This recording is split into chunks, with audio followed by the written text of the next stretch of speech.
Hello. Hello. You're quiet. Hello. There you are. Hello. But it's only the two of us.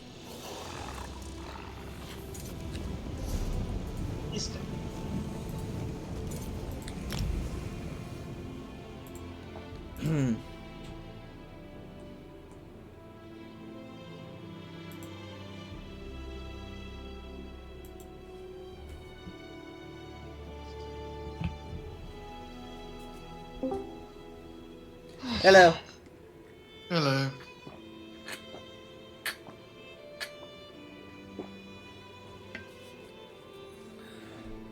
So is this still good? Yeah. I think we only have two or three episodes left. Good. Then we can do Fallout. That'll be a shift. So I could take a break.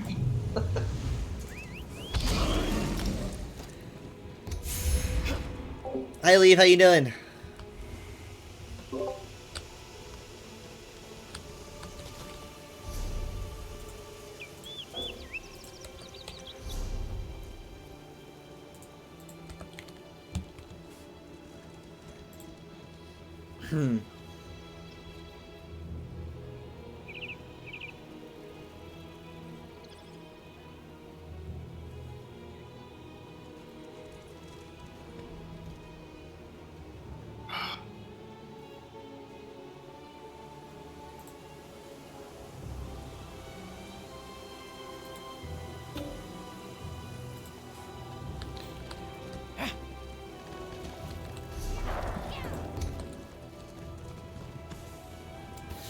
Well, I just had mentioned to Jared that we were playing. I don't know if he was joining or not. The old life tradition. Kind of wish people would say yes or no when it came to these things. We don't have to wait around. If No. you do, we do. It's something that he can't just pop in. Redguards of Bergama. The Bretons of all. The Bretons of all. My old life is in Bangkok. Oh. So, hey, same as mine. The Bretons of all care. I'll let you pick the. I went to Bretons of join the group and it said you were busy, so you'll have to do it again, I guess. Okay. I keep getting Alcare Castle. The High Elves of Haven have the War Orphan Soldier.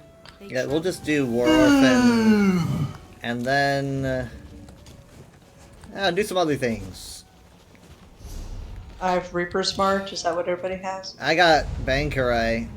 Oh, great. But let's go ahead and start with just War Orphan. That'll be Grotwood.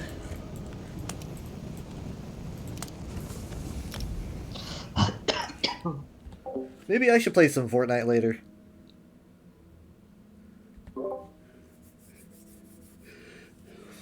So on the UESP stream, which I did, it was actually like an hour and 40 minutes instead of my usual hour. I was kind of just looking for stuff to do. And I looked into the group finder and some people needed some help with a dungeon that I used to grind all the time. For a special staff that I had never gotten, and I had pretty much given up on getting that staff after hours of grinding. But I just tossed myself in there with these two guys who were pulling shortcuts. It's like I literally just fought like two bosses because they pulled shortcuts. Guess what I got at the final boss? You got your staff! I can't believe it. I mean, I'm like, what are the odds? I mean, I know that the drops are curated these days, but still, that's a crazy thing to happen. That's good.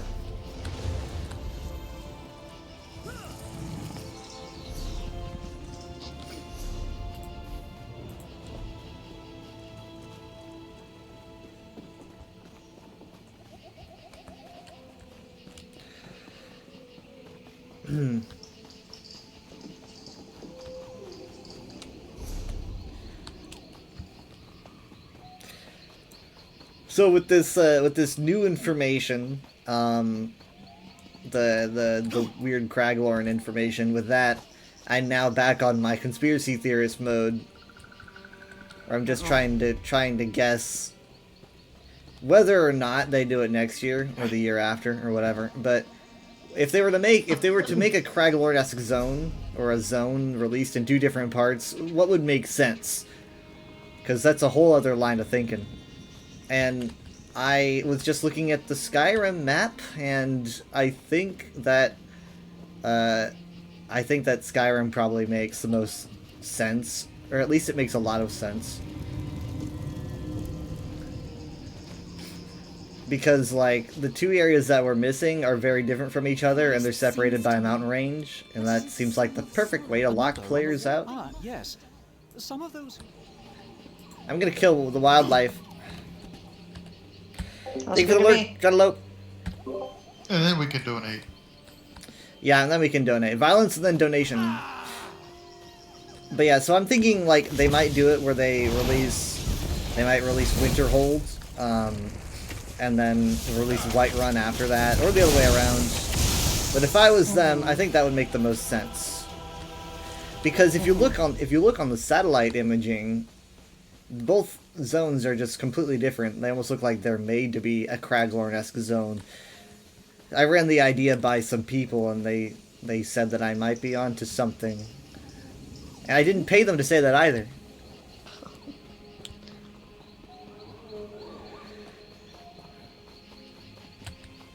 Those walk... I can assist you with that. What Okay. grace. Stendar smiles upon those who help lost children. Today, he smiles upon you. 347. I don't want to donate. Then don't. I, I don't want to donate. what do I get? Is that your usual response when?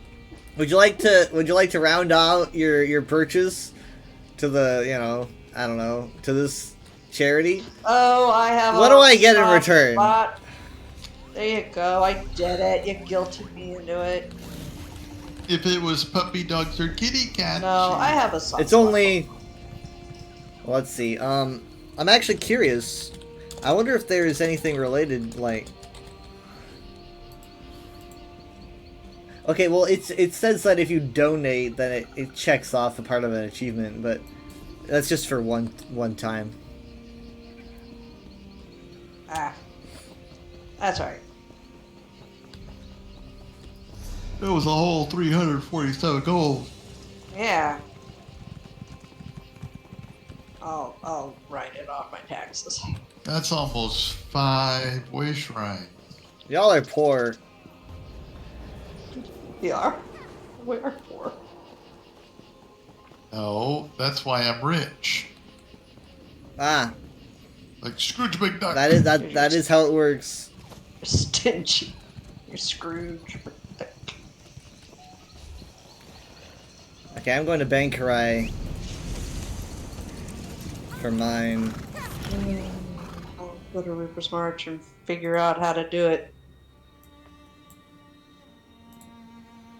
It is a difficult place to traverse.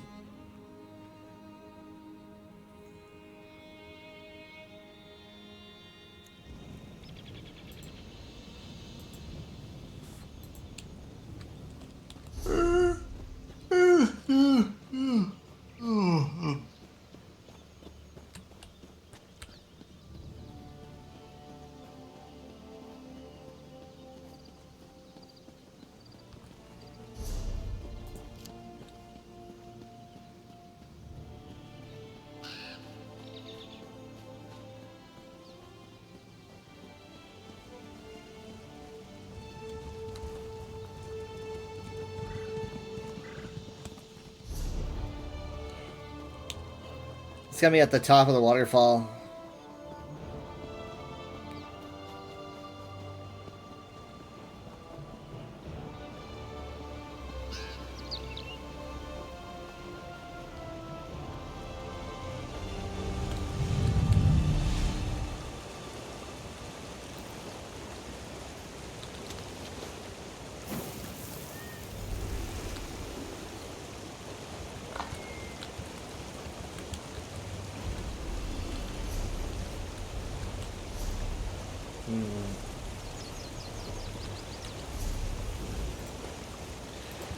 Now I gotta think of something for us to do. Gotta hand him Let's in. do something exciting. Excite? Okay, alright. But not hard. Not super hard. Little hard. Not makes me cry hard. You can understand the kind of position that you're putting me in.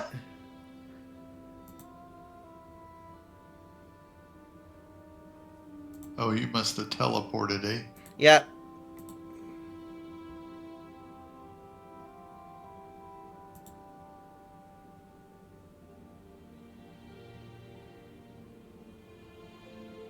I picked up something while I was out. Just,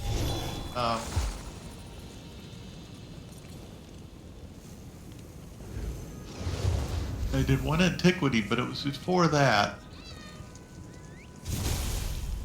Right. I don't know what it, I got the mining mallet. Whatever it is. Mining mallet. You know, when you,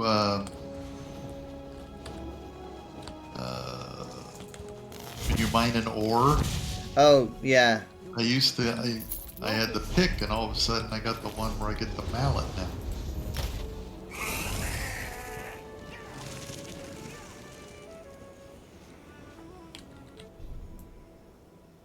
How much was that? I don't know. I just picked it up. You mean, what do you mean you just picked it up but you don't know how much it was? I didn't buy it. What do you mean I you was didn't buy out- it? No. I It- was out harvesting resources and killing people, and all of a sudden it goes boom, this thing's been added, and I was like, Wait, what? what? And I went and I looked at it, and What's it called? hang on a second here, I'm seeing people put their bears right at the table, and it's like, I want the coins. I want the coins if they're on the table and I can't see through your stupid bear. I got cheese. Nope, no coins, but I got grapes. Okay. I always stop here and get the keg and the barrels. Okay, let's see what it's called. It's the Roldan Hammer Mining. It's a customized action. Can you... It's in the store. I think. It's not showing up for me. Or it's one of the crates. Hello? Oh, yeah, Hello? here we are. Hi.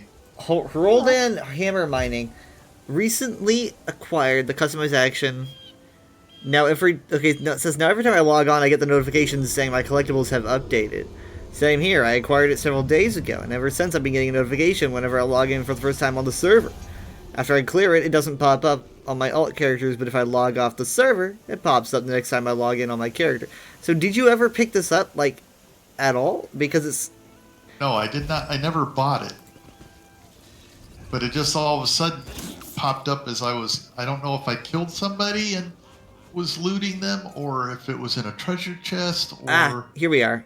if I was mining something. I mean, I was doing something, and all of a sudden, boom! It was like, what? This So I went this and was looked, on and this it was like, yeah. October 8th. You can get a free mining customized action by harvesting ores. I didn't know about it and was really Okay. surprised when I got it this morning simply by mining an ore. I Okay. guess that's what it was. That's Yeah, pretty I must have cool. mined an Yeah, ore, and then you boom, just it was auto added. loot. Okay. Because I do a lot of mining. You know, I get everything. The mystery has been solved. Yeah, so it gave it to me. It was like, oh, that's pretty cool. So if you do it enough, you get the free thing. Is that what you're saying? Free auto. Yeah, but you know how much I do Yeah, I know how mining much. and I'm not everything. gonna I try don't to- know if it's based don't on care. or just a random thing or whatever. But I mean, if I was to let's see, look at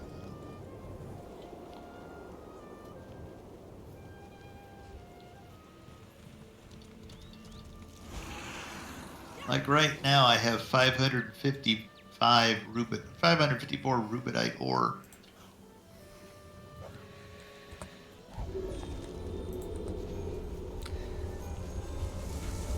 Alright, well. Hey, I wonder if the Ethernet plug will fix my connection issues in this game. Yeah, oh, well, you probably don't have your ping showing, do you? We'll wing it. Well, I'm at 49, which isn't a whole lot of improvement over the Well, then 50 why I do had we do this? with Wi-Fi, but I had 60 before, so. Wait, I'm looking- Especially will I'm be gonna helpful try to, when people like- are downloading things. It Well, won't mess I us don't up. know if this is really. I don't know if this is really what ping time is on the, whatever this is on my HUD. I thought But- we were saved. Ping time is also ping is also proximity to the server, I think, but we do have servers either here or in Austin.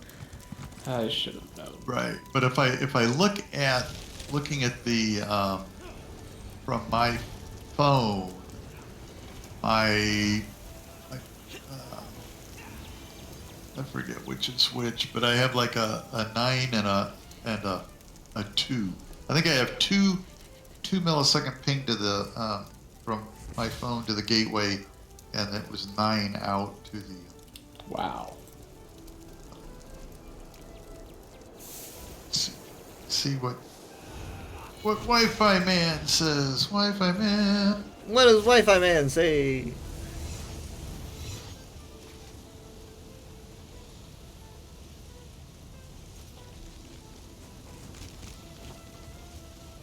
Okay, right now I'm at 4 to 5 milliseconds to the gateway and 9 milliseconds to Google. So,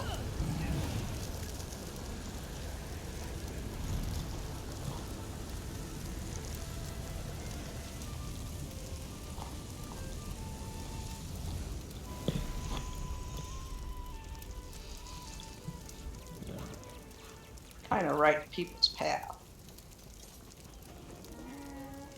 Maybe we should hand pan for people. We should what? Handpan? last time we tried that, somebody left me hanging. Somebody goofed. Yeah, I need to practice. I just type /HAND and then I click on handpan in the list and it loads it into the. Yeah, I know. I did. And all I have to think- do then is hit enter and away I go.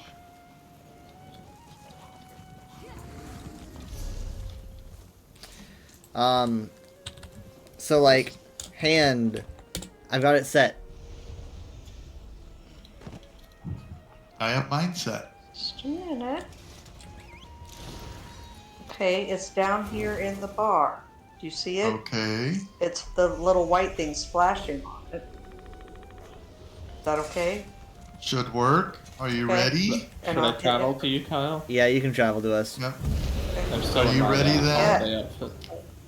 3, 2, 1, press. Pretty good. Pretty good. We still got the sauce. Wasn't there a plug-in to auto Yeah. I don't like doing that though, because you can get mind controlled, and I'm not a big fan of losing my mind. I don't think we should be right in the middle.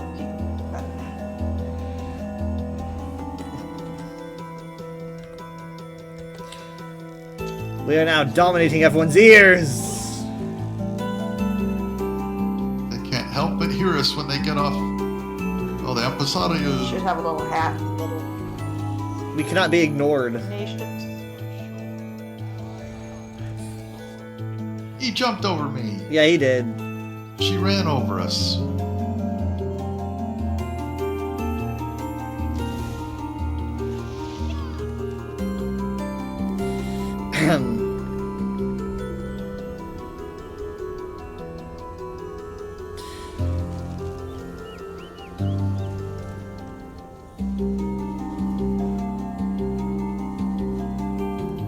I should get one of these in real life. Hello. Hey, there's someone stopped to look at us. All Oh, right, it's what do Jared. We got to get Jared to play handpan too. Give me a second. Pass. Oh, and then there were 2. All right. Then there was 1. Let me Thanks, pick up everybody. one really quick.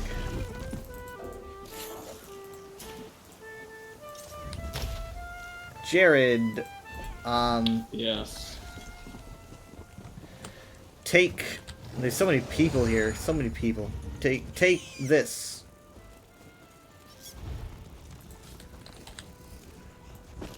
If he says eat it, don't do it.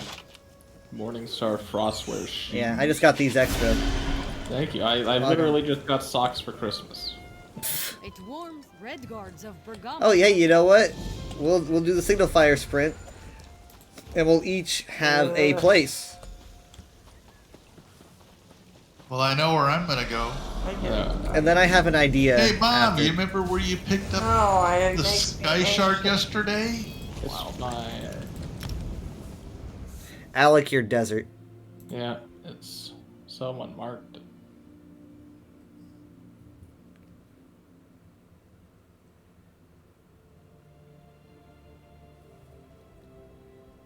Remember where you got the I'm Sky always the Shark one to mark yesterday? these things. Yeah, leave me alone.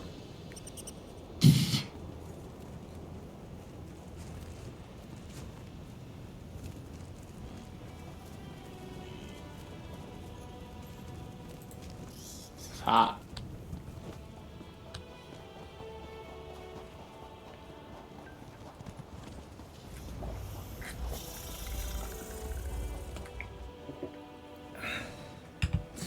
Okay. Or what? It's so sandy. We're all just for the warmth. It's hot.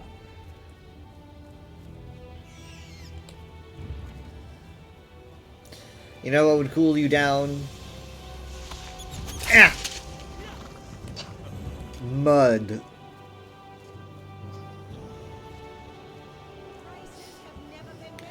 He's going through his music mix. Why are you going out the gate? Because I'm picking up Oh, for crying. Okay.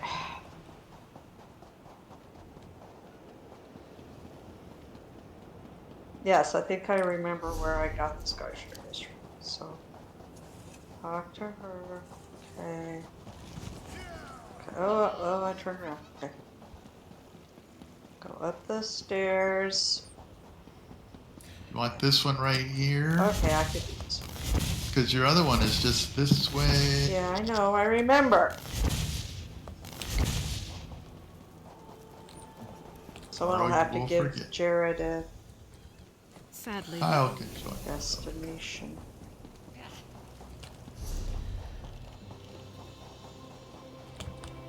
Just a second. I'm actually looking for this. I guess I'll hit the stable after. We're heading in the right direction.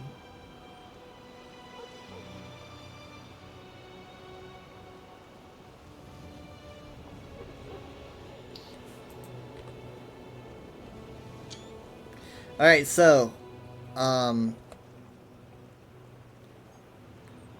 talk to her, and when you have the light each fire portion of the quest, we're all gonna designate ourselves to a brazier. Well, there's only one brazier open now.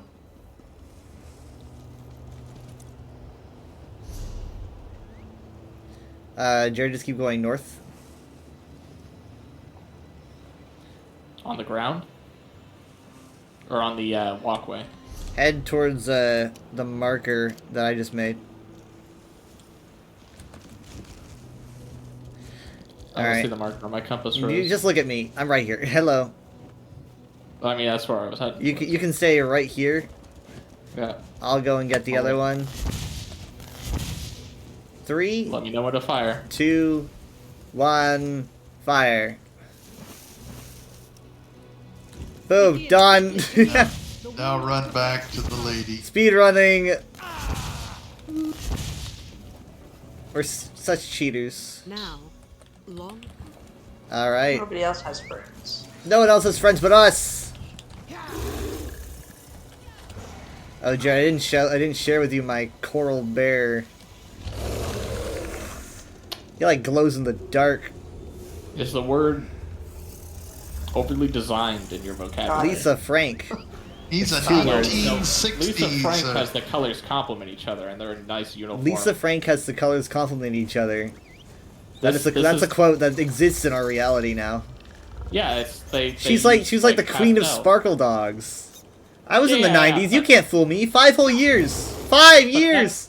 The textures were all like nice to look at. That just looks like something rolled No, around in a. no. Everyone, that's what makes it endearing, but in a weird way. The word psychedelic vomit comes to mind. That was the 70s. That was way before Lisa Frank.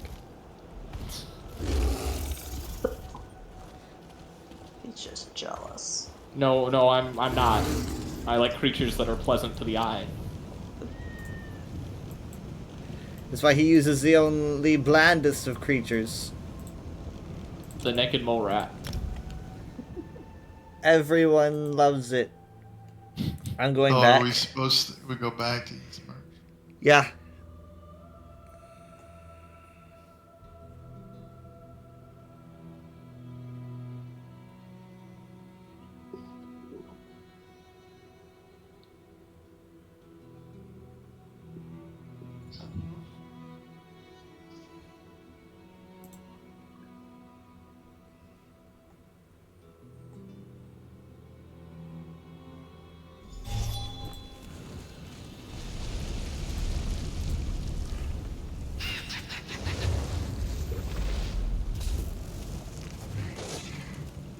All right. I guess I don't need my bolt of winter storm cloth anymore. Are they bound? Doesn't say that, no. Everyone. May I has? No. Aha! Okay, Mom, give it to Mom. She's No, fine. go ahead. No, you're behind. I'm probably way closer. Oh wait! I have tickets that I'm full on tickets. I can't turn this in. Okay then, we'll take you to an impresario. It's a good thing that you caught that. Well, I wasn't expecting to do more than one holiday event this year. Ah, Are Give we me a going second. to the Impresario? Hey, I'm right here. I know you are. But, oh, I guess Mark they it, won't Kyle. do that. There it is. yeah. I see it. The last time I was at one, they didn't have anything good, which is why I was just gonna save it. You might as well.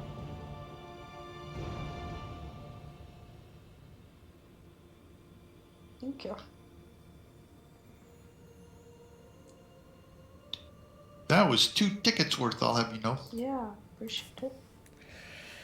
All right, so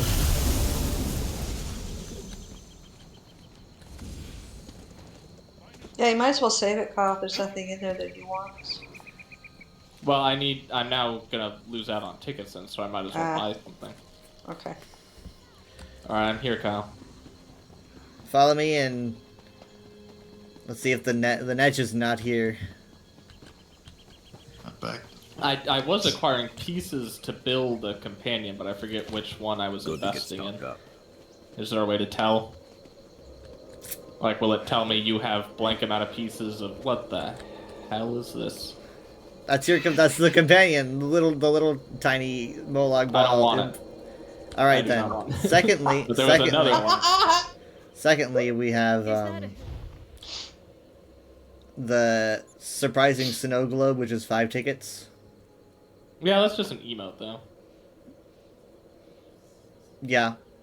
Not collected fragment. Okay, so I can see which fragments I've collected. Let me go through this. Oh, I haven't collected any of these fragments.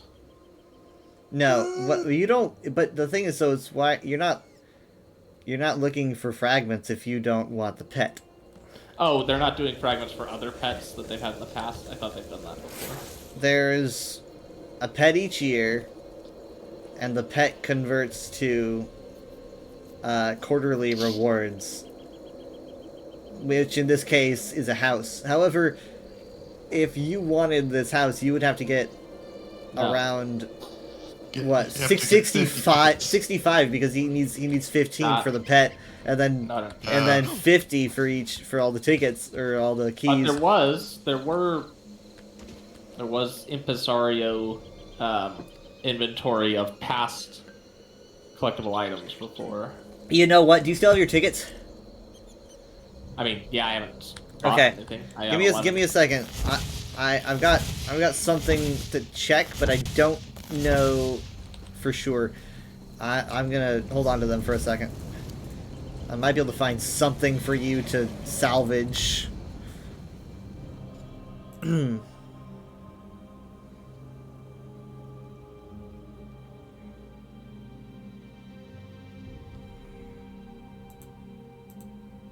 I'll give you 1 gold per ticket.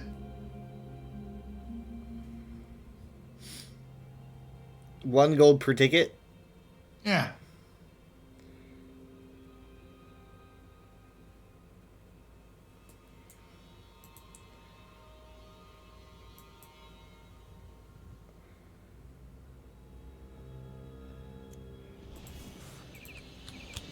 Okay, let me see. I keep forgetting that this exists.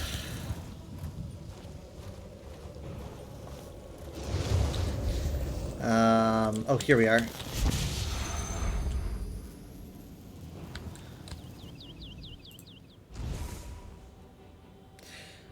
Okay, there's a couple little Indrik pets in the store in Craglorn. There's a small Frostlight Indrik and a Rosethorn Indrik, which I think you might at least prefer. I wasn't 10 aware tickets that each. I wasn't aware that anywhere accepted tickets other than the Impresario. You can spend tickets on Indriks. It's been that way for I think few years now. Maybe that's what I was thinking of. All right, is the way shrine marked? What's the snow globe thing? It's an emote. You can come to me. Okay. You didn't.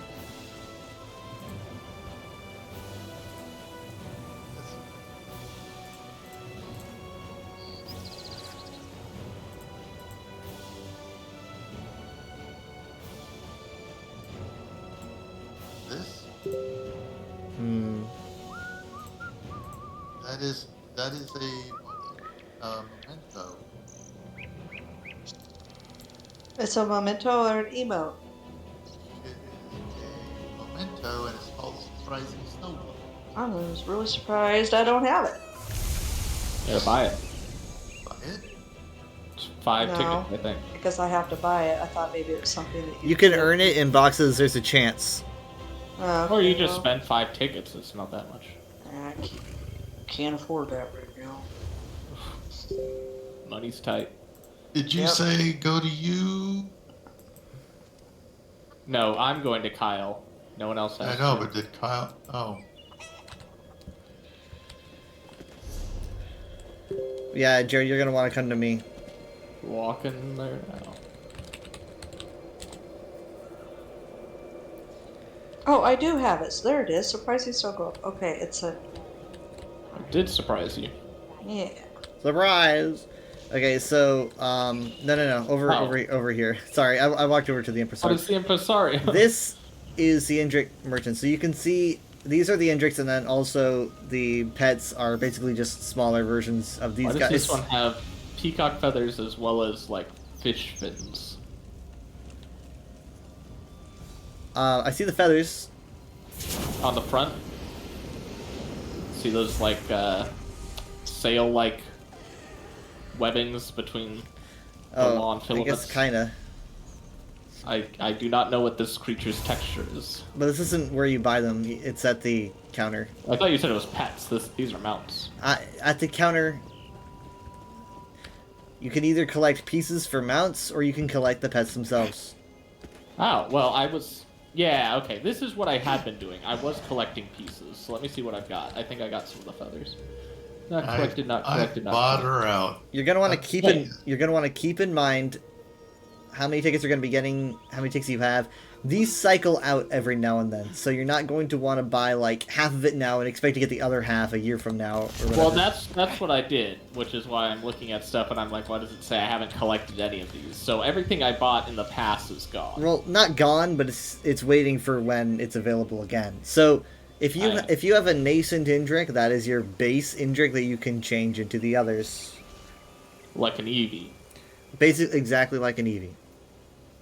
Like they stole it. When's the rollover, though? I have no idea, but Wow, that just kind of seems like gambling. I think I'll just buy the pet since I get that instantly. Which one did you say you thought I would like? I'm assuming the rose thorn one. I don't know. I just saw both of them and was like, hey, it's not Molag Bal. I mean, you don't want a little guy on 2 legs. He's freaky. And he laughs weird too. He just looks like a very large model scaled down. He is. Yeah. Now, if we can get a tiny Hercene, that'd be different, man. Let's... I kind of like the white one. He's very angelic looking. Plus, it would clear up 10 tickets. Come here, buddy. I hate you the least. I wish someone would say that to me. One day. Man.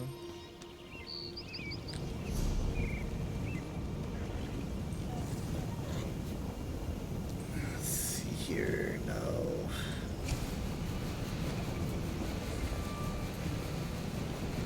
Very dark. Hey, he looks great with my Christmas outfit even. Nice.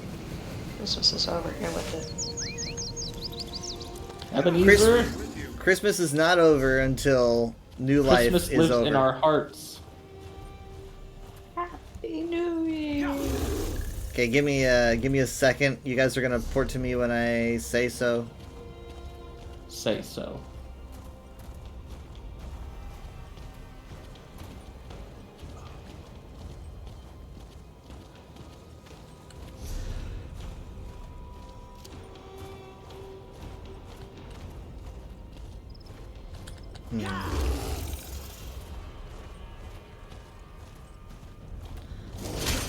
I didn't expect to get attacked, but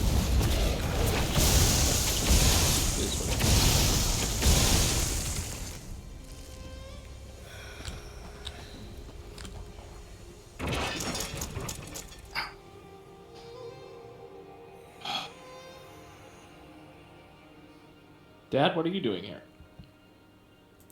I just came to look at the entrance, but I already He have doesn't one. wait for directions. He just. I'm weak. alright, I'm there. You can port to me. But only if you're ready.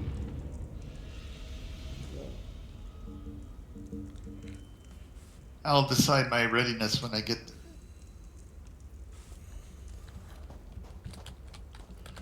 I mean, I need to turn in the last quest. You can, I don't know, if you want to do that first, I don't care.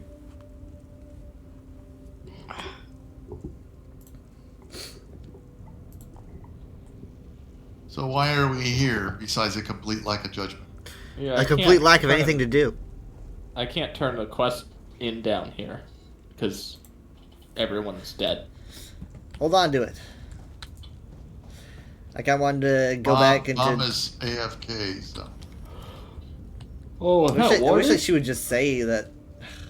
One of these times she will.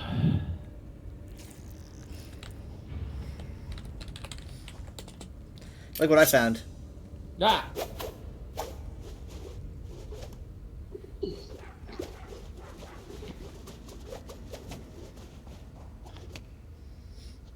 How'd you learn how to do that? I met a guy in a tavern, and he said, "I bet you can't do this," and then I did it.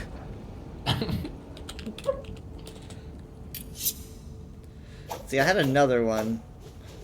They stole these rad roaches from Fallout. Yeah, these big cockroaches. You can't have roaches in your game. I mean, usually they're small. Where are we at? We are I at don't know, where were you at? Rapunzeleft. Yeah, I know. but I This don't know this exactly. is a group delve. I know you said you liked them. Oh, okay. I kind of felt like it was You what? not terrible, but anyway, I'm kind of wondering if they're going to start doing more of these now with the new system, but I don't know.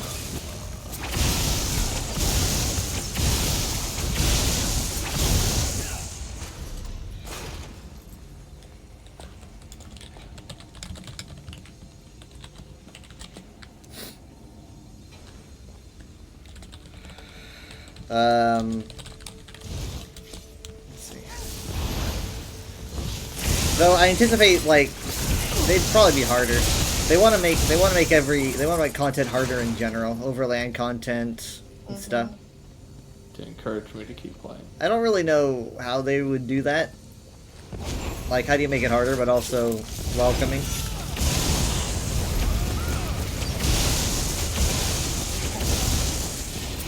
Jared wants harder, but he's never even seen a fraction of what we've seen.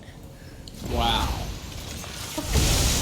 We've been in veteran dungeons and all that biz. You'd stub your toe and start crying. Now we've done hard dungeons. We've cried. You've never like done a babies. veteran dungeon. Did Yeah. one with Enchantress. I don't even know if you were there. You don't even know if I was there. There's a bunch of. You got so many good quotes. I don't remember if you were there. I do stuff. There's no way you would have done a veteran dungeon, or any dungeon, or playing ESO at all without Just- me. I have.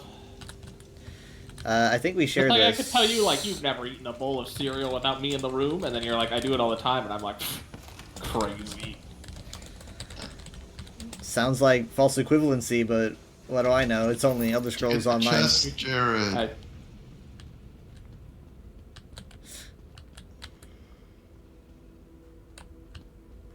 Also, I don't view the game like a status symbol, so I don't like brag when I play it. What is wrong with you? Yeah, I don't know. Stop. My parents taught me that out of life. Your parents are playing the same game. I don't understand. Did something funny happen? I do not understand. You I'm don't play playing the the same game because you have game a life. And for the I said, first time in- as we're Yeah, but playing I- the game. I don't play this game on a daily basis. I play this maybe. I'll bring you into somewhere vet, and you can say this feels familiar. I did this with Enchantress without you around. I need to sell to. Yeah, Kyle, there was a bunch of Minotaurs around. You would not have Very walked hard. into Falkreath without me. Yeah. All right. Well, maybe you were there, but I've done it. It was not veteran though. It was probably Falkreath is probably just. It just feels It was veteran the- to a newer No, player. it was we were doing the hardest thing. I would not. possible. Remember Why that would I one? have taken you into veteran Falkreath? We were with another group. Did you pay me, or no? Rather, would I be paying you? No. Mom is running ahead. Either way, we wouldn't have finished it. That's for sure. I'm not sure if I you need, finished it. I'm just letting you know that I did it. That's not doing it though. You what? I mean, I didn't know we weren't going to finish. I Let's can't stop hear you now. over them. What do you think? I said Mom? I need the sky shard in here. I thought maybe it was up here around the corner, but it's not. Oh, the cat's gone. There's a lot of bad things in here. So. Did I go the wrong direction? Oh.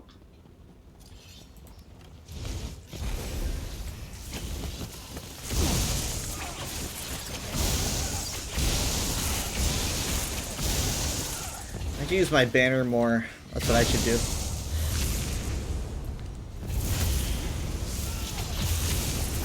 Yeah, if it helps us. It's just that it's toggleable on one bar, and if I swap bars, it goes away. And it's on my least favorable bar. It doesn't do as much healing.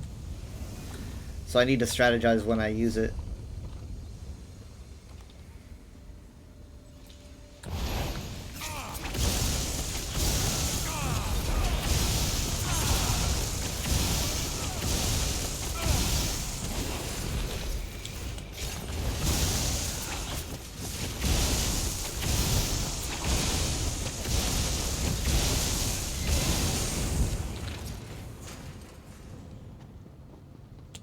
So you said Skeleton Troop crew is still getting favorable I mean, Kyle's reviews? taking the pulse of Twitter.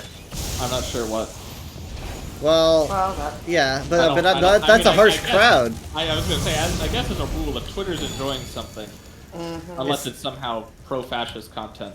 It's the Wow. hardest. It's usually a Oh good no! What if it indicator is? for the rest of the What if it is? What if we missed something? What if we totally just missed it? Okay, this is the big kazooie. Mzeklach. Ow. If anyone here is a tank, He's a tank. Kinda. There we go. This is hardly worth tank. No. Look, I can't. I'm trying to find a I balance don't here. think Okay. we're gonna make it. Oh my gosh! I got an Evan Dwarven Wolfhead lead. Oh Why not? man, I'm not. I've been missing these leads for years. Oh. Is that the one that I kept getting and you never got? No, that was the Sorry, we were somewhere else. that was the beetle, The beetle. and it was a beetle. Yeah, I'm missing a lot of them, but at least I have another piece to scry for. It's only been around for 4 years.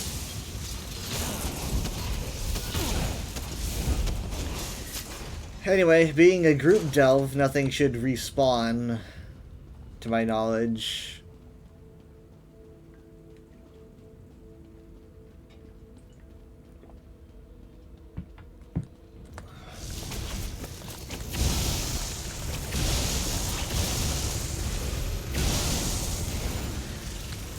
Anyway, when we were watching, we made a gap between Jared and I on the sofa, and Winona just jumped up and hung out. That's unbelievable. And she didn't think I was Michaela. She was looking right at me, and rested her head on my leg as I was petting. Yeah. It's almost like the dog doesn't have a single state that it's constantly you in. got and it to fluctuates. pet her? Yeah, and Yeah. so she was kind of What a fell good asleep. day. Yeah. Oh, She sat there almost the entire show without Mm-hmm. getting up. what a good day. Wow, that's something. Progress. 2 years. Yep. Yeah. Well, yeah, I mean, yeah, she was mostly. I think she was probably. Good thing she was What's up, tuckered out. Jared wore her out playing with her, which is Too good. worried to be anxious, or too tired to be anxious, right? Yep.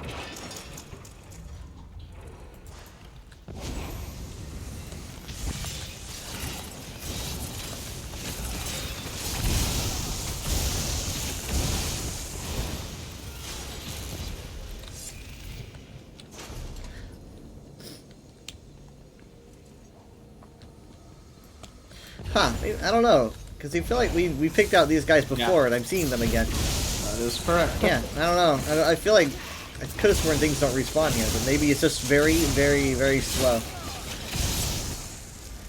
Because you wouldn't think they would need to No, respawn, no, that's being slow. a We were group only here delve. like 5 minutes ago. A group delve should be like a dungeon, where it doesn't need to respawn for other players, because you're the only players within it. Doesn't make much sense to me.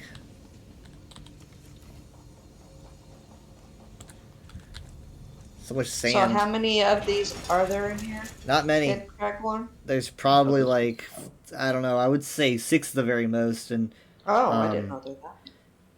yeah, but that's all there is in the game. Mm-hmm. And so I'd like to see them try to do more. I don't know. It sounds good in theory, but the message just didn't sound great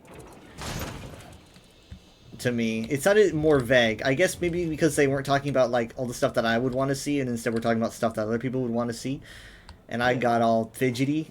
Because they mentioned, oh hey, we're doing zones over multiple updates, and that was just kind of the only time they used the word zone in the entire message, and so I was antsy through the whole thing, and I was like, I don't care about polishing base game, and I don't care about your restructuring of PvP. I want to know about zones, and the fact they only mentioned it once made me annoyed.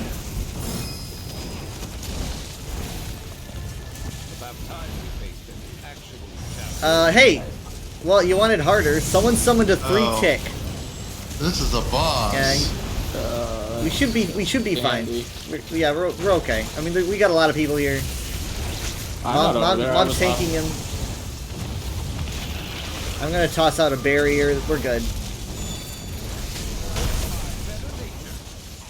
Smash This it. could probably go towards an achievement, but Take that.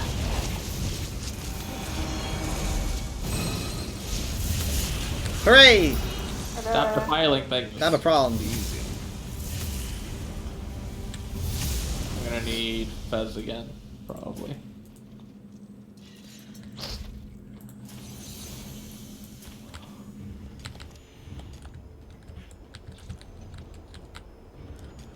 Ugh.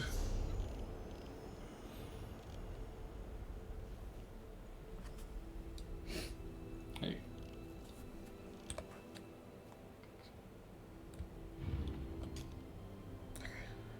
He's messy. Yeah, he's flesh Etronach abomination.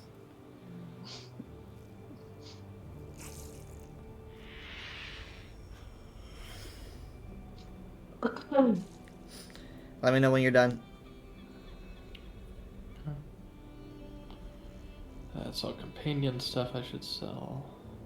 Or use before selling. This person says 100,000 to tank Unhallowed Grave, veteran. And this guy replies with send the gold. Like, you think, yeah, that is, no, do not do payment up front. That's, well, I mean, like, I guess, because it's like, as soon as that person sends the gold, they're gonna take it and just never speak to them again. But then also, it could be where, you know, someone tanks Unhallowed Grave, and then, you know, it ends, and they don't get their payment. You can't trust just anyone.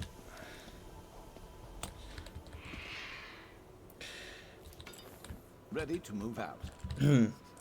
Like, I had a guy who was going to give me 100,000 for something earlier today, and I thought he was going to rip me off. Because I'm like, here you go, and I was like, wait a minute, I'm going to pull out of the deal, because I ain't giving you this until I see the money. Oh, you never pay them. And they should be okay with that. Stay ready. Never And know you've had what somebody will put the happen. money in the trade thing and then rip it back out. So Yeah, I told that story on the USP stream today, but that was just someone who was showing off for no reason. But there wasn't a deal going on. It was just they just walked up to me, handed me like 20 million gold, and then pulled it right out of my hand. Here's I think they could afford therapy with that kind of money. well, they were just showing off. I probably have more money than that at this current moment. I just used my new hammer. I do. I didn't have that rubidite ore. You see some more, I'll show you my hammer, but It's kind of neat that they're giving away customized actions just for playing. They're doing a lot of that. I mean, like, this year they probably raised up their free items by a significant percent. It keeps people playing. That's the goal. Because you want an active player base, and then you get funding from shareholders. that's not there. Oh, there's a chest down here with these guys I would like. But I gotta kill 4 guys. Then we shall destroy them for you. Oh, don't yell at me. Just go. Did you say he was hurt? Probably, I would assume, because they're all dead now. Yeah, I said I'm hurt. That one is dust.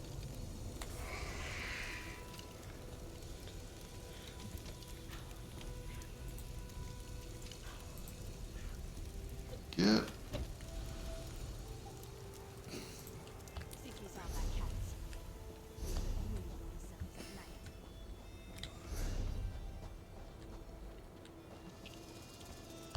Lots of sources around here.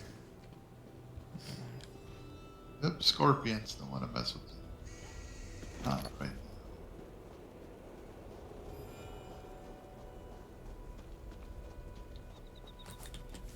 Are we headed to a boss?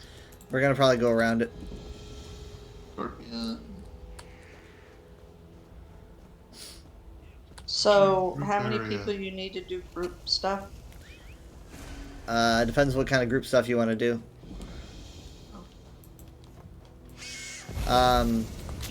Because there's group dungeons is 4, trials is 12. These group area things. Oh, I can kind of do them myself, to be honest, but I think it's just kind of... Group is generally synonymous with 4 people. Even a trial group is technically 3 groups, so... The term group is generally 4 people. For the most part, we're 3. If we were 4 for the most part, we'd be doing a lot more dungeons and whatnot.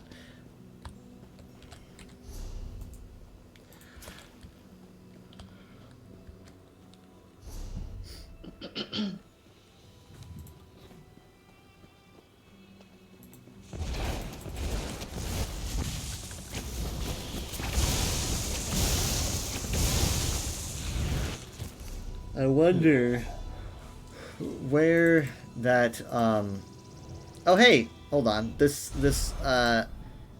wolf head is actually in Craglorn.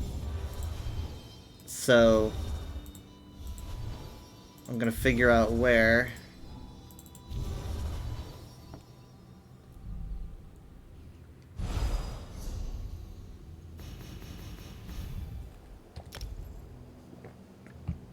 Okay. Hold on, there's a way shrine over here.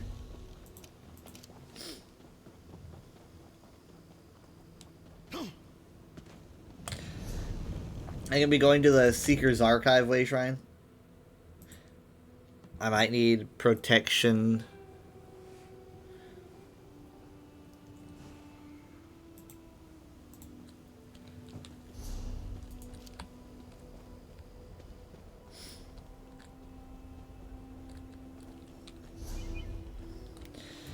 Alright, let's see. What direction does it want me to go? This way. Where's Jared? He's been in Somerset for like 10 minutes. Yeah.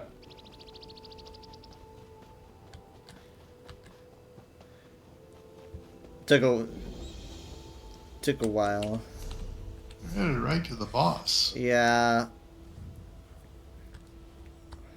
Let's go around that. What's he? Oh, he got booted? No. Oh. You just can only stand us for certain amounts of time. Oh. I'm at an outpost That's station. fair. Oh, okay. Ooh. Oh, here we are. Okay.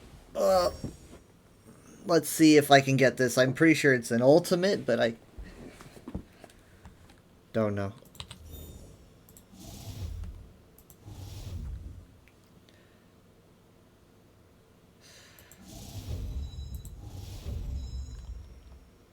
I do not know what you're doing.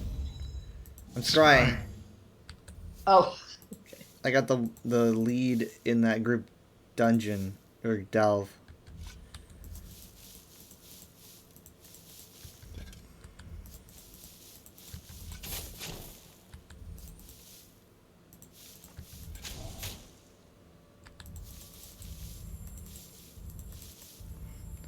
Aced it. Okay.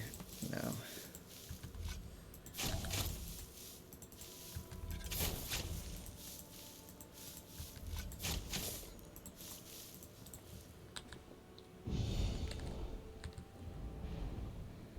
Only missing 1, 2, 3, 4, 5, 6, 7 pieces, that's all.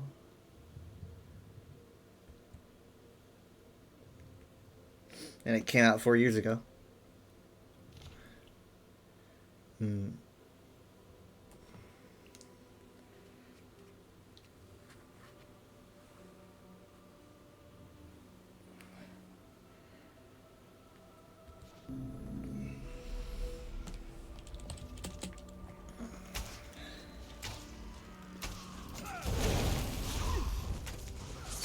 Ow!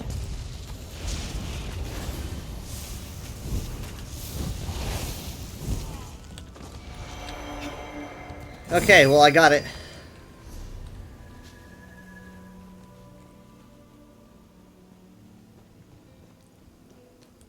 So I can't quite figure out where they would have like, because I think there's probably more than 2 ways to get to the northern portion of the zone. So I don't know exactly how they cut everyone off. But everyone that a lot of people that I talked to about it were like, they treat me like I'm 7 and they're like, oh yeah, that's right, you weren't around. They're like, forgot how young you were. And I was like, yeah, I did not know.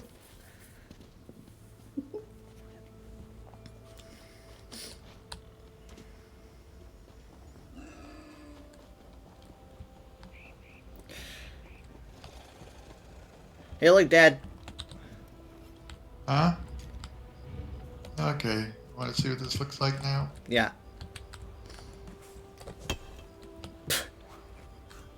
Nice! Just a big sledgehammer. Mom covered up my view. Exactly.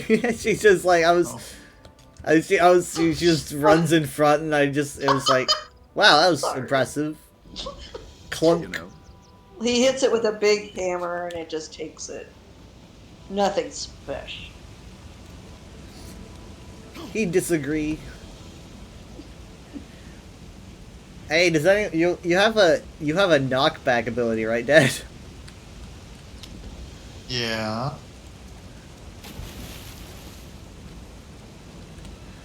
I want to see if we can knock back. Knock them off. Does it shoot in 3s or does it shoot in 1? No, it shoots 1. Okay, well I don't know. What do you want? Go for one Any of one them. of these guys? Go for one of them. Yeah, get it ready. You ready? Yes. Start with the left.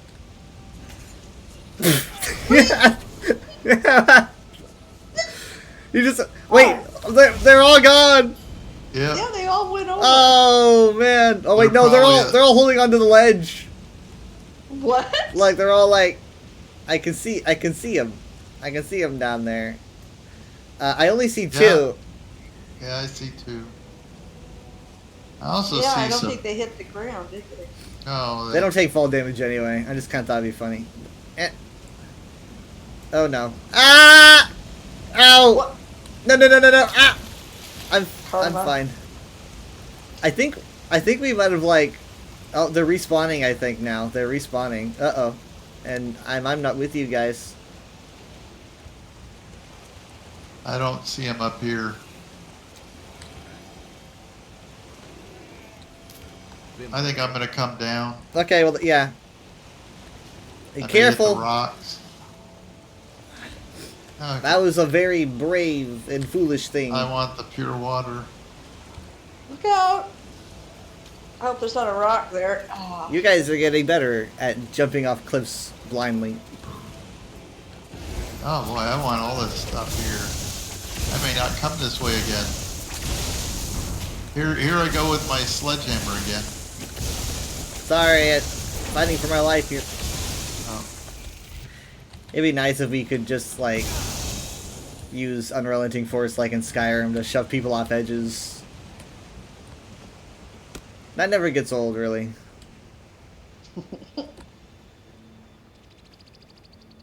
The only issue is finding them so that you can loot again.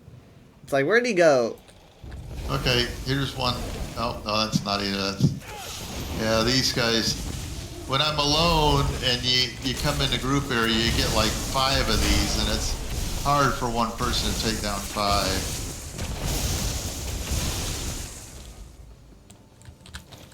But it's easier for a group. We're so strong. Here's Crocodile. He'll probably have a group.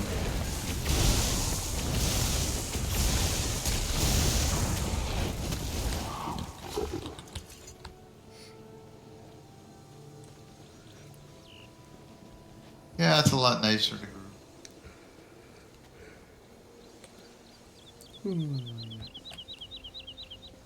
I hear Nernroot on my left. I've We're just here. forgotten entirely what I was doing. Stay ready. And I heard Nernroot. I'm with Yep. One track mind. you. Useful.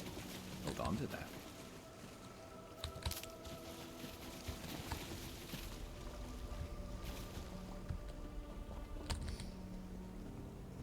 I actually did my weekly without realizing it, and it was actually defeating enemies. And I guess that happened while I was doing a dungeon or a trial.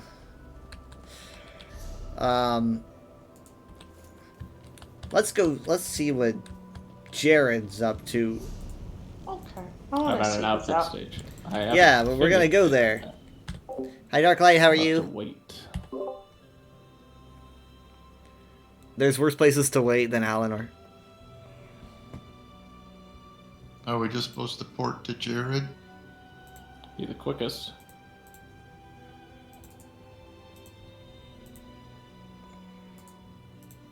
I guess we didn't need to go to a way shrine to do that. Nope.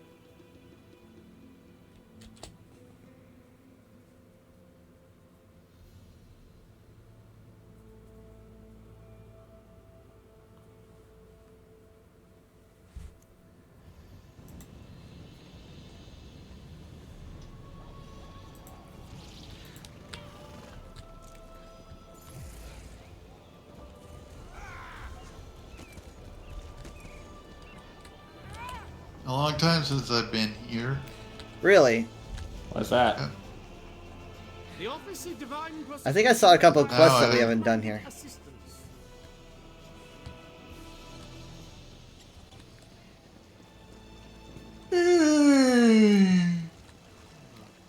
So I don't even need to be in here. I think Alinor is the most consistently populated. I mean, maybe Vivek City, but everyone always says Alinor. It's my favorite.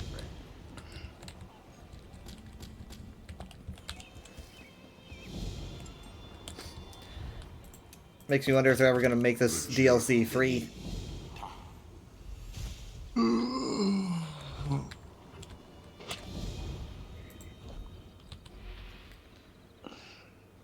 Oops.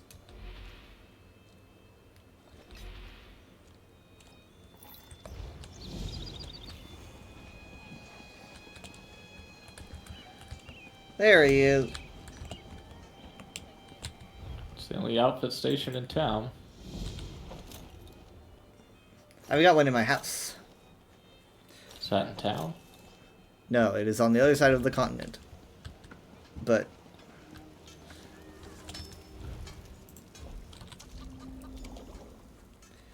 oh, also I got the new house, the Colovian one, because that's what you get for collecting all the keys. It's a nice place.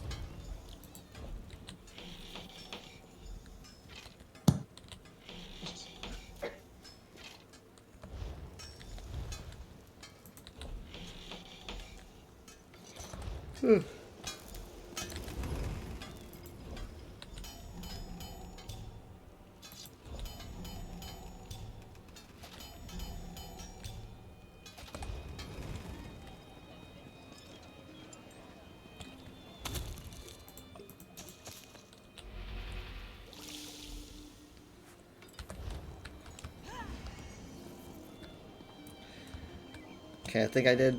Was that all of the writs?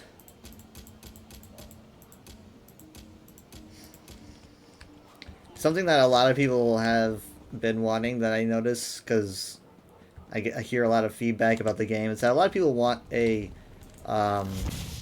weaponless combat style.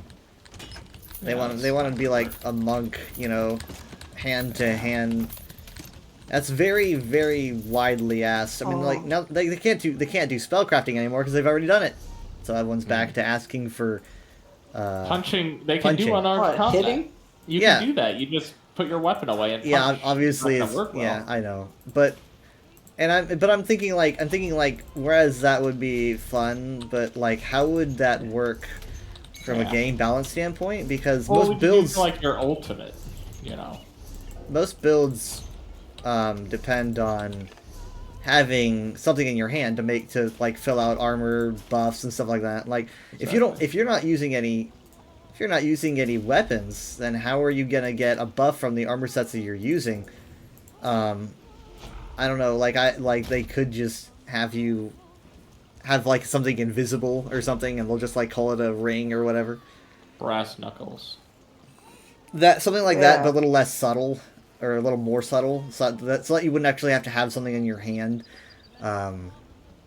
But also, once you do that, once you invent a new weapon, you also are like, well, okay, now you can't have that weapon be for any other armor sets. All the armor sets that we're using will not have fists, whatever, as part of the weapons.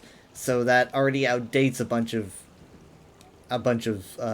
sets, and they can't add new weapons to those sets because then they would have to copy each and every one of those styles, and that's a zillion styles.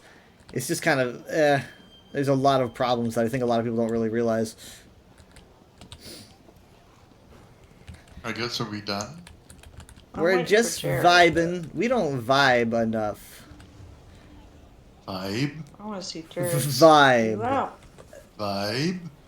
Vibe. Like it vibrate? It's what the cool kids say. It means just to kind of chill. Then why not say chill? Because Well, that's because not what then the you cool would say, kids say oh, anymore. chill, like being cold. Why don't you just say relax? Yeah, and it's like, There you oh, go. relax. Thus, We had words Shenanigan language. for this years ago. How dare words change over time? I don't like it. It's different. Stop that. It's never happened before. Did you just use a contraction?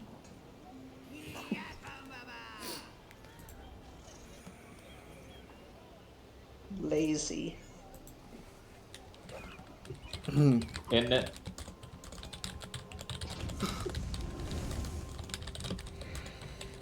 I think I'm reaching the point though where I'm stuck in 2010s lingo. I go from 1990 to 2010, and that's kind of where I'm stuck. There's always a point where you get stuck, and I think that might be mine. Is there always a point you get stuck?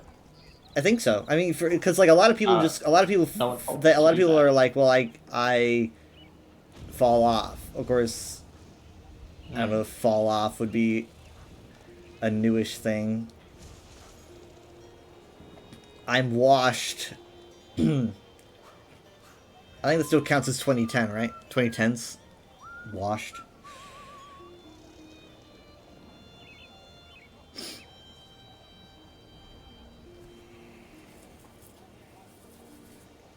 But yeah, at some points I just get lost. But I need to remember not to be judgmental. I'm just confused. And I can't keep up. It'll happen to you. Her Right. out. Why are you telling people that are older than you that they're going to experience something that they probably experienced decades before? I'm you? just referencing The Simpsons. Oh, Cool, man. I thought that was. I can't solve this crime. No. Can you? I don't know. It's my No. job, so give it a shot. Cool is still good. Cool is eternal. Cool, like, just sticks around. There's just something... I think it's just because it's so simple. That is why cool just sticks around, and... Cool? Yeah, cool. Like, that's cool. Is that what the kids are saying? Yeah, they're saying that these days. There's just something persistent about it. It's not cool. I like entomology. I mean, bugs are kind of gross. That is etymology, I think. I don't know. Entomology? Yes, it is. Shot in the dark. Tim. Yeah, no. It's, trust me. Oh, yeah, etymology is And- words and entomology is bugs, right? Bugs, yes. And then someone did the one where it was like, and something is the study of words that bug me. Yeah, well, yeah, it's the people who get entomology and entomology confused bug me in ways that That words was- can't convey or something like that. That was the yeah. Well, this better be really worth seeing, Jared. I did not ask you to come down here. You cannot do that. But we did. Really hyped it up. I will beg your forgiveness.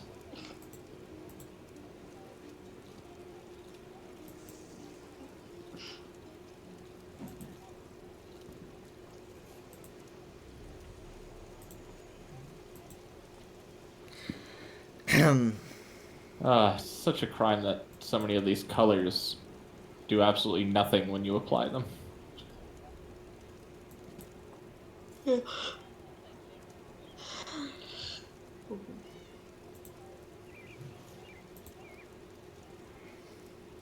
You need more vibrant colors. I'm just trying to use white. Yeah, you need like. I'm sure you have Giuliano's white, but you need like marble white.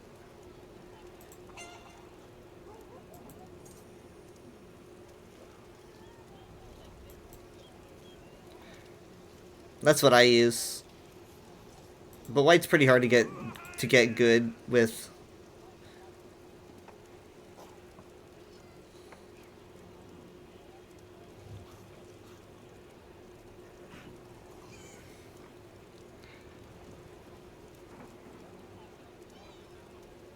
Okay. Applying all.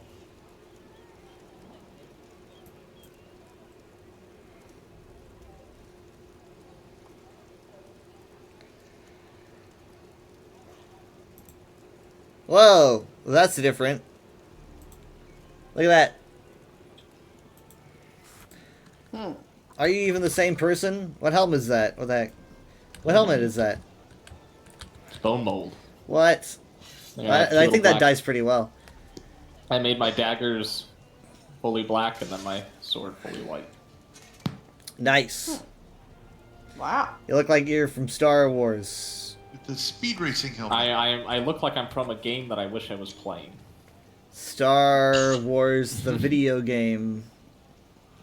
Could you imagine if they made a video game set in Star Wars?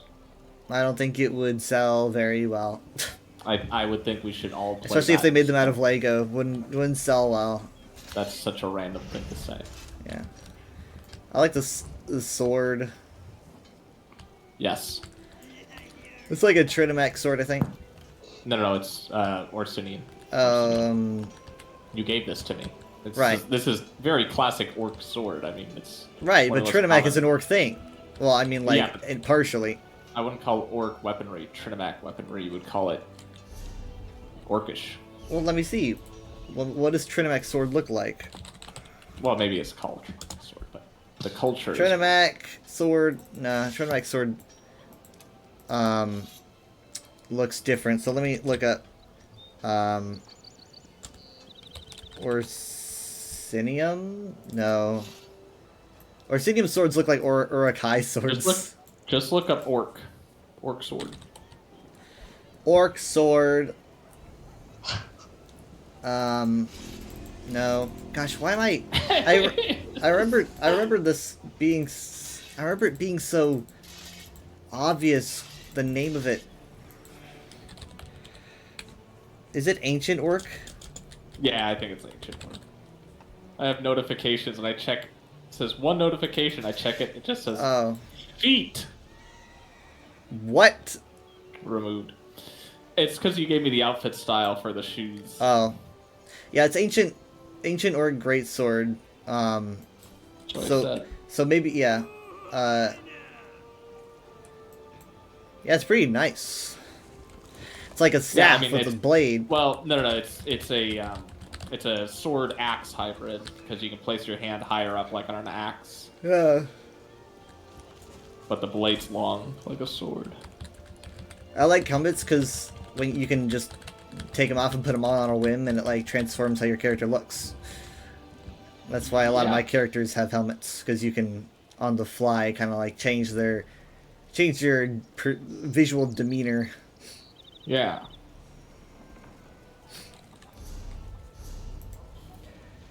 Oh, I didn't Alright, know we're these gonna were the give up. endeavors. Alright, well, see you tomorrow. See you. Good night. Bye. Bye. Love you. Bye. Bye.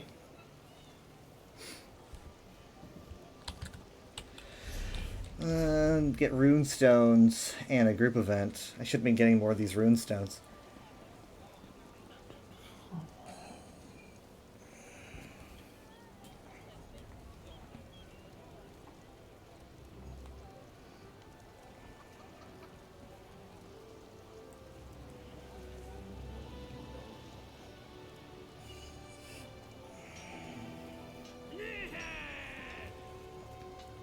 Sorry, I was muted. Oh, you were. Thank you. Had a I good thought time. so. Same. Yep. Love you. Love Good you. night. See Night. you tomorrow. See ya. Bye. Bye. Now I gotta, I should probably put this staff that I got in the bank after like almost a year of grinding to try to get it. Like, what were the odds? I jump in there, I do 2 bosses out of all of them.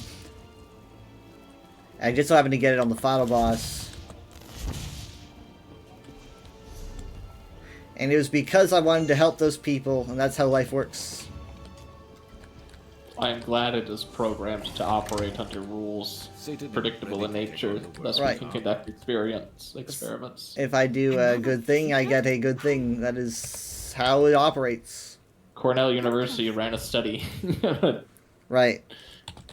7,000 people, double-blind study, and found those that were nice received more thing, whatever thing that culture deems important, which is not arbitrary at all. And that, funny you should say that, because actually the set is actually called the Blind Path site. There's a blind path set, so it's a blind study for the blind path. I see. Or you could say justice is blind. Yeah.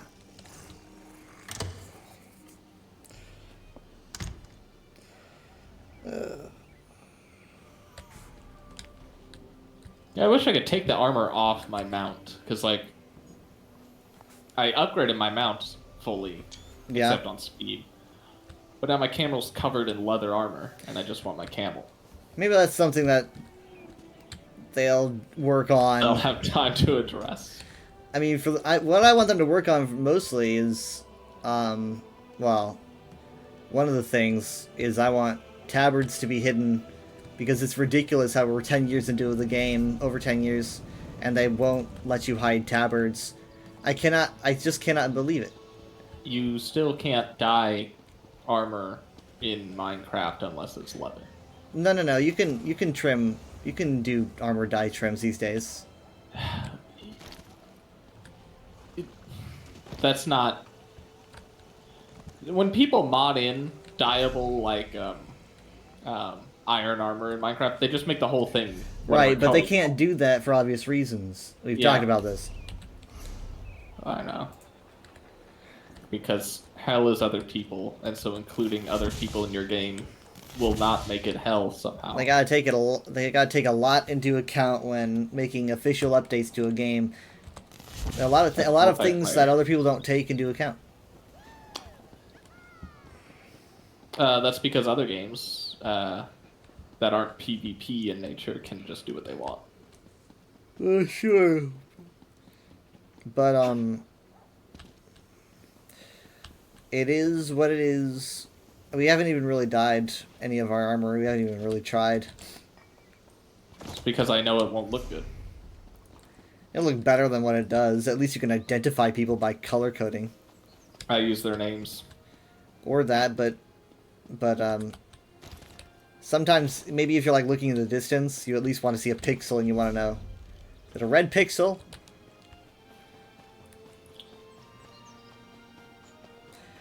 Yeah, apparently I learned that Murkmire was supposed to be a bigger zone, like a Craglorn-like zone, and then they didn't follow up on that, and they made it super, super small instead. So... Deception. I mean, like, Black Marsh is open if they want to try again. But I was looking at the Skyrim satellite map last night, and... Satellite map? The satellite map. That's the latest... That's what we call it. I know, but a sat map implies a high level of technology. Which It's Riemann Dynasty stuff, you know. I was here's a picture of the remaining area that we kind of have for Skyrim and ESO. And I cut it out, and I realized that it's on Facebook. I realized that it looks like how Craglorn works, and I was like, they could probably just do this if they wanted to do the same thing again. You basically you could easily see what's different. Like the Winterhold area is separated by a much higher elevated mountain range than the Whiterun area, which is like lower plain lands. So you could see how that would be different, and it would be kind of cool to see them do maybe like Winterhold first and then Whiterun second to kind of just do something inverse. Sure. They would have to edit the map a bit because the Winterhold issue, but that's kind of a given. Or why don't they just do that then and fix So that lawn standing issue? that's gotta happen next year. If it doesn't happen, what are they doing? I mean, like I would bet money that they just don't touch it because what's the point? What's the the benefit for touching it frees up at least 2 DLCs for the future. How many people? Because it frees up 2 DLCs, it makes them money. It frees up Winterhold, it frees up Blacklight. So that's more money. I mean, I had a friend that had an add-on that fixed the map themselves, right? If my friend could do it, they could do it over there. And so I'm hoping they manage to do that. But how wouldn't the map being incorrect though?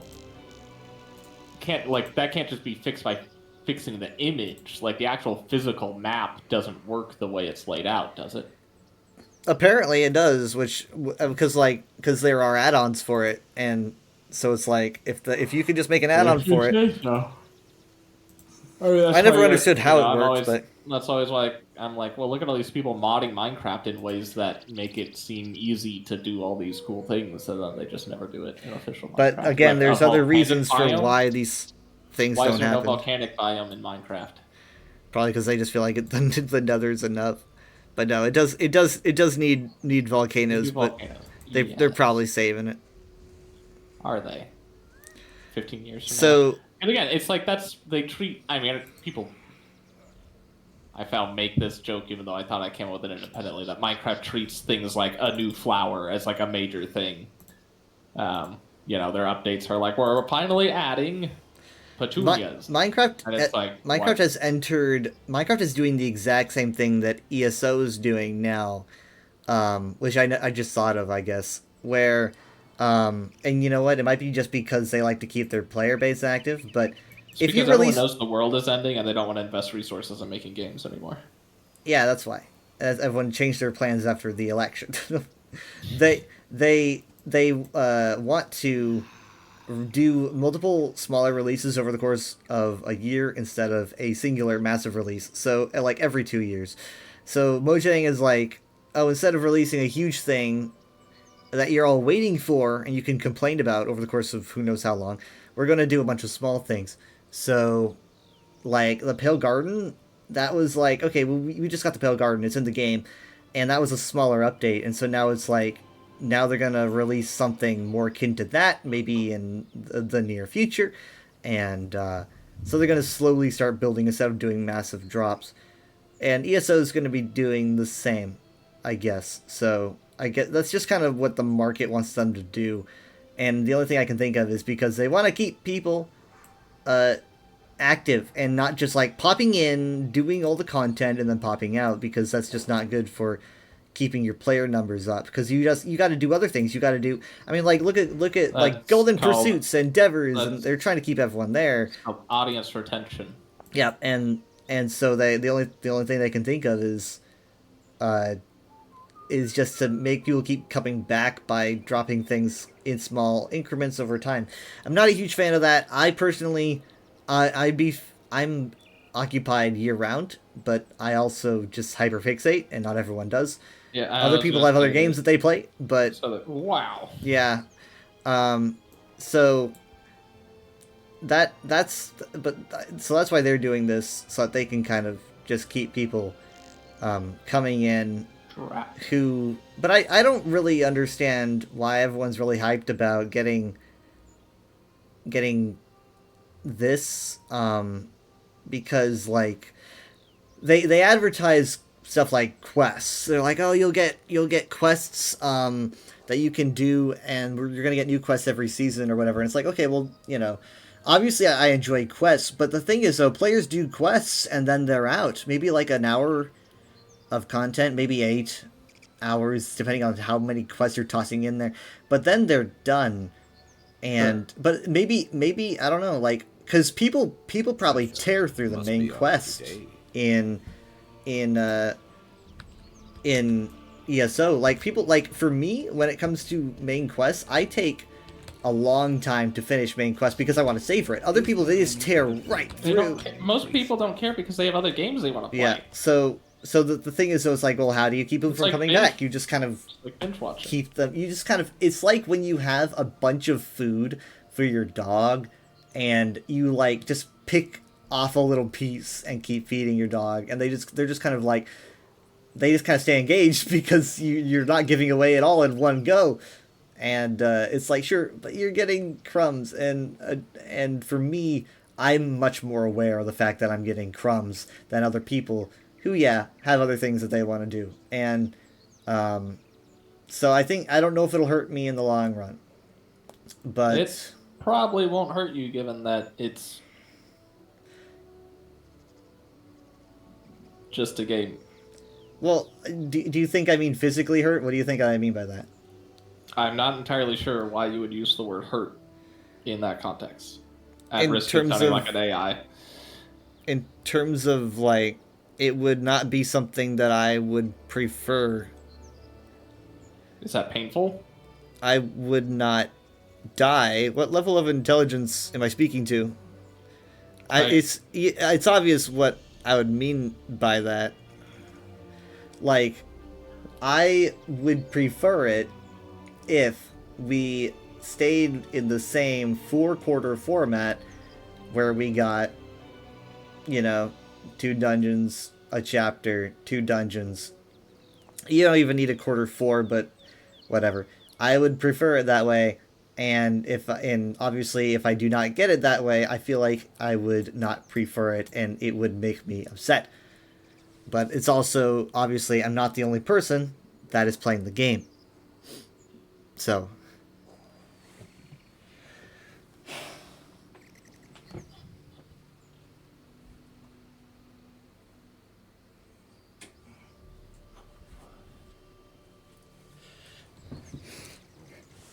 and also I don't notice nearly any of these bugs that people are talking about. Like all these people are talking about, oh, I've been having so much lag, and everyone wants to say that the lag is the servers because of the server shutdown. But I'm sitting here at, like, really high ping, and I haven't lagged at all. And I'm like, do you just want to blame the server because of the shutdown? Or maybe you should check your Wi-Fi. A lot of times people are always like, what's wrong with the servers? I'm lagging so bad. And it's like, you might want to check your Wi-Fi. Sure, the shutdown was everybody. But, like, until I'm seeing a bunch of people complaining at the same time, it's probably your connection. And everyone just wants to blame the game first. And then they fill out reports, and then ZOS is like, oh, people are having problems, and then blah, blah, blah. I'm sure they check to see, okay, is there an issue with our system? Because they definitely want to tell people, hey, everything's good on our end. It might be your problem. They don't want there to be problems in their it's system. not perfect. I mean, I hear that Cyrodiil has issues, and I don't go to Cyrodiil, so I wouldn't know. But that's kind of, I think, their focus. So I can't speak about what it's like over there. But I hear that it exists in PvP. And that I mean, PvP is where you do not want lag. Having lag in PvP is the worst place for it. Just period. You could have lag in PvE, and that's annoying. But I'm aware. But I mean, like, because I'll admit I've played PvP for years and years and years. But as soon as if someone kills you, but they didn't actually earn it, that's a level of frustration that isn't anywhere else. Because you're thinking that wasn't even fair.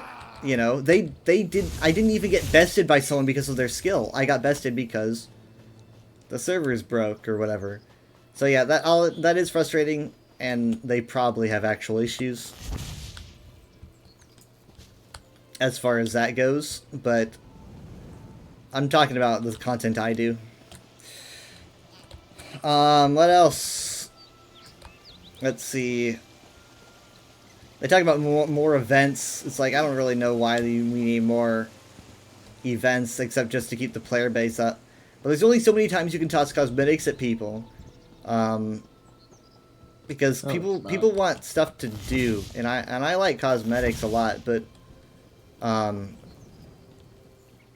I mean, like, I'm in a decent place because I've managed to put off doing veteran trials for the most part. I only recently did my first non-Craglorn vet 2 weeks ago after 9,200 hours of playing. And so that puts me in a good place to now try to do those things, and that'll keep me occupied for a long while. But everyone else is like, what are you going to do with them? Are they going to add? Are they going to add new trials? Are they even going to add new dungeons? Because I don't recall what they said about that.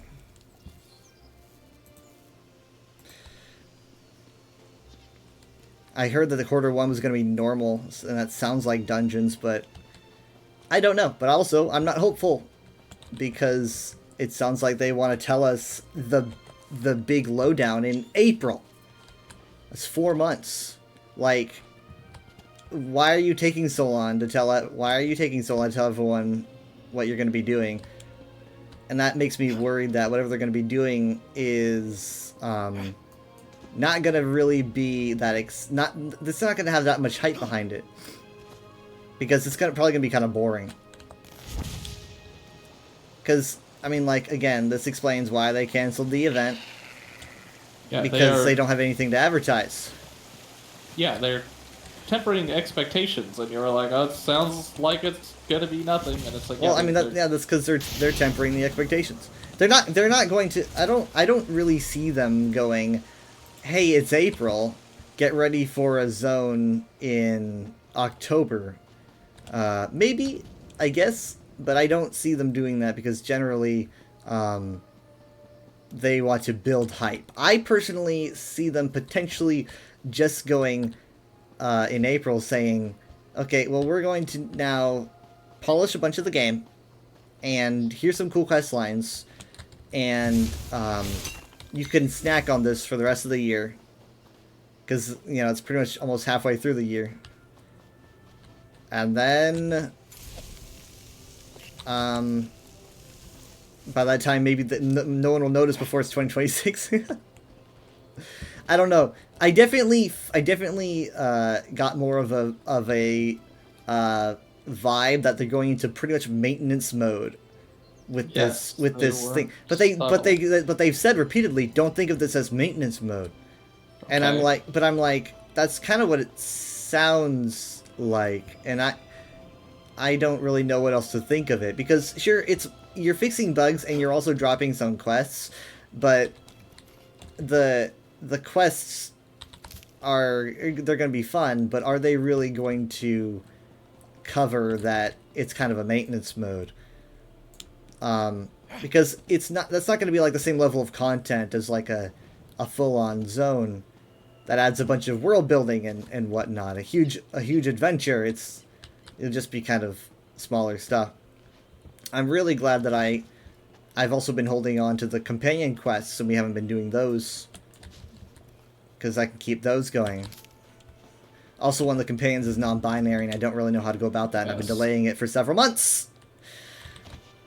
Better I mean, like, there's a lot of planning I do with our sessions, and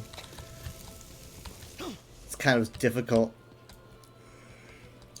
You should take a break. They don't want to take a break. I don't want to take a break. But instead, it's like planning a Christmas party. You want to do the Christmas party, but you got to do the planning part. Imagine planning a Christmas party that had no end. And then you have maybe a better analogy. I need a better analogy than that.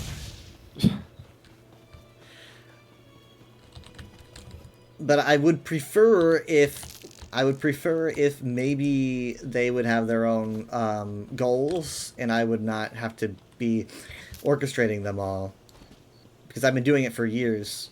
It'd be nice if, I mean, sometimes they do. Sometimes Mom's like, I gotta level up this character, or I need this gear, and it's like, oh, thank God, because now I have something to do. Be that as it may, though, we have to do those quests. Otherwise, I'm never going to get to do them.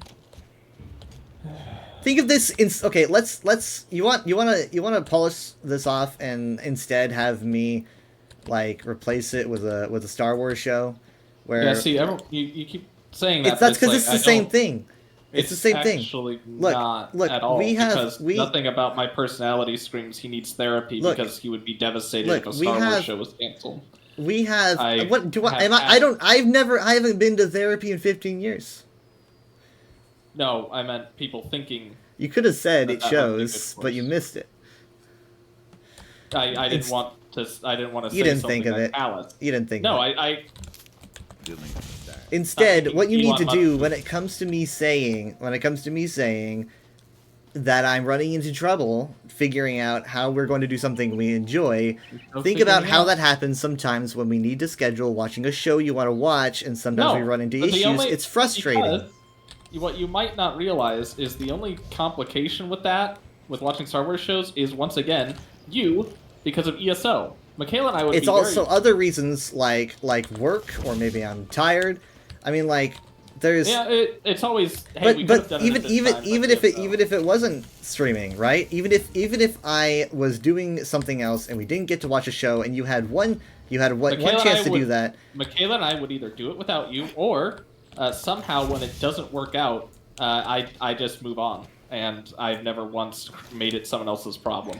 If there's something that you enjoy doing and you encounter issues wanting to do it, why Name are one you thing that suggesting just dropping it and then you're like, well, maybe I shouldn't Because do this. Whenever I've noticed something becoming this big of an issue in my life, that's Why the mature thing to do. why are you claiming how big of an issue it is? It's just something that I have an Have issue. talked It's like, about oh, nonstop. it's not something I've talked about nonstop. All right, Really? You're fabricating a reality for some reason. It's not something that I've talked about nonstop. It is something that has been topical recently that I've been discussing, right?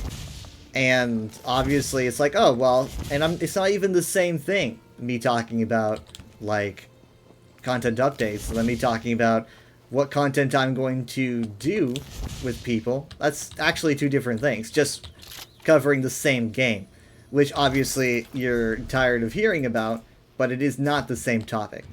It's just covering the same, like, game. It's like having two different problems on the same planet. Sure, it takes place on the same planet, but they're two different issues. And the fact So that you the root bundled them issue is together... the game that keeps... The root issue is not the game. The root issue is the issues that I am running into at times when it comes to actually being able to set up play sessions. And is it me going, oh, I'm running into a little bit of an issue, I'm going to throw my tools onto the ground and rend my clothes and gnash my teeth? No, I'm just saying that at times I run into some trouble, and I would like it if other people were to maybe dictate what we do for a little bit. While we were playing earlier, I got someone suggesting that I take you guys into a trial, and I was like, nah, they're not going to want to do that. That would have been nice, but I know what you guys want, so I don't do that. Obviously, that wouldn't... I need to figure out, like, a balance between what I prefer and what you guys prefer. That's just kind of being a mature adult, is not like forcing and making everyone do something that they don't want to do. So, as much as I would have enjoyed it.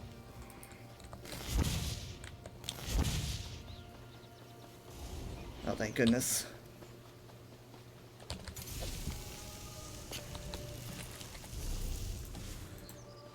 Six out of 8.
Where the heck is... I don't have any updates on... I don't have any delivery updates. For what? Any packages? Let's see. Are they coming through FedEx? I think it's UPS. I still got nothing. Still probably due to holiday season stuff. Sure, but I expected it by the weekend. It said the 26th. Well, whatever. At least I know where they're sending updates. Gonna check spam really quick.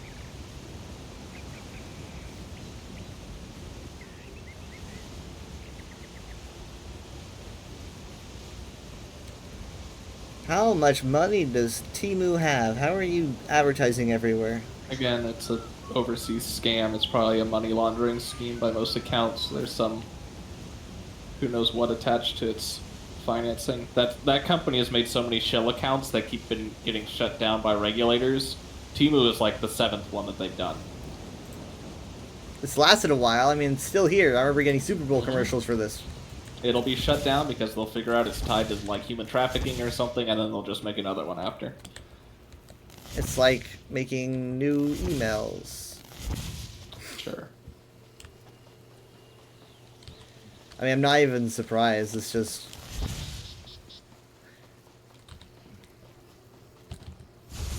First, they probably make a lot of Useful. money from people who don't know any better. You think?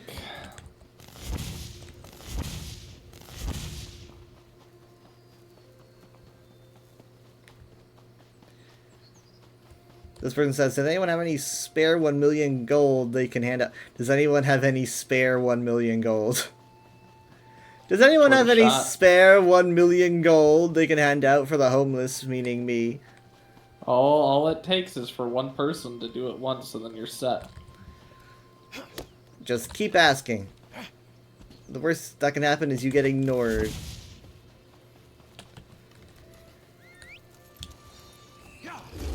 I like how they're acting like you can't just get an apartment for free.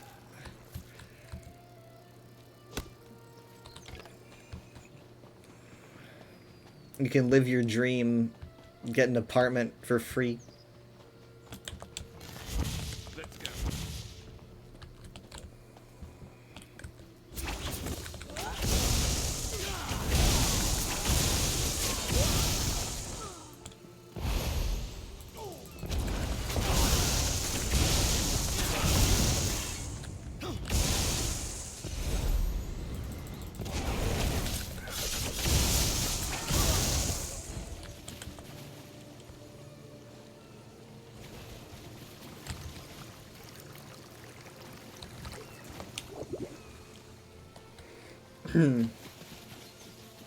So apparently Katie did way more stuff after the Christmas party with Grandma and Grandpa. I heard that she was at Christmas with you guys. Yeah, they were all here. I heard that nothing went wrong. That's what I heard. No, I mean not during the event, but we had them even up in our room after and talked to them a bit about what happened, and she still seemed like she was embarrassed and regretted what happened. And then Mom shows me an email that she sent Grandma. Literally that night, where she's like, "I'm sorry, but your guys is blah blah blah, blah blah blah," and Grandma and Grandpa didn't do anything at all during dinner. So Katie's very much now of the doing the play of like. I mean, wait. Like what? Like, let's just show them that this is what happens when you leave Christianity. You'll start picking fights with. You do it. I mean, like you can. No. I mean, saying it once is. Well, it was like an enough. accident the first time, and she's like, "I was embarrassed that we caused that much of a scene." Yeah. Okay, it makes sense. And she was like, "I hope nothing happens from it." And we were like, "It should be good now. They understand." So, and then she goes out of her way to just do it again. How can you be embarrassed and then double down? I don't know. Like we were telling him, like, okay, you just let everything just kind of settle and it'll be fine. And then literally that night, they decide to like act like Grandma and Grandpa offended them when they never talked about Christianity even once. How'd you hear about the email? Mom sent it to me because Grandma obviously got it, and then Grandma sent it to Dad. Like, yeah. It's like an episode or. I told Mom like- it's sadly. What am I gonna? The personality type before. What did you say when she came up and brought up that she had regretted mentioning it at the Christmas party? I said, obviously this is all new to them. She doesn't quite know how to go about things. She's just saying what we've all been thinking, but we just keep it to ourselves. Yeah. Because we're smart. Yeah. I mean, here, let me get the. I don't. Here. What a terrible example. I mean, it's like when someone that believes in something that you believe in is like a weird outlier and does something so strangely out of character that now they just make you and everyone else look bad. Exactly. It's like you're taking an already marginalized group that has stereotypes around it and just. It's just awful. I mean, why would you go out of your way to do this, especially if you regret doing it the first time, and then that night you do it? It's almost like a Jekyll and Hyde thing going on, where you're telling Mom it's just a Greek tragedy. Oh, and yeah, get this. They were also telling us that they're leaning to becoming pagans. So it's the classic thing of we left our crazy thing because we see how crazy it is now, and literally then just treating reality like a choose your own adventure and being now we have to pick what belief system we think is true now. And then are they gonna start picking up? They're gonna start picking up Norse gods. I swear. Yes. It's good. Yeah, I can feel it. Very much sounds like they would believe in frequencies and all. It's the kind of people that leave Christianity, but not because they're skeptics or critical reason thinking. So they're very susceptible to. So anyway, instead it's rather maybe disgust with what they're using their religion for instead of reasoning, maybe. Oh yeah, I mean here I found this is the email. She starts by saying, "Please honor our boundaries. With all due respect, please stop trying to push Jesus on us again. We have lived most of our lives as Christians and have many reasons for why we no longer are, and are intentionally distancing ourselves from it. We both believe that Christianity is actually so incredibly harmful to people rather than helpful. We respect your faith and ask that you respect ours as well. We are spiritual in other ways. Check out Strong-Willed on Subtac Online if you're interested in where I'm coming from." That's a podcast she was trying to get us to listen to, which is apparently where they're getting all their philosophy from. I also have a trio of poetry books called Unbelieve, Jaded, and Whole by Maria Taviano that are worth looking into to shed light on the harm of evangelical Christianity. We are very much not looking back on how it breaks, and know it breaks your hearts because you don't understand that there is much light outside of Christ too. Do you think that was there an exchange between them that you guys did not perceive? Mom specifies there is no misinformation here. There was no one-on-one talk between them, nothing beyond what we saw that Christmas night. So we literally sat down at a table, ate lasagna. Grandma and Grandpa never mentioned Christ once. They never even talked really to Grandma and Grandpa. There was no direct thing. It was nothing happened. And then Katie's fuming, how dare? It's nothing happened. Someone's got to intervene. Someone has to. Know. I mean, I'll do it. Someone's got to intervene. At this point, you can't undo it. I mean, so I don't really know what good it would do, but at least maybe it would have less emails would be sent. I don't know. But someone's got to do something. It's I've seen this 1,000 times. It's just mundanely predictable. It's just. I don't even want to step in. Let's just let it play out. I mean,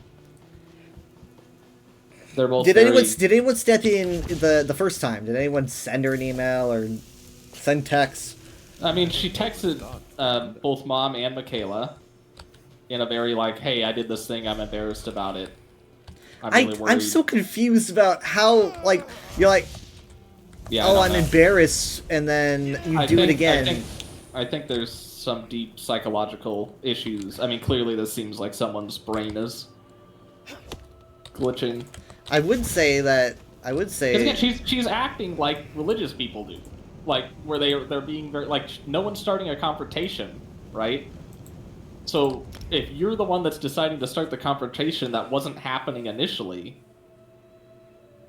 Yeah. then like you're like, that's what you're complaining that they're doing in your head.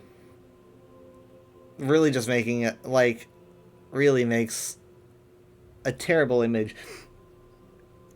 Well, again, and especially to like two elderly people that are on like their last, maybe not even year of life. It's like, what, you're going to now decide to pick a fight on like, hey, guess what? Your entire worldview that you're using as a crutch to get through this horrifyingly terrifying last stage of life. Let's fight about that. Let's fight about that. Yeah, and instead of just letting them peacefully go off thinking that, everything's going to be fine, you decide it's like almost inhumane. But again, she's incredibly naive. Mom's let me, as Mom had mentioned, aside from now that Christmas is over, there's not going to be any family gatherings for a while now, and it's like, if anyone's going to intervene, it's got to be between then and now. Someone's got to say something. Mom was saying they're never going to invite them to a gathering with Grandma and Grandpa again. Just because, like, what's the point? Why have them both at the same time? It's probably maybe that's what she wants, and this is, instead of just freaking asking, she just pulls this. Good eye. But yeah, I very much got the vibe that they listened to a podcast and this is where this is all coming from. It's not that they actually had any sort of critical thinking awakening. It's that, the classic lazy atheist where it's like, you're an atheist, but if someone were to sit down and grill you, you're like, you don't really know, and so you're susceptible to every other scam in the book. So it's more like disillusion of one concept instead of the general concept of religion. Yeah, I don't think they actually fall into the... I mean, again, they're not even atheists. They're very much like, we're spiritual in our own way. It's the most boring, predictable. It's like, oh yeah, you and... I mean, there's a lot of atheists. People would call that boring, I can imagine. They're like, oh, you don't believe in a god, that's boring. Yeah, but it takes like guts to be like, to reach that point, right? I don't know, it's pretty popular these days, but... When you do it, like, from a correct, like, I did this because I realized magic isn't real, and yada yada yada, instead of just being like, hey, I think really maybe everything is true. That's the most, like, you can't. It's a little bit more emotionally validating than. Well, it makes it irrelevant because it's like, why are you telling them that their magic is fake when you're like, we're open to all magic systems except yours? It's like, what about my magic system that says that my talking plank of wood has cursed all your crystals, and now your crystals you thought did healing provide curses, right? And it's like, why is that magic system not true, but your magic crystal rocks are? Because their magic crystal rocks don't hurt anybody, and that's kind of what they think.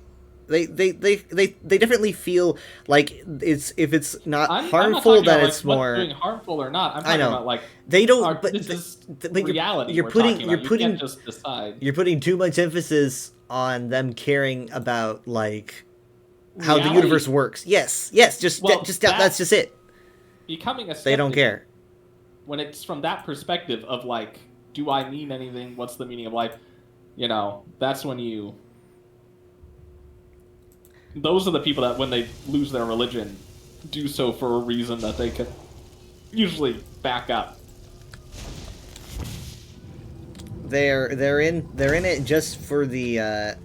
Also, a lot of people when they move out of Christianity, going from being Christian to being nothing is like dropping an addiction, and it's incredibly uncomfortable. So a lot of them do fall to various other religions and cults and crystal healing and stuff, and they need something to substitute it, something that might be less harmful, but the general concept of faith and lore is still there, and so I would view it more as it's terrifying to think about going without the idea of like, okay, I have to be important for some reason, right? Like, surely I'm not just like the same level of what would be a ranking of meaning, same level of relevance as like a particle or a grain of sand. And it's like, no, in reality, it's all the same. But you're going to be too terrified to face that, so you're going to come up with whatever you want. I think it was more. I think it was easier for me because I've pretty much just grown up with the underlying mindset of life being relentless, and so it's like, oh, you know what, that tracks. It's that. Well, like for me, it's like that there's tracks. no like obviously anything quote unquote meaning, like dealing with meaning, is a human, like that's in the human brain, right? But inherently in the universe, nothing has meaning. Like if a No. grain of sand on a beach is washed a centimeter to the left, is that somehow more important than if it was moved a centimeter to the right? You know, it's like obviously like if one thing has meaning, everything has to have meaning. So what about like all the subatomic particles? It's like, no, it's all just the same level of chaos. That's way easier to accept. That's the Occam's razor. It's like, which one sounds more likely? That nothing means anything, or that everything means everything? Especially knowing that humans are hardwired to find meaning in things from a like societal, you know, level. yeah, It's like, when you view it that way, it's like, okay, well that makes sense why every culture comes up with their own magic system, and everybody in history believes magic is real. Not because there's any evidence for it, but because the night is dark and terrifying.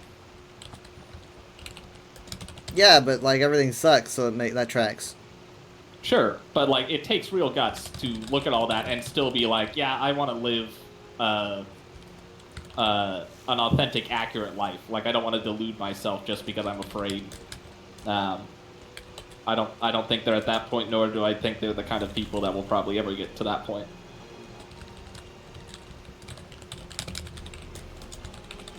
I mean, just her whole thing of like, respect our boundaries. It's like, no one even talked to you. Like, this is like filing a false claim, and it's like you're making everybody that legitimately has problems look bad, because now when everyone does this, or when anyone does this, it looks like they're crying wolf. I know. Right. This could not have gone much worse. Yeah, it's an uncontrolled, it's almost like unsupervised deconversion. part of me almost wants to jump into this and be like, we're not all that way, but then that would be me blowing my cover. But that my perspective is, it doesn't matter at this point what Grandma and Grandpa think, right? Sure, but I mean, like, it's a little bit more complicated than that. There's also people who have opinions on it mattering what they think, right? And there's just layers. Mom and Dad, there's layers and layers. Mom thinks, like, I don't know what you're referring to. I'm saying that if I were to blow my cover, What cover for who? Grandma and Grandpa? For myself, from who? Like, from who? If say I Who was. doesn't know? What do you mean? Who doesn't? They do they know? Like what? What Mom do they? and Dad? Okay, stop. Hold on. They, for all Grandma and Grandpa knows, we're all church-going little sweeties, right? Or like we're nice. We're nice Christian people. If say I am sitting here going, oh, I kind of almost wish that I would blow my cover of not being that, just so I could say, we're not all this way. Please do not let this, paint a bad image. But it's like, I can't do that. You're only wanting to say that to Grandma and Grandpa. Yeah, they're the most. I mean, like, why? What do you gain? I just people from the 1930s. I don't not much, but it's probably just my obsession with people not being completely misled and misunderstanding a group of people. I just hate it when that happens. Okay. I hate it when people get the wrong idea. That's understandable. It's going to keep happening, and I think a better coping mechanism is to work on that in yourself, because you're never gonna, right? Like, which sounds more realistic, that you're actually gonna be. If you're saying something just to make yourself feel better, then that's a good sign. That's not what I said was happening. No, I but don't. maybe that is I what's happening. like people having the right. I like people having knowledge in general. Okay, You can notice. But we both know that no matter what comes out of your mouth, like that's not going to matter, right? Well, that's a difference of opinion, right? That's might be where we diverge. Is it fair to say that most likely nothing would change in their no neurons in their brain would fire differently? I think that it might at least give a perspective. Whether or not you feel like that would be worth it, or whether or not you feel like that would happen, is They subjective. would probably just think like, oh, poor Kyle, he thinks that like this is not the case. That can be what you think. I'm just saying what I would do, and I at least think that I'm not gonna do it, but I feel like it would at least be something that it would be nice to be like, you know, the perception that you're getting here from people that are very close to you is not a good one. Yeah, but you're talking to two people that like go to a very pro-Trump church. Like, What church isn't? Yeah, well, still, I would reframe, like, think realistically, like what is actually going to happen were you to hypothetically do that, and if you're like, okay, I would only do that to make myself feel better. It's kind of like people that compulsively apologize all the time. It's like you're not apologizing for the other person. You're doing it because you can't stand the uncomfortable feelings that you're being. This has nothing to do with me. I'm not. It sounds like it does. It's not like me. It's not like I'm not sitting here going, oh, like Gargamel would probably have a different perspective on atheists now, or at least I don't know, non-Christians. I really don't think you could ever change their. That'd be like trying to tell them like maybe not all demons are bad. Like it's obviously they've had decades of indoctrination. Why is anyone? If that's the case, why does anyone care about the fact that this is happening at all? Like why'd you bring it up? Because why stress them out with all this? Well, apparently it doesn't matter. Apparently nothing's changed. And apparently the perspective that they've already had of people who aren't Christians has not changed at all. No, but they don't need to have that like being shoved down their throats. Sure, but like it's more like if, say, a nice, intelligent person was to come out as being at least also non-Christian, than say them being like worried about having it shoved down their throats. They wouldn't be as stressed anymore because they'd be like, oh well, Kyle's this way and he's not a terrible person. I would not do it. I'm just saying. Oh shit! That's not going to go the way you think. It's probably not going to go the way I think. They would hear that. And otherwise, I'd do it. Positive idea, it would just be that Kyle is mistaken in his thinking of that. I can't. Right? I mean, like, because no one made you like the arbiter of. You're not going to be able to provide examples of other people. So what, I'd be like, again, he's an outlier. Yeah, and what's the point anyway? Because once again, they have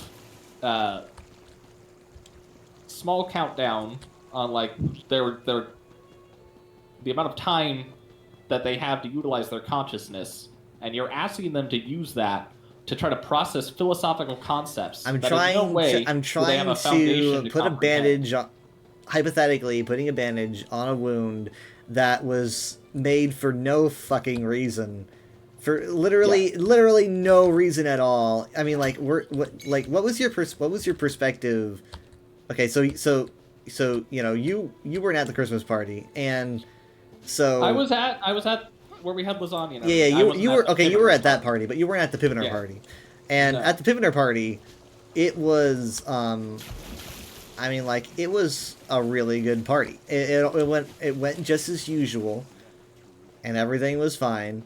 And I cannot convey to you how sudden and inappropriate. I can imagine. And I don't know. Like, And again, it's probably because they were listening to a podcast and they got the idea that this is what the podcast host would want me to do. I mean, like, I'm really sensitive about like, if you're gonna bring something up, it's like, when do you bring it up? How do you bring it up? Timing is everything when it comes to communication. Sometimes there's never a good time. Well, maybe not, but there's a good way, right? Or there's not a good way, but there's a better set way. on doing it, but maybe the idea is don't be dead set on doing it. Sure, but I'm just saying, if you're gonna do this, I mean, like, at least they didn't do it before the party, God, because they did it on the way out. Yeah. But I mean, like, even so, there was an atmospheric shift of emotion that was very weird. And I'm really sensitive to stuff like that, but it was really weird. Like, it was almost like the Force, you know, or like a Spidey sense. And because I wasn't even involved in the conversation, I was like an NPC in the general area, and I had just picked up on the dialogue from passing by, because the communication happened not in a group. It was all when everyone was kind of spread out and gathering their jackets and stuff like that, gathering jackets and shoes, or not shoes, but whatever they had to get. And so there wasn't like a central core conversation, and I just happened to pass by. And I heard that, and I went into the next room and just kind of stood there like, it's like you can't undo that. It's this feeling of like you can't control Z what just happened. I'm staring into space, and oof, yeah, just a big oof. Again, she's completely gone rogue when it comes to, like, she has no guardrails because she's completely ignorant about what exactly is happening. This is all new to her, and so she's like, oh, this here is a good idea to do. It's weird because she seems so sensitive. Yeah, I kind of expected a little bit more tact. A lot more tact.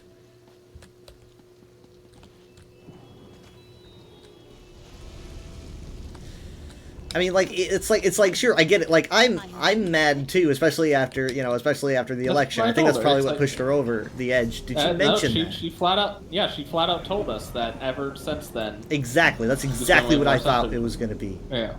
Well, don't go. So. Off the deep end. So, that's who is? I mean, sure, people are mad, and it's like, yeah, I'm mad. But you're not. But like, it doesn't. That's definitely something that doesn't change anything. I mean, that does not change again, they're a thing. Old people. It's like, leave them alone. Even if you had an audience of an entire church or whatever, and you said that, it's like you're not changing anything. That what happened happened, and again, they were, they were intentionally, deliberately targeted by, brainwashing campaigns. And it's like, you just pity that they were, that they've been farmed by these billionaires. Don't get mad at them for it. It's not their fault.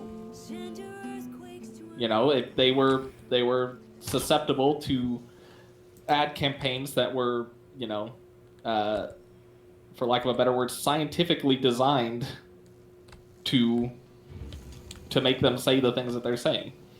There you are. I have been expecting you. I mean, not that people are exempt of control of their own actions, but I never know. There's some level of. I don't know. It's like, yeah, it's like circumstance campaigns, and it's like, at what point do you go? You need to take account your own actions. Yeah, but again, this is all none of this would have happened if it wasn't for a group of people being like, how can we hack these people? Right? Yeah, I mean, especially obviously it just gets better and more powerful with the crowd because they're older and easier to trick. Mm-hmm. And I mean, like that, like, it's just so easy. It's so easy lazy, to fool but, an old that's person. They're like, hey, if we want to win, that's why they fight dirty. They do scams.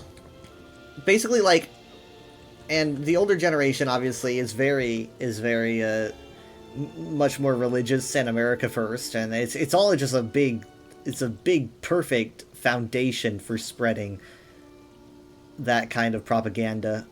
Someone should really use it as a political platform. Yeah. I better we go far. I mean, like, yeah, if I had no heart, it would be so easy. Well, again, you can sell rocks on Etsy and say that they're magic. The guy wasn't even selling any rocks. He was just selling spells. I don't even know how that worked. Anyways, yeah. Even better, you don't even have to go out and find rocks.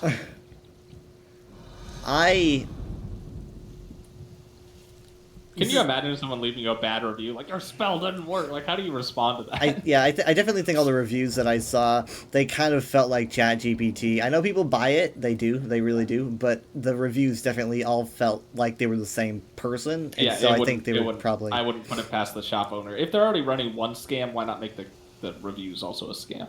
Yeah. But yeah, so... I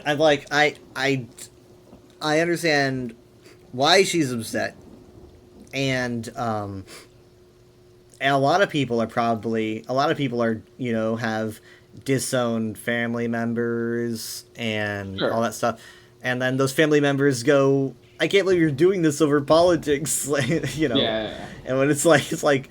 I can't believe you're doing this over something so small and unimpactful as politics, says someone who claims they're not privileged. All I did was pull the delete everything lever for everybody.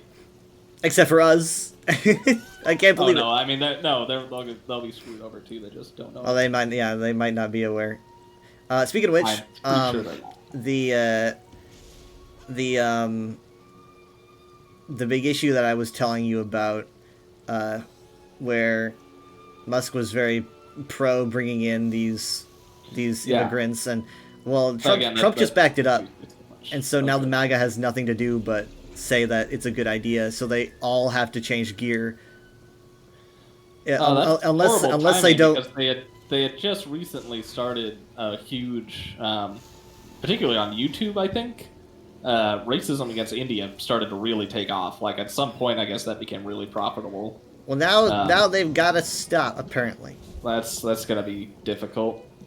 They gotta choose someone else. There's a lot of people to choose from. I don't know. It was something about, like, people would go there for travel, and then all they would do was make fun of it, like on their travel blogs. Well, apparently, I mean, like, it's interesting that racism takes a back seat when it comes to paying people less. Yeah. God, I mean, that threw me so much seeing Musk tweeting, like, we must purge all the extreme racists from our party. I'm like, something happened here. Right, like, right. You really get a shift. Something involving something about money. Like, something is tied. There must be a particular race that is associated with money that he is now deciding is a threat to the amount of money he's making. Right. So I didn't know what it was, but the second you said India, I was like, that makes sense. A lot of people are now claiming, like, well, now Trump is bent to what Musk wanted, so it's like, well, now he's in charge. I'm just gonna say already, this is a weird dynamic. Yes, say what you will about this dynamic. It's definitely unsettling. From even if you're pro or anti, it's just weird. Trump is the baseball mascot that everyone gets T-shirts of, but he's old. He's too, he's just there to get Musk the level of control that he needs. Because again, Musk is the richest person on the planet. What would you do if you were the richest person on the planet and also insane? You'd be like, well, really You'd be like, I wonder if I could become president of the United States. But he can't, though, unless they want to change the... No, he can't. So what would you do? You'd be like, well, what? Well, you have to be a proxy president. Yeah. So it's like, I have the money to do it. I mean, that's why he was buying votes, essentially. It's like, let's like, why not? The man is like, it's like the level of psychological damage that having a lot of money does. Like, compound that to the extreme. Like he is the far end of that spectrum. Like this is what happens when you have infinite money and you're also a divorced dad. It's like, And your child hates you. yeah, it's like, nothing really matters. So like, let's just see how high of a level we can get in the game. Say whatever you gotta say on the social media platform you bought because you're the richest person on the planet. Yeah, I really think, in reference to their child hating them, the only way this is going to end well is if their child throws them down a reactor shaft. Right. And the only comparable scenario I've seen, the only way that society was able to get out of it was a well-timed chucking down a reactor shaft. Wouldn't it be more like, I mean, if we're gonna make a real parallel, Star Wars isn't real, unfortunately. Okay, because I'm like the evil father was redeemed in that scene, not the one tossed down the reactor shaft. No, I'm not talking about Musk throwing Trump down. I'm talking about Musk's kid throwing them down. Right, but that's not what happened. That's not what happened. If we're gonna do parallels, the father was not tossed down. So if we're gonna do parallels, then maybe, I don't know. No, never mind. We're not gonna go there. But I'm just saying that he has you are right that he's got so much money that he doesn't really know what else to do, and he's trying to, because I mean, like, now that he's got the money and he's also got the power, it's kind of like he's in the end game, and I'm gonna be honest, just a bored human. It's like a bored human who's also a psychopath. He has reached max level and he doesn't know what else to do, and like I said, he's got more desires. He's got more, like, what's the term, like, political rights related desires that are malicious compared to Trump, who Trump just kind of like is guided and wants money, and Musk has the money, and instead Musk has this weird series of emotional issues, and he's also younger and has more energy to put towards those things, and that's good. And so Musk is definitely a broken person and very, very, very sad, and Trump is just kind of there to be honestly, it's weird. It's so weird because now, in 2016, Trump didn't seem like a normal politician. Now he seems normal compared to Musk, who shows up with these ideas like the stuff that he's proposed. Yeah, the engagement I think he has with his fan base is weirder. It's almost like a step up in a way. He kind of covers the bases that Trump doesn't, which is really upsetting. But have you heard about I'm just gonna touch upon this. Let's see. Have you heard about Adrian Dittman before? The only Adrian I care about is Adrian Brody. That's good. No, I've never heard of Adrian Dittman. Okay, so Adrian Dittman, this kind of enters conspiracy territory, so take it with a grain of salt, but only a grain. At this point, let's just go ahead and do it. Okay, well, okay, so I'm just trying to be a little bit self-aware and not be like them, but What's the point? Yeah, I guess so. But hear me out. Okay, this is weird. Adrian Dittman is a Twitter user who spends a lot of time, obviously, in far-right crypto spaces, predominantly in... Basically, like, if there's a Venn diagram of the spaces that he hangs out with Elon Musk, they are pretty much the same spaces. I see. He tweets the same as Elon Musk as well. He enters Twitter Spaces, which are, those little chat rooms that you can have on Twitter, and he sounds like Elon Musk putting on a voice. Well, I mean, Elon Musk has done that before. He's had fake accounts. I think he's got fake accounts, but this is him actually, like, in voice. And at first I was listening and I'm like, that just straight up sounds like, it does sound like Elon Musk. I cannot believe how much, but it sounds like maybe he's trying to weird his voice up a little bit, but it just sounds like him. And then and I'm being entirely serious, there is a clip of him discussing, I believe, the tweets that Laura Loomer put out, but I could be wrong if that was the topic or not. But he was discussing those and talking about Elon and Loomer, and during this discussion, he legitimately accidentally uses the term I instead of Elon. He says, the first thing that I was the first thing she tweeted about. And he doesn't even catch that he said that. I heard it. It's just straight up. And if you just heard his voice, you'd just think that's Elon Musk. So this guy is out here, like, basically trying to be Elon in the public space without outing who he is so that no one can be biased or whatever. He's basically, like, trying really hard to be an undercover agent. And I know it sounds like a conspiracy, but he just straight up said I when referencing the fact that she was talking about Musk, and I'm like, you don't, that's not a slip of the tongue. You don't do that. You don't accidentally confuse who you are as a human being, you know? No. So I just gotta say, it's sounding pretty likely that it's him, and it's like, this is such a weird... Such a freaking weird thing to do. We're at such a late stage in human civilization. It's like so much is just like, why not? Like, why not at this point? It's like just kind of fuck it, sure. Yeah, let's just be a different person on this social media website I didn't want to buy because my wife divorced me. Yeah, his profile pic is like a Greek statue because obviously that's the fascist go-to. Yeah. Yeah.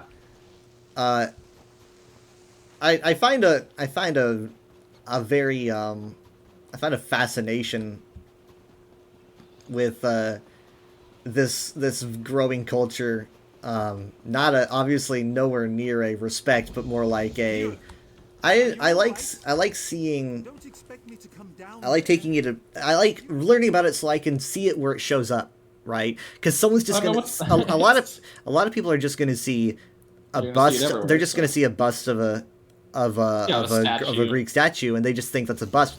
But that's they might even say like, oh, that's nice. Yeah, but the more you research, the more you're aware of like that right there is a dog whistle. That's a symbol, and it's just I don't know. I like studying groups of people, and I find it interesting. When I had a guy in a Jeep cut me off once, and on his sticker on the back of his car, very hidden in the bottom corner of the bumper, you just see that little hand doing the upside down little circle that says like, hey, I'm a fucking racist. Oh, I was like, what's wrong with the Jeep? I was like, there's nothing wrong with Jeeps. This guy in a fucking Jeep. Jeeps are dog whistles. I was like, please tell me a Jeep isn't a dog whistle. I'm gonna be so sad.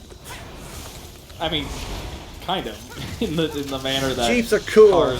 Cars in general, you can usually tell what a person is. He uses a car. He's a fascist. Some cars are assholes. Yeah, there's a one of the regulars at my work. Obviously, black pickup truck covered in Trump stickers and stuff. Take a guess. It's like just straight up fully elevated, like just to be way taller than everyone else. It's like, come on, man. It's literally like I would if I was that kind of person. It's like you have to know that like people think that means like your dad never loved you. And if that's not the case, they're not. I don't think they're that self-aware. Self-awareness could solve so many global issues. It's self-awareness. Yeah, self-awareness is on like I'm not gonna say all-time low because it's always been low. It's like it's so important for people to know what they think, why they think it. Like maybe I'm scared, maybe I'm thinking too rashly, maybe this thought process is similar to another thought process I'm having because of this. It's the same fundamental cause. Not enough people think like that, and because of that, they just do a thing. They just do it because fuck it, and it just causes just so many problems. Maybe it's no one's thinking. Monkeys. Yeah, well, apparently I can think past the monkey. Maybe that's not really the default state that most people are in. That monkey isn't the default state? No, that being able to be like, hey, it's okay for me to be uncomfortable with. Well, no, it's not default. It takes effort. I mean, it's not. Maybe it's not always fun. Effort should make it obvious that only a handful of people would. I'm not saying I don't understand why no one's like that. I'm not saying that like it doesn't make any sense. when the worst case scenario happens, because it's like, well, yeah, it's like you're asking a bunch of primates to coordinate in an intelligent manner. It's like herding cats is not even an apt analogy. Pulling hen's teeth. Yeah.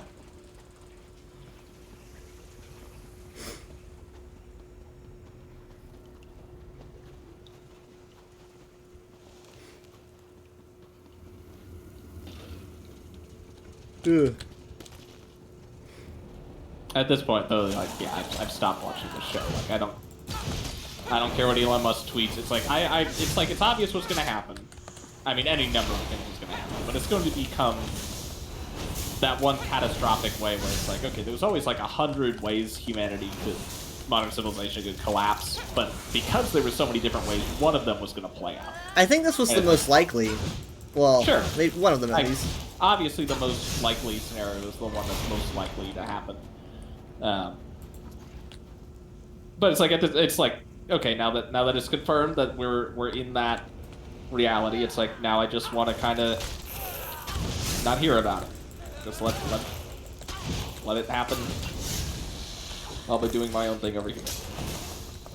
Yeah, I mean, like a lot of people are going, oh wow, the meltdown's happening already, and it is all, you know, there's a sense of catharsis where it's like, yeah, you know, these unstable people are beginning to eat each other, and it's there's a sense of satisfaction that comes from watching it, but obviously I wouldn't really be satisfied because none of them, like, when they go down, like, they're just gonna take everyone else down with them.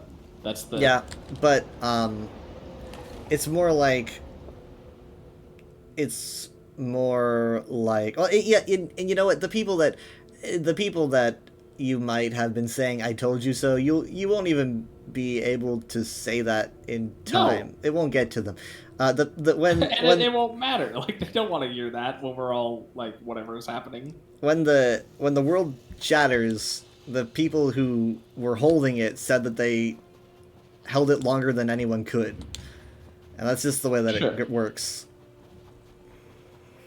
Yeah, of course they're not going to be like, I'm sorry, we really, oh god, we screwed up. Oh no, we screwed up. Yeah.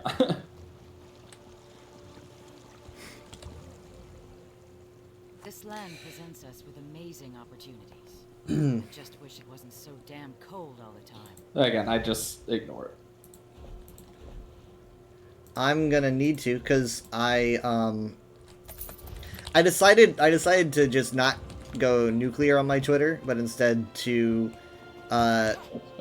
rationalize. I was like, okay, well, you know what? Because a lot of people didn't want me to leave Twitter when I told them that I was leaving Twitter, and I was like, okay, well, so what can I do instead? And I was like, well, you know what? I dictated how long I spend on social media doom scrolling, and I was like, a lot of it's at work, right? And so what I thought was, what I'm going to do is I'm going to queue posts the night before, and I'm going to delete the app off my phone so I don't doom scroll. Yeah, during the day. That's great. I feel compelled to bring up that I never understood people that had to people that had to install an app to limit their internet usage. And I understand, like, there's people, like, if I said, like, yo, if you have a problem with eating, just, like, why not just don't eat the food? But, like, I don't get, like, why can't you just keep the app on your phone and just not open it? Well, there's no reason. I need the space. Oh, okay. My phone's having storage that issues. Makes more sense, but, like, some people will legitimately be like, I had to delete Twitter just because I couldn't stay off it, and it's like, just stay off it? Like, I don't know. I can't say that I'd be able to sit there and actually... Not doing something is always easier than doing something, so just don't do the thing. I'm going to still have, like, Blue Sky is basically going to be what I do during, like, the day, and I have my own issues with Blue Sky, but there are things that I blame myself for. What's that? It's a fucking starter list that I accidentally grabbed, and I regret it. Because I've been Googling, how do I get rid of starter lists, and people are like, you can't, and wow, that's just really hurting me. Glad I do that? Well, Yeah, I mean, watch- how is it hurting you?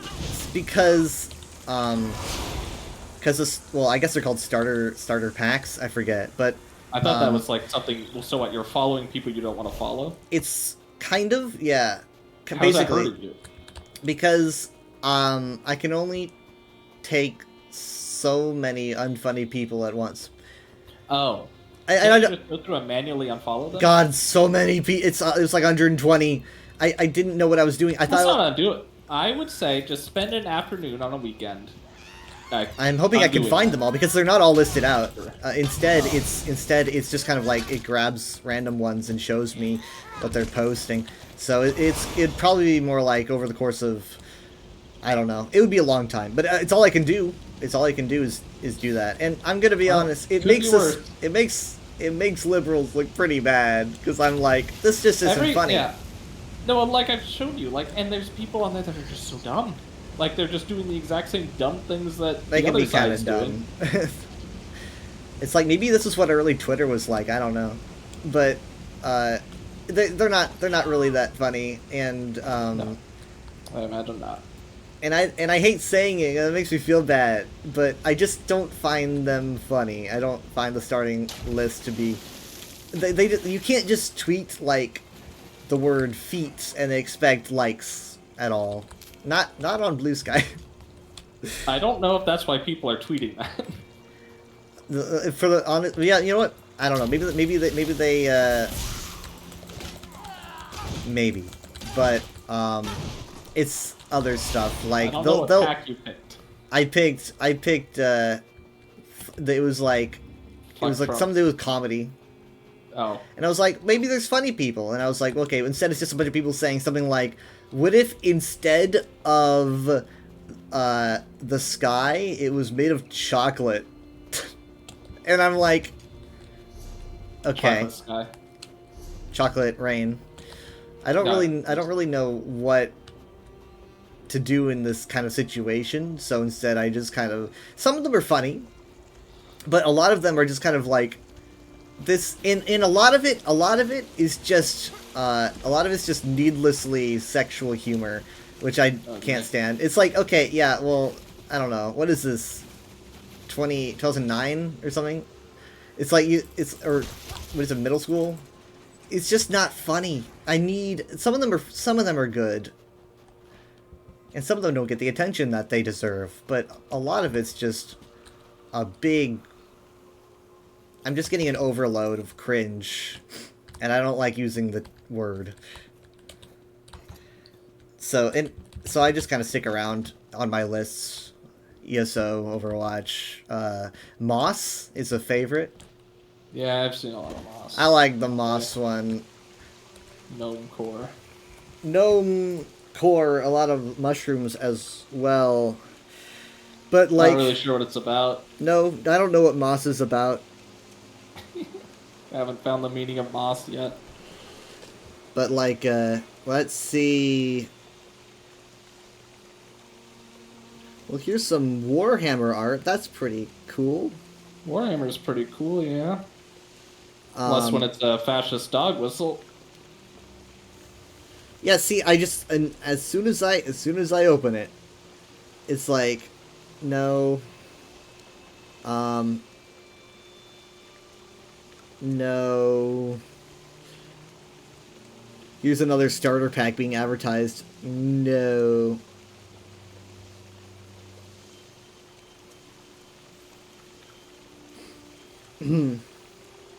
This one's kind of funny. Just...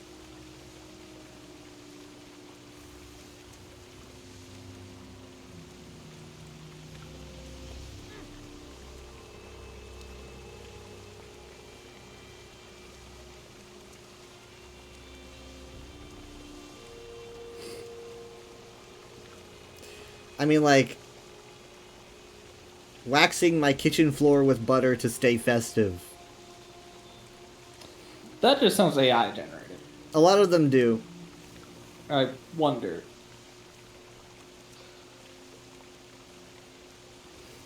Who curated the pack? I don't remember. I just thought it was. I thought it was a. I thought it was a channel I could immediately get rid of and not like a group of mass following. Let me see.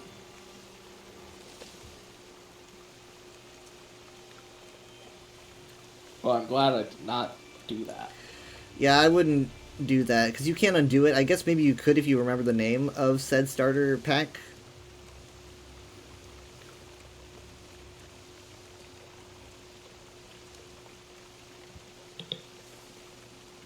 I don't really use those things to follow anyway. But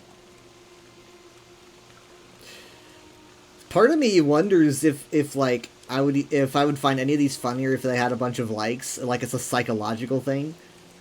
Because like Twitter sometimes has like these weird posts and it's like, oh, all these likes. It's like, do I find it more funny because of that? Is it am I psychologically altered because of the fact that like I see other people are enjoying it? I don't know. Sometimes I wonder.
I really hope they don't have me train someone for New Year's Eve. how many openings does your site even have? We're about to have another because we're going to be losing someone in January. That'll be like, I think, a weekend spot. But oftentimes we need, I mean, it's just like a nearby flex would be an angel because, I mean, this guy that I trained, he's like 40 minutes away, 45. Wow. And, I mean, like, I think I was told on Monday or whatever, like, I would be training him for Tuesday. Though I guess Tuesday's going to be when I come in early. Like, I guess that would make sense. I don't know. I'm hoping that I don't have to do it again because that was miserable. And I just hate training. I mean, like, cause like I would prefer to spend my shift by myself, for one thing. Obviously. For another thing, it's like, I mean, I don't know, because training just means that I'm actually working less, well, kind of, because like when they're doing their own patrols, I just sit in the car and I don't even have to go anywhere, but despite that, I end up going out of it just so much more fatigued, just because of having to deal with it, and I don't want to admit it, but I can't deal with these people. It drains me. Trust me, I have done many training. And I've frustrated people, I'm sure. So I try to be really nice because it's like, oh, I'm sure I was this person for other people, but I mean, like, sometimes, especially since on Christmas Eve when I did that training, it was also a 10-hour shift. Yeah. Pretty much. And so I was already very annoyed and tired, and it was like, it's also Christmas Eve, and I'm not getting holiday pay because it's Christmas Eve, and so that was, and it's like, now I gotta train a guy for 5 hours, which is like 2 more hours than usual, and, so interestingly enough, we get this guy, he comes in, and, he's elderly. I'm really bad with ages, but I would say, 50, not elderly as in like, I mean like compared to Older. usual Older, employees, 50 maybe. And he had been with Securitas, I think he said 15 years. And his 15th year is he said going on 15. So, Good on it. So he told me that he had been at this site before once, I think. And he was like, they used to have more points to scan back in the day. I'm thinking like, okay, so this is going to be easy for him. Because he said that he had been here before a long time ago. I think 3 years ago.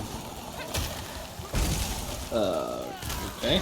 And, so we start having the very unique problem of him getting confused about where these points are because his brain keeps going back to 2021. And so it's like nothing here.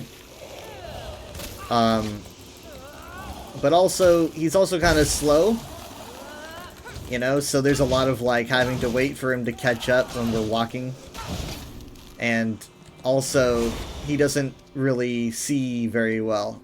And I think a lot of his shift was going to be in the dark. So it's like, all these things just aren't really working out. Because he's doing the morning shift, like, really, like, pretty early. Yeah. I'd say, like, maybe an hour or two in the dark, I guess, because sunrise is around 7 or 8. So, I know the shift, yeah. So, but, like, also there was the issue of getting him signed in. That's always such a pain, getting these people signed in. Yeah, because you don't understand. The system can be a problem because you gotta hook up someone's you gotta hook up someone to the site that they're working at. So we had to get him into the system, and that took like a good hour, I think, of us just sitting in the car. He's called support. He's this poor support guy. But he's going through to get his password all set up and everything to get in.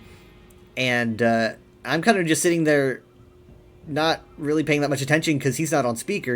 I don't know if he knows about speaker because he's just kind of using the phone like a phone. And so I can't hear anything. I can only just sit there as he's trying to figure it out. And I'm starting to realize I'm thinking that he doesn't know what he's doing. Because it's like I can't help because I don't know. But so I'm watching him, and I realize that at one point he's stuck on a CAPTCHA. Oh no, it's a robot. And I'm like, oh, he's a robot. But he's stuck on a CAPTCHA. So I take the phone, and I'm like, I start doing the CAPTCHA, and he's very confused about what it even is.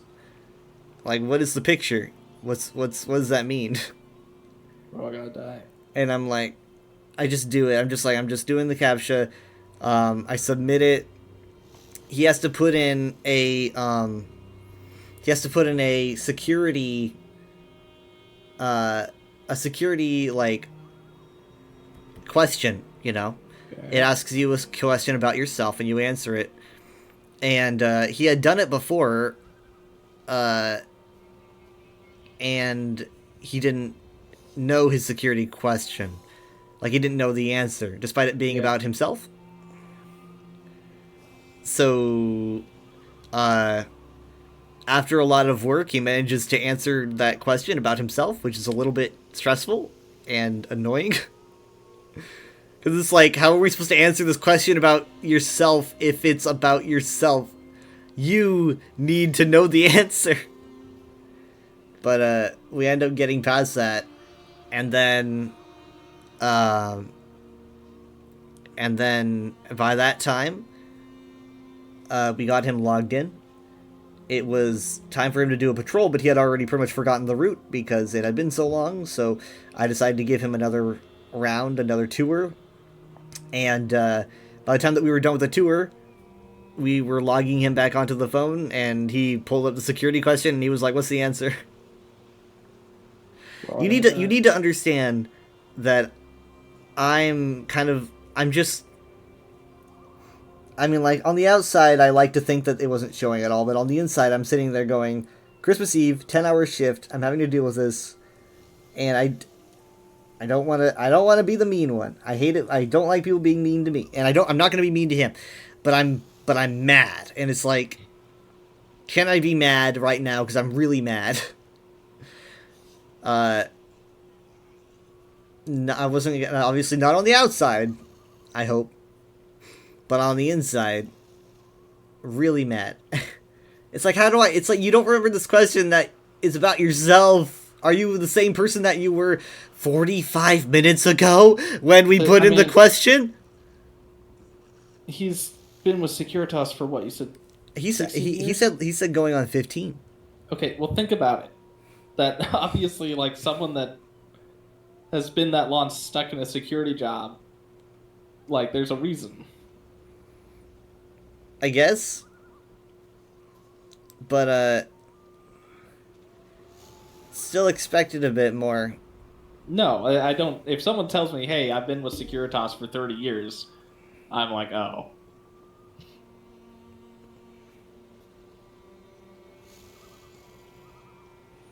I had to answer it for him. I knew him better than he did. It was very weird. It was very weird because it's like, That's just life for a lot of people.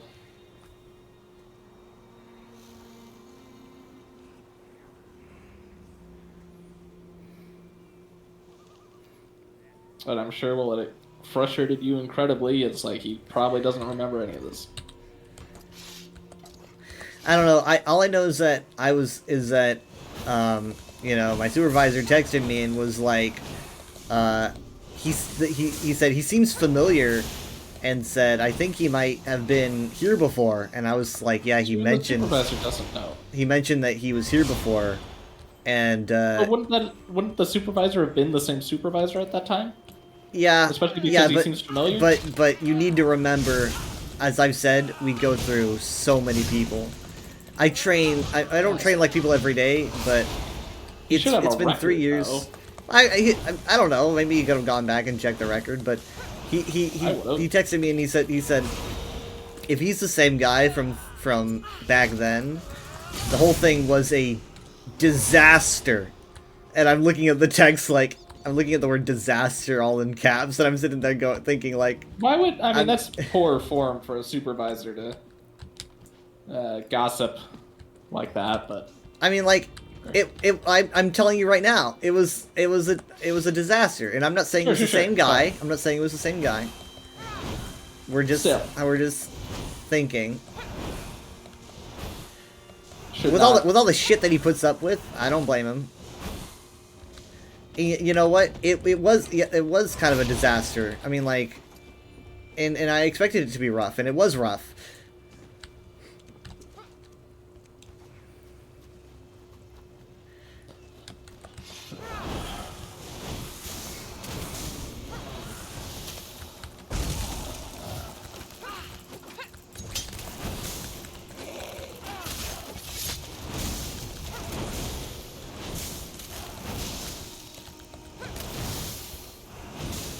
But unless someone is mean to me or someone else, I don't get mad. I get frustrated on the inside, but until someone is like actually being like aggressive, then I don't do anything about it, and I just let it bottle up, and until I talk about it, which I'm doing now for the first time. Because I mean, I really just had, and the only, I mean, like, it's a good thing that I don't have to do that all the time, because it would be a little bit too rough on me.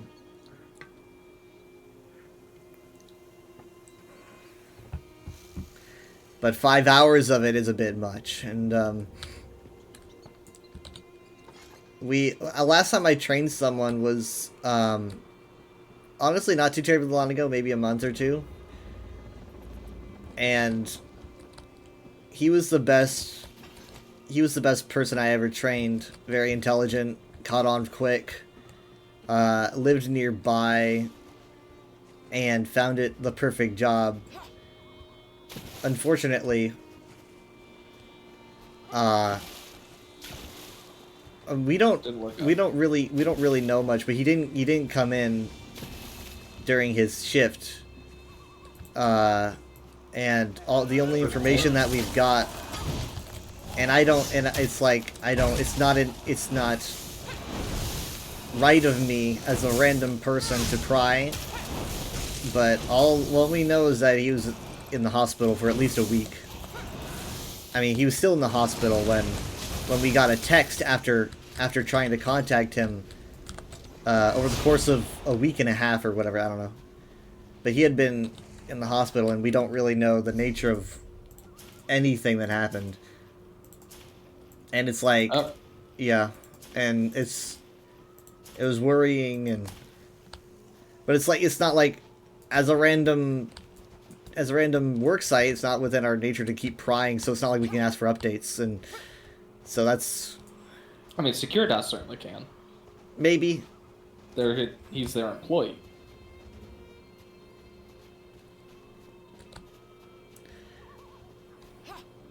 But all I know is that it was about a week of asking, at least, before we got a reply.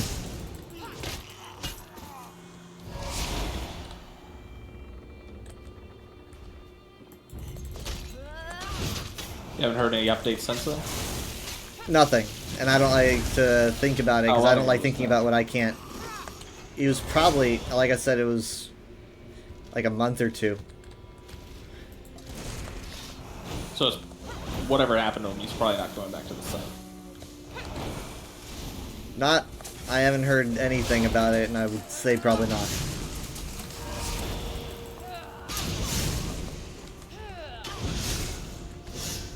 If it's something that I can't help, you know. Well, yeah, you're not the supervisor. And even if I was, I couldn't. It's not something that I could. If you were the supervisor, you would be wanting more information on the situation, because that's an open slot at your site. Yeah. That you had filled, and now you need to know why. Yeah.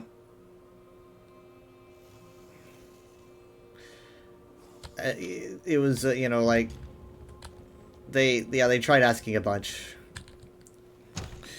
So it's hard for us to find, like, a flex, and I talked to Mom about it, and she was like, kind of thinking about maybe signing up as a flex for some extra money. No. Why? It's an easy job. I don't know, there's... Do you know how much work that my supervisor has to do to fill in for these people? I feel so bad for him every time. He works an entire freaking shift and then has to work a second one because people don't come in. I know, I was a supervisor. And it's like, there's no reason why people can't be doing this. It's the easiest thing ever. Yeah.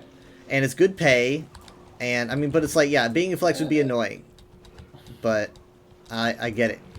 Because it's like you'd be more like, well, not really on call, because on call means that you'd have to accept, but flex is more like they reach out, and if you're available, it's up to you. There's also a certain level of, I know dignity is not a real thing, but nope, all of fabrication.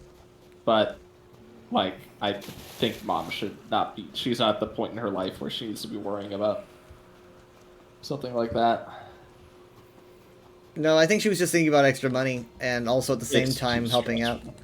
It's not helping stressful. Out what, a corporation? Helping out people that work a corporation that want to have lives, It's the corporation's fault that they have to do that. It's not Mom's responsibility to fix it. No, it's the corporation. We can't get anybody. Like actual real people, we cannot get anybody. Well, We the are real people solution with is- real lives, and we can't get anybody. Yeah, So- but the solution then isn't to throw yourself at the problem.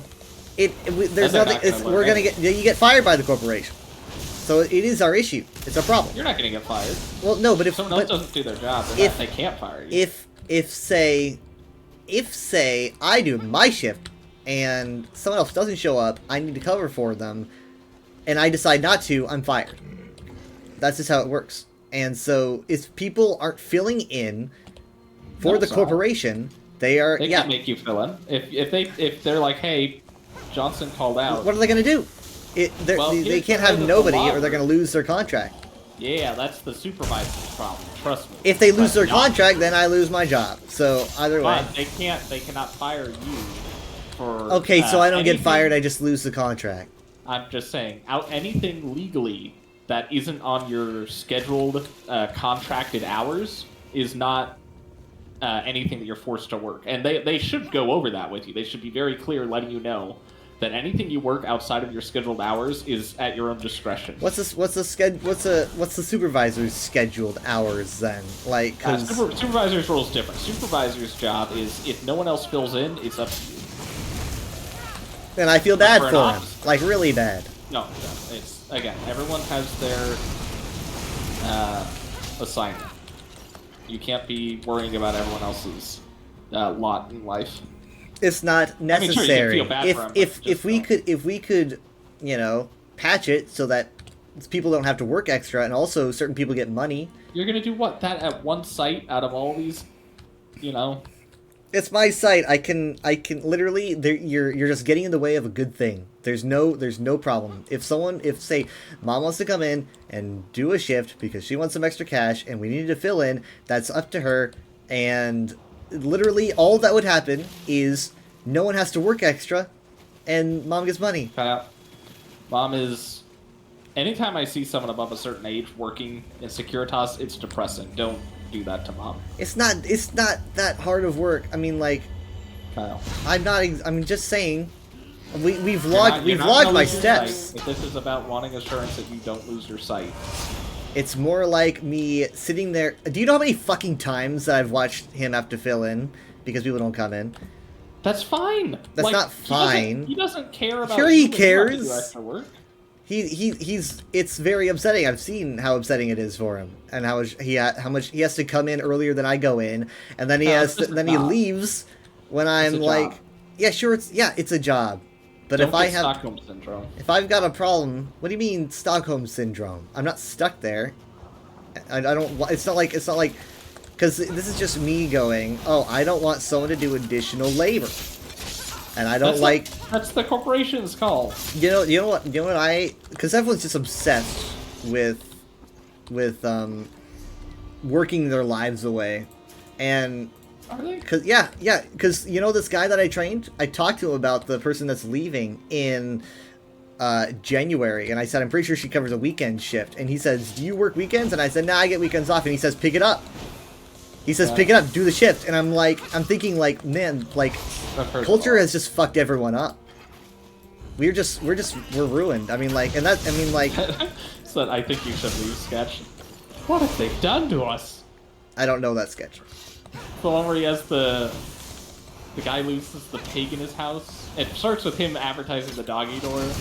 Oh, wait, yeah. Yeah, and then he's like, what the fuck is that thing? It's a pig! And just like has some convoluted story about like we get his neighbor trying to pull a prank. And he's like, I thought this thing was about to eat my face. Oh, yeah. And I just sat there. What have they done to us? Because he was Yeah. just saying that, how horrible his job is. And I was like, this is better than my current life. Yeah, it's...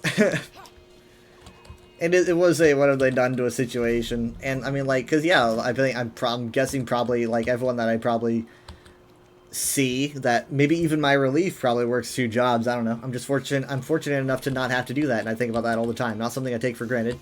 And, so it's just... I was just sitting there thinking, like... like how screwed up it is that it's like, oh, you have free time, slave it away. But for what? Yeah. For what? What's the reason? I mean, from their perspective, it's usually necessary. Sure, yeah, Yeah, and they don't know how good I have it. And I mean, like, yeah, a lot of people don't know how good I have it. Some people are just like, wait, you know, when it comes up, I don't advertise it, but it might be like, you still live with your parents. But I'm just thinking, like, there's barely other options. You know, it's not really like that's just kind of what goes on now. I've looked up apartments. You know, I've looked up all that, and I'm just sitting there going, you know, at best, barely sustainable. Yeah. Hand to mouth, and I mean, Steve and Nikki are also wanting to leave where they're at, and they're not able to because of that. I mean, it's like it would be nice, but we don't live in the, I don't know, 70s anymore, 60s. Wherever it was nice. Apparently, it was always this way. The boomers tell me.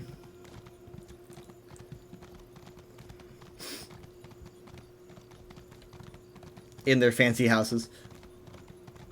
They got by pulling themselves up by the bootstraps. Right. I mean, like, Kristen was doing the same spiel at the Christmas Kristen's been party. brainwashed. And I was like, but I mean, like, she said that, like, right after we were talking about how the housing market's just ruined or whatever. And I was just like, we were just talking about how everything's more expensive these days, and now you're acting like it's the same as it was back then. It's not. It's not. And it's rough. I mean, that's why everyone's rooming with each other. And then right after she was talking about... Kristen's, that's the thing I hate about these country people that are stuck in poverty, is it's like their praise of the system that's keeping them in their trailer parks. It's well, like, she's got, her job gives her a place to live, and she even made a Sure. reference to that. She said, well, I don't have to pay because my job gives me, or something. Yeah. It's something along those lines. She at least has to pay very little compared to, you know, what you'd expect. So she's like, I'm you know, I'm blessed with a place to stay. But I'm like, but how many people have that? And I'm lucky enough to be paying $600 in rent a month. You know, that's, I mean, like, how many people have that? You know, like, if you're talking about like the cheapest rent in the Metroplex, you're looking at like upwards to 1,000 or something.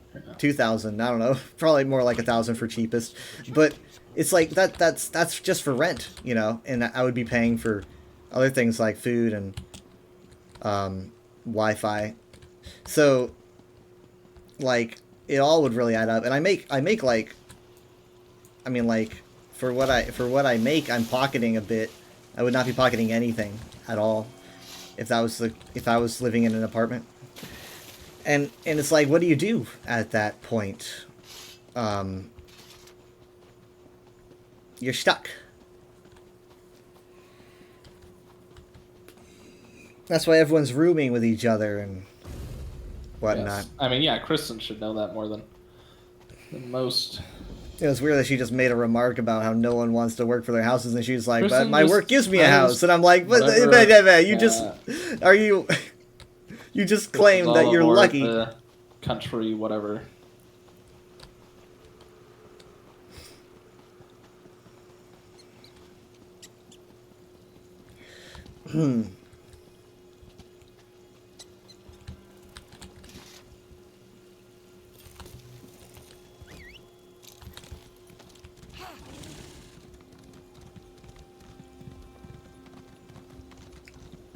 I'm at least lucky that my shift ends at 10 p.m. so I can get home for New Yeah, Year's. it's not that bad. And again, I've learned through years of having to do work things that I wasn't thrilled about that it's really not that bad.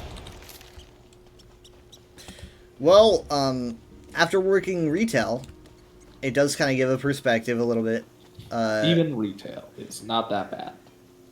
It Like, depends. It includes everything. I mean, sure, I worked at Sam's Club. Maybe Sam's Club is better, but Maybe it's kind of a more exclusive, polished place, but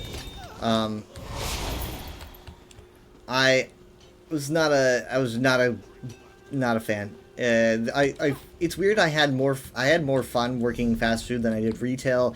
Well, I also worked Walmart. Right. I guess that's Didn't that's have- that's not as polished, definitely. But that was horrible. working at Taco Bell was pretty good. The only thing I really didn't like was drive-through, and that's why I'm always definitely very nice to all drive-through workers. I hate drive-through. It was one of the worst things that I've anytime- done on a job. Like Dad can be kind of aggressive to drive through I've people, and I get very cringe. I mean, I try to well, okay, hey, I try to let them know like that we don't do that. I mean, like it's not- if it comes up with anybody, really, anyone, it's like we don't do that. It's like I whether mean- you're related to me or not, I'm just gonna tell you don't do that. He's it's the kind of person that they're just going to do it harder. And you just need to be someone that they respect. Ugh. And I'm like, you need to know how to talk to them, especially like I'll regale my drive-through stories, and you know what? My drive-through horror stories have nothing to do with mean customers. I didn't even do it enough. If you stacked on mean customers, that would make it even worse, obviously. But the reason I didn't like it was the speed. They were literally, they literally monitored you compared to other restaurants in the region to see who would do it faster.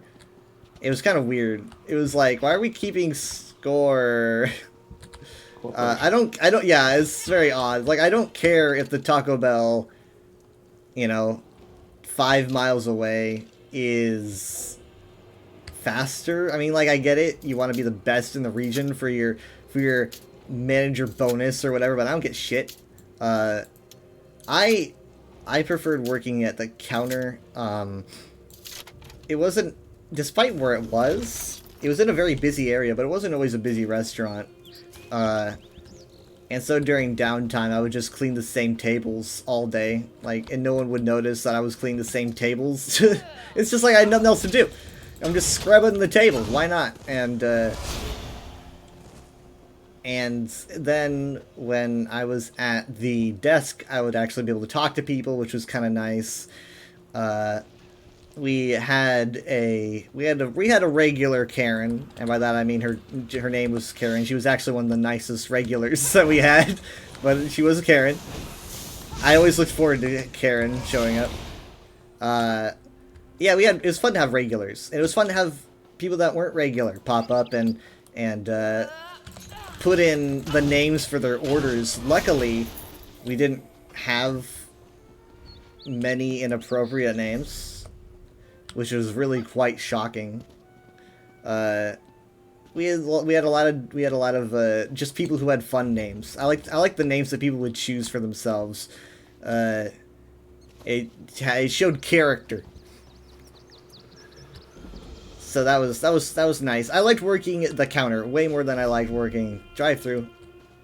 And I apparently did such a good job that I got a positive review, and I got a certificate of excellence on the wall because they just kind of I think they printed out the review, or at least they printed out the certificate because of said review. And that was pretty fun.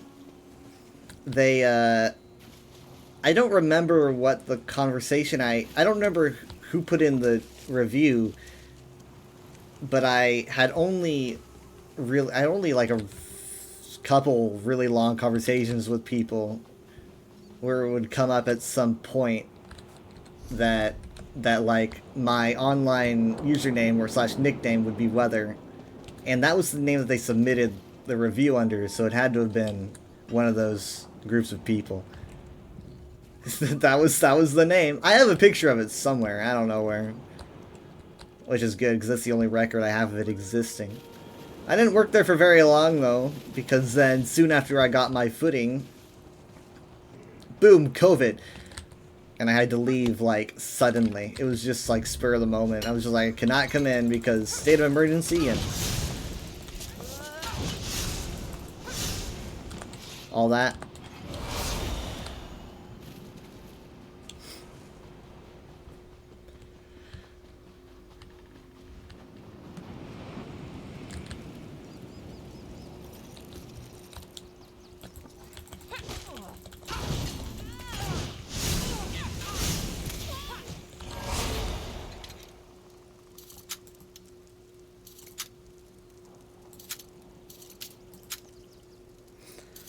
Anyway, so this car that I'm looking at, or rather, pretty much already own. There's no, I can't really stop it now. It's gonna run me dry.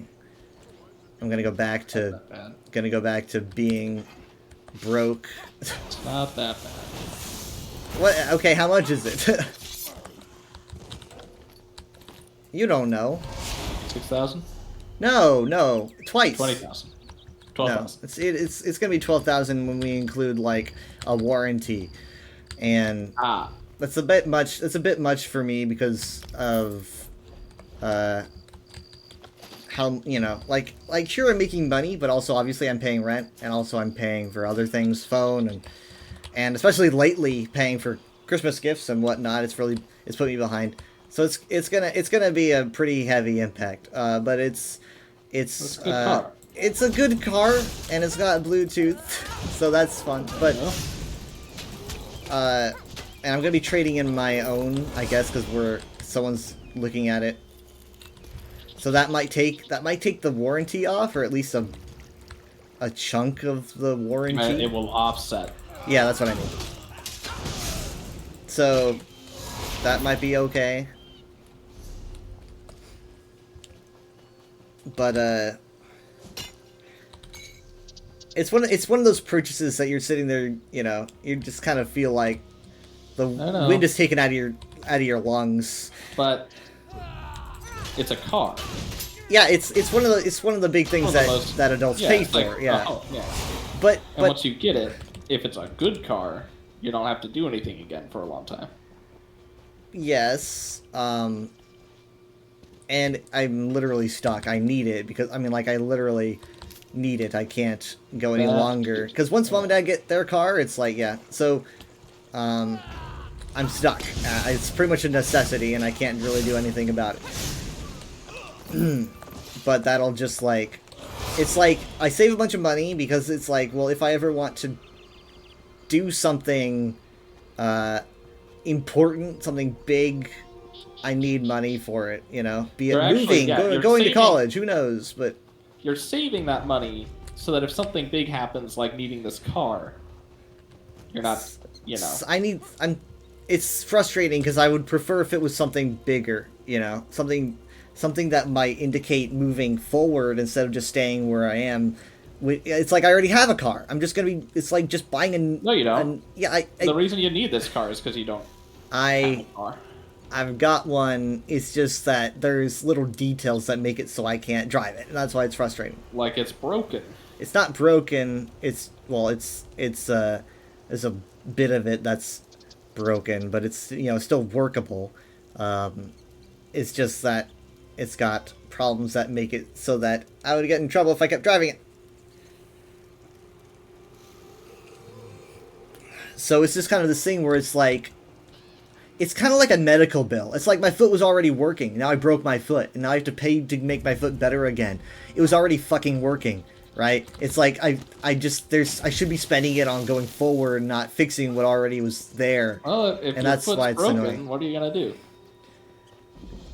What you're just way too passive about it. There's stuff that needs to be done, right? I can't sit in the same space forever. Eventually, I'm going to need to move forward, and I'm going to need the money for it. And then I'm going to be like everyone else that I talk to, who's like, I don't have the money. I have to keep lending people money. Do you know that I lended Brienne $220 the other day? Well, guess what? Somehow, I've gotten away with never doing that. They don't ask you because they know that you won't pay anybody. So why don't you become the same way? Because otherwise you wouldn't have medical insurance for the next year, right? And that's 365 days, Yes. which is a lot of days. So, luckily, I mean, like, I'm getting the money back with with interest by Kristen, who does this all the time. So I'm not like worried that I'm not gonna get it. But obviously, though, it's still wild that it's like I wake up, I spend $220 because I don't want to let anyone down. And it's like stuff like that happens, yet you need money, you know, like I don't want to be in Brienne's place, that's for sure. Where it's like, yeah, well, she wouldn't do that for you, so I don't know. I mean, like, well, I don't. She can't. Like, what if she could? yeah. Right? I mean, like, do I want to be in a place where I can't? I don't want to be in a place where I can't help anybody or myself. I shouldn't be just. I don't want to be low on money. I don't want to be someone that's caught off guard when the world goes, you owe us so much money you can't comprehend it. People, like, people, like, are trapped in places where they literally can't afford stuff, and I watch them on the internet just yell out for help, and it's like, I don't want to be in that place. Trust and me, that's why I usually end up donating, and then I end up being in that place. Well, there's your part of your problem. It's not like I don't see it, but also donating is not like I'm buying a $12,000 vehicle. It's a little bit. I also can't different. demonize giving to others, but don't give to other people when you feel like you're not in a safe spot. I'm in a good spot. Right now I'm in a good spot. I give to people because they need it, and I'm in a spot where I can do that. You know, I make a decent amount of money a day. But the thing is, though, is that eventually I feel there is a limit where I feel like, you know, giving away half of my bank account is going to put me in a space where I can't exist for anybody. I can't help for anyone if I can't help myself. You know, like, I literally need money to survive. Now, yeah, I give money out at times, whether or not I'm, you know, if Kristen asks for money, she pays me back. Same with this thing with Brienne. But I do sometimes. I give people gifts, and I on occasion I'll do donations. But yeah, that is not a lot of money compared to what I'm doing here. This is almost incomprehensible to me, and I don't want to be. I don't want to be someone that's I don't know, poor. But it's probably gonna happen anyway, because like my job doesn't pay a lot in like if you're looking at like what a job should pay. You know, oh, I'm gonna be paying a bunch for insurance too. You know, like the health insurance plan for work and all that, and it's like there's going to be things where you're going to be hit and you're going to be like, I need the money for this, and I don't want to be stuck in that situation. I had the exact same concerns, and that's why I crafted every element of my life to not be in that situation. Well, you know what, I'm trying to, but now I'm stuck. But I'm not. I mean, like, it's not like it's the end of the world. It's more like I'm going to be spending the next year making up what I'm... Because, like, it will take me... Let me think about the math for a second. Just being sure. I guess, like, if we're looking at the long run, this doesn't sound too bad, but it'll take me half a year to pay off the car. Technically. I mean, I guess if we're taking in rent... You're fine. Then I'm gonna... If we're taking in rent, then that's gonna be a lot, because I'm paying, you know, that, you know... So, it would actually take me longer. I think it would take me... Let's just go ahead and say a year or a year and a half. But I'm also not paying... I'm not paying straight up. I'm gonna be paying in increments. That sounds like a long amount of time, but it's not. Trust It's me. hard for me to think that way, but Halloween was yesterday, so I don't... Yeah. I don't know. Recognize that. It's weird. It's not. Life didn't used to move so fast. The car is a long-term investment that ensures that you will be able to continue to make money long past the point that the car pays for itself. I mean, your alternative future is one where you don't buy the car. You have less money in that future. It's also, I guess, the unspoken worry of maybe, like, could I have gotten a better deal? Could I have gotten a better car? Could I have gotten something cheaper? Well, you can't. You can't. I could. But also I'll admit I wasn't the one that was looking around. Mom and Dad were, and they were like, "This is just the best deal you can get," and they've bought enough cars to know. I think. Well, so. Then, you know, I trust if that's them. the way you wanted. Yeah, I was gonna say if that's the way you wanted it handled, then you know you can't at the same time complain about it. I think they're probably. But also you need to take into account that what Mom was really looking at was she's like, look at all the airbags. What? You broke up? What Mom was really looking at was, look at all the airbags. Like, I think that's what she was really aiming for when it came to this car. Like, the thing's made of airbags. I'm like, what? I'm not. I'm not the same person I was in 2017. Oh, that's not indicative of your driving record. There's other drivers on the road. The airbags ensure that. Yeah. They're less stressful. It's like, goodness gracious. I mean, it's a 2013, I think. Ford CE. I don't know. I don't know if you probably haven't seen any pictures of it. But trust me, you will not be able to miss it when it shows up. Why is that? Because I like the color.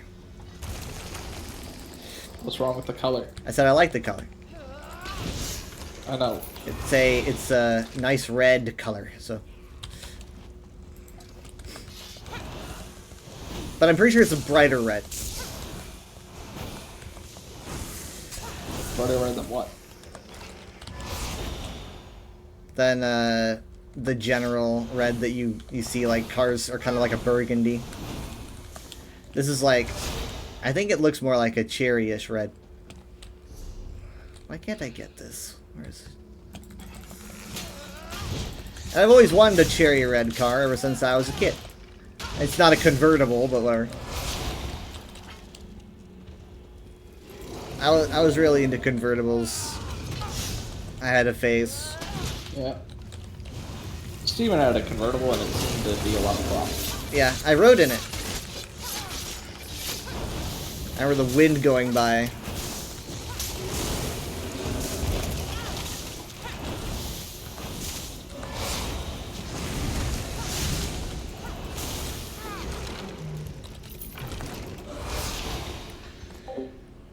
You're so broke right now, but you're close to finishing your house build. Nice. I could never do that. I was never very good at house builds. I'm sure people have noticed.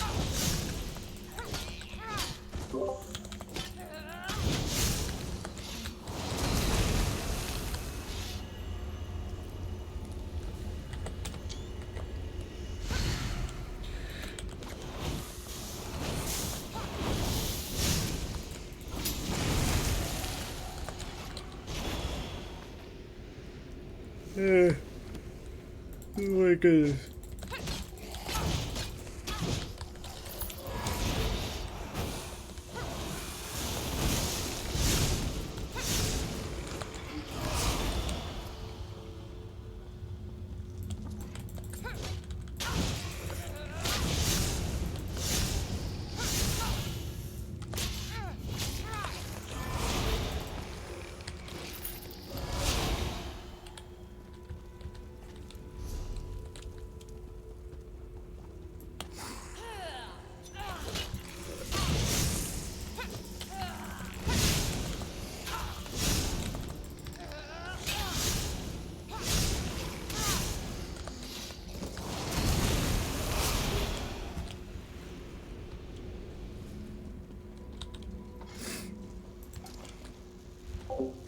You need gold to buy 3 Colovian wine barrels, but it costs 56,000. Why are the barrels so expensive? Probably because they're new, I guess. Maybe you should buy a plan and see if you can make them or something. I wonder how expensive that would be.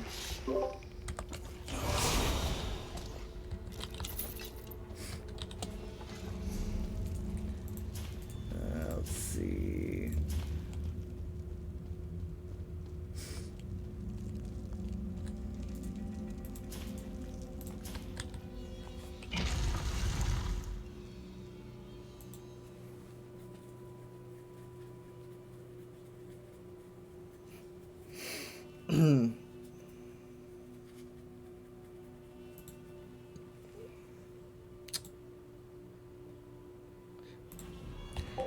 You can check the marketplace to find one. Yeah, that might work.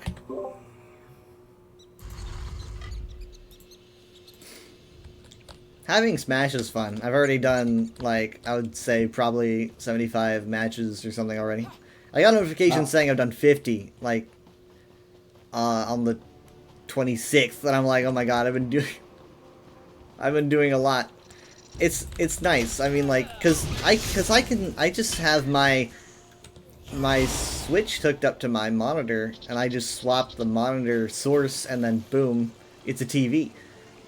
You know, and so I just sit here at my desk with my GameCube controller playing Smash, and I can't stream it because it's not really how streaming works. I would need like a capture card, but it's fun. I'm pretty impressed with Ultimate. I've been playing it, you know, since it came out, but I didn't own it, so I just played it sparingly. But it's a good it's kind of a good balance. It's not like it's you know, it's not exploitable like Melee, but it's very fast like Melee. The level 9s are pretty good, or maybe I'm rusty.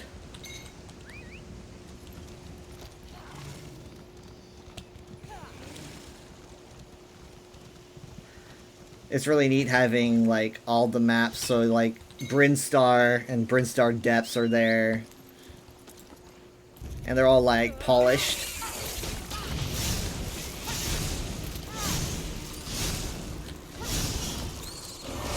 And I mean, like, I guess I owned Smash for 3DS, but that was, like, the only Smash game I actually owned, myself. And so this is my second. But, like, I'd probably put it in my top 10 just favorite games list. Like, yeah, sure, I was raised on Melee. And then Brawl. But I can't even go back to Brawl. Like, trying to play Brawl after you play any later installment, or heck, even going back to Melee, it's really rough. Because it's like, well, Brawl's got the more content. It's got good content, but the gameplay is just so slow and clunky. And they also had it was also kind of, they went for a darker motif. It's kind of strange. I mean, it's kind of like Twilight Princess. Yeah, that was hip back then. But then Smash for 3DS and Wii U went back on that and polished off the combat a bit more, and I enjoyed that a lot. I really enjoyed it on 3DS, and I didn't find it hard to get a handle of it all. I remember getting the demo when it came out, and I played that non-stop, and so this is, I mean, like, this is just kind of like having that again, but it just looks way better, and it's on a bigger screen because I've got an OLED.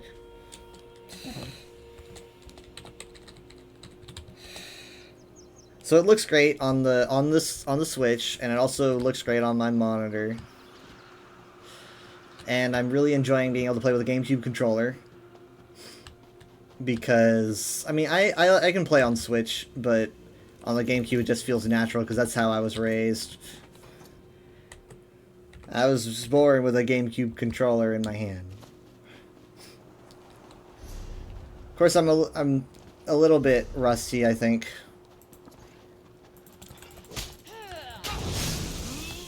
I don't remember losing so many matches against level 9s. But, like, I mean, some of the power-ups, I'm always wondering, it's like, okay, well, this power-up flips the map upside down, and it's like, Yeah, okay, robot's this is not gonna be it's like it's how is the NPC reacting to this? Are they like faking being confused or what? Because I'm having a hard time here, and also I summoned this Pokemon, so why am I suffering?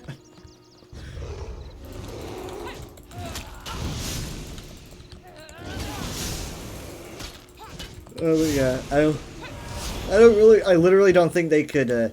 I don't honestly want them to make another Smash. As weird as it sounds, I guess maybe like if they decided to add Spyro, I'll concede. But that's about it.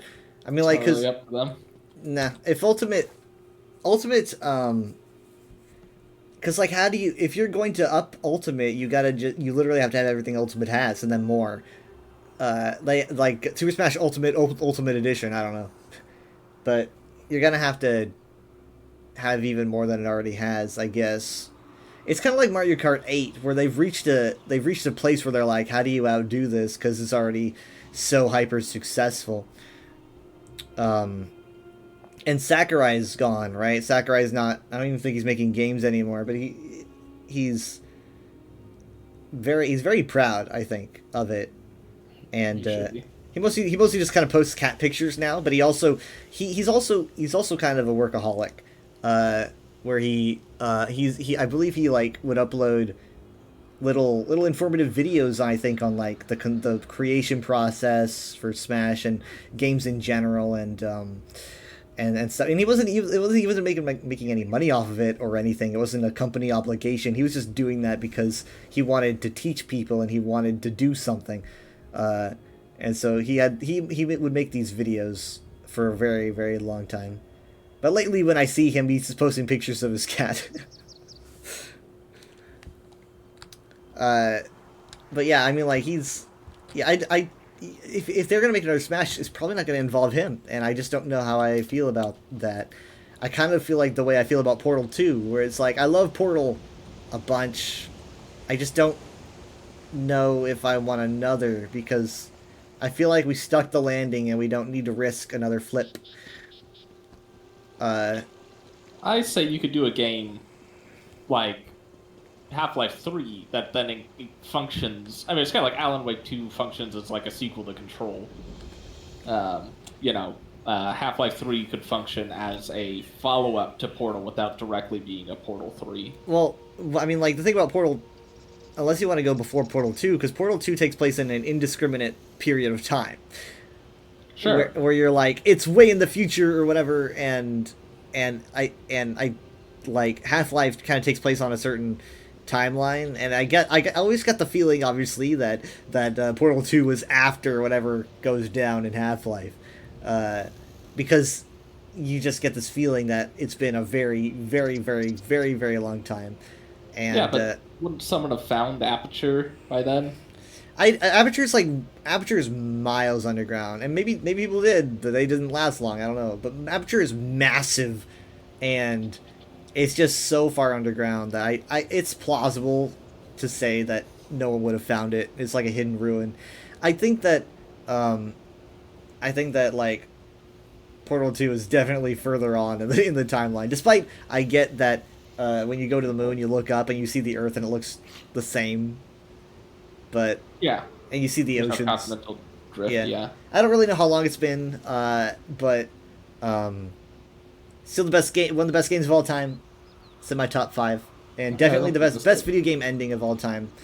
I haven't had an experience like that. It's literally, it's the game that I was like, every bit of it was rewarding, from hearing about that it was happening, to seeing the trailer and thinking this is going to be one of the best games ever, to playing the game and thinking this is one of the best games ever, and then still, we're sitting here almost 15 years later thinking that that was one of the best games ever. So it's like can you do that with Portal 3? Could you? I don't know.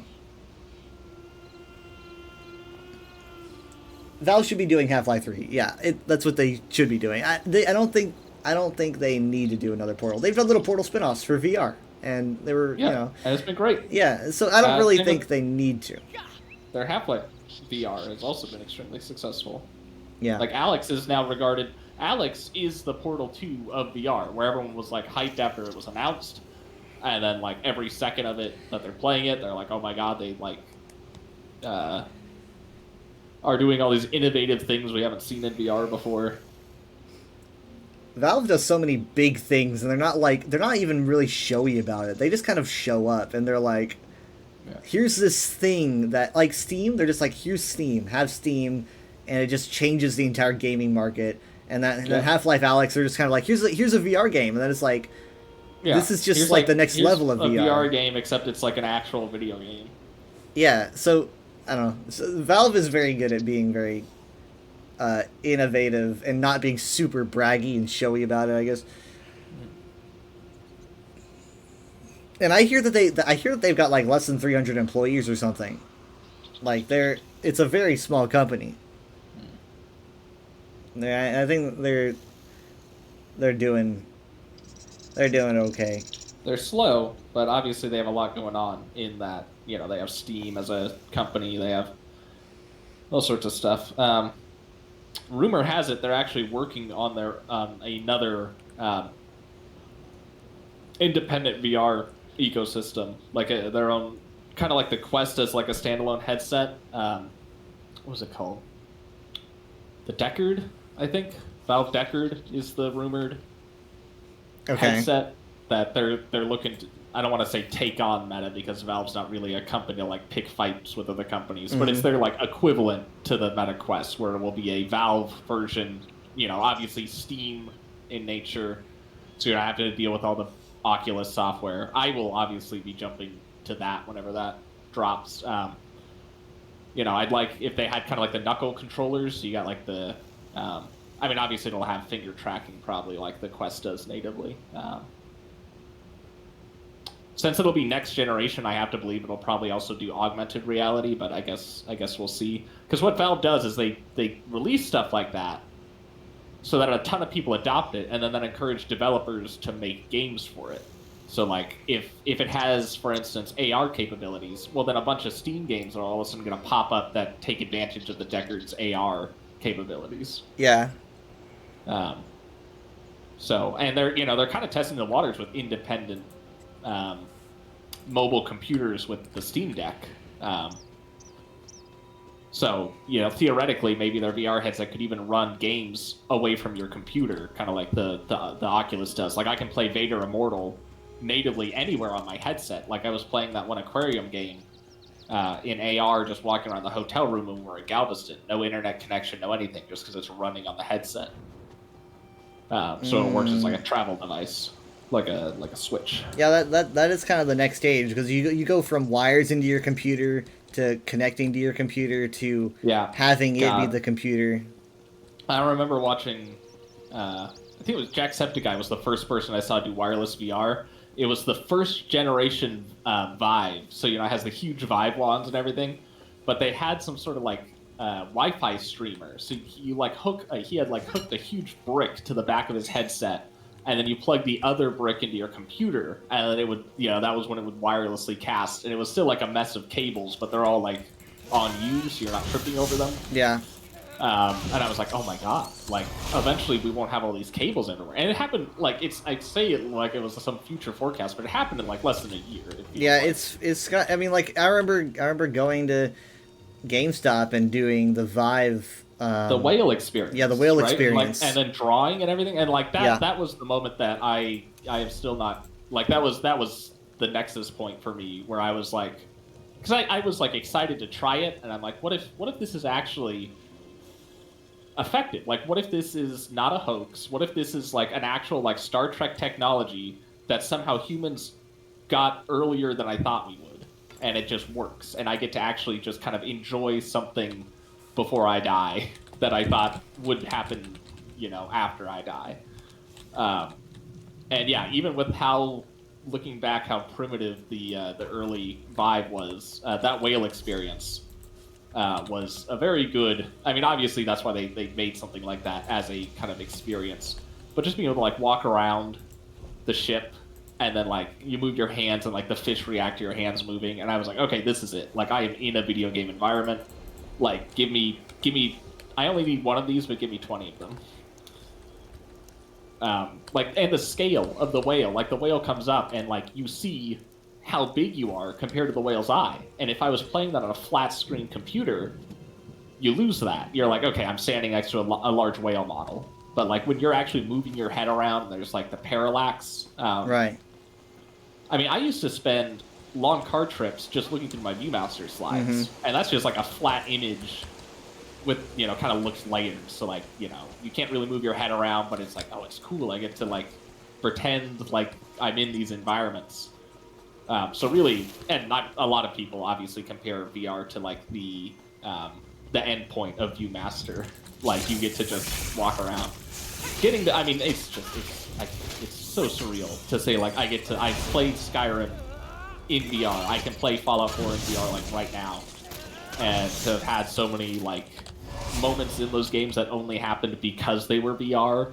Like having my back pressed up against a building that's full of super mutants, and then just like pulling the pin out of a grenade and actively chucking it over my shoulder into an open window that's behind me, and then like ducking down while it blows up inside the building. You can't do that on a flat screen game. Like, how would you chuck a grenade behind you in a flat screen game and then like actively duck behind cover? Or like, you know, that thing where like you hold the pistol over your head and you're like shooting behind you over cover without really looking.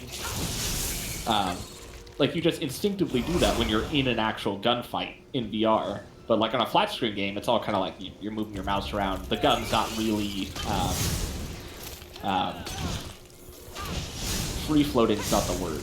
You know, your head, where your head looks is also where the gun looks. Whereas in VR, you can turn your head to look somewhere else, and the gun can be moved. Like in real life, you know, you can shoot around a corner while you're looking somewhere else. I've done VR. Yeah, but have you been in a gunfight? No, most of my VR experience is VR chat. Well, that's great. I mean, VR chat is. I used to just spend hours relaxing after work. You find some cool environments like Four Worlds. I struggle from like fatigue personally. I don't really know how to get around it, but I've looked into it. It's not a dizziness. It's not a movement sickness. If it's weight distribution, I think it's the weight distribution that's causing like a. All right. And I'm looking at like, oh, I'm gonna get a comfort for my forehead because they sell those. Yeah, I might do that. Weight distribution, because the way you're talking about it makes me think the problem is on the front of your face, right? Probably, yeah. It's like the forehead. Okay, so what I do to offset that, what a lot of people do, is, you know, you add more weight to the back. You counterweight. You know, kind of like, you know... It's already got the battery pack. Head, but it doesn't tip over because the tail is offsetting. It's already got a battery pack. It has the battery pack. Do you have the... I'm going to say the word Frankenquest, and it's going to make you think I'm crazy. Do you have... Frankenquest! Frankenquest is what you call it, where you take a Vive head strap, the same head straps that they use as the Ornithopter headsets in Dune. You take one of those, and you get some 3D printed adapters that lets it hook onto the Quest, because the Vive head straps are regarded as the most comfortable in the market. And so naturally, if you just, you know, it's like, well, if we could just marry that to the Quest, that would be the best of both worlds. So people on Etsy made 3D printed adapters, and that's what I used. I had it's a very black, large thing that, I mean, you've probably worn it before. It has built-in earphones. I imagine that's not what you're putting on though. No. You're probably putting on what's called the Halo strap. So what I can do, because you have a Quest 2, not a Quest 3, right? Yeah, I've got a Quest 2. Okay. I will get... I think Michaela's the one that currently has the Frankenquest setup. I'll just let you have that, and that alleviates all the weight distribution. It's such a... it's like Vive just got it right the first time, and I don't know why Quest hasn't just made that kind of a head strap before. But it really is... Because I have the same issues if I'm not using it. Like, your nose, the bridge of your nose will have weight on it, your forehead will have weight on it. With the Frankenquest, I can play in VR nonstop because it doesn't feel like there's anything in your head. It distributes the weight in such a way that it feels, you don't feel it. So you can just, move around VR 8 hours at a time. And if you stop playing, it's not because it was uncomfortable, which is how it should be, Right. You sit in front of a computer monitor and you might get eye strain or something, but you don't really think about like, oh my god, it's such a chore to sit in front of the computer monitor, like it hurts. Yeah, I mean, like that could work because it definitely feels like it's an unbalance of the weight having something pushed down on one end. It's either like drooping downward too much or it's like, oh, I've got to really crank it so it's tight so it doesn't fall, and that just hurts because I'm pushing my glasses into my face. Yeah, you don't crank it so it's too tight. Yeah. You also don't want your glasses lenses touching, bumping into the lenses too much of the quest. And it's like, I can only be here for so long because it hurts. Yeah.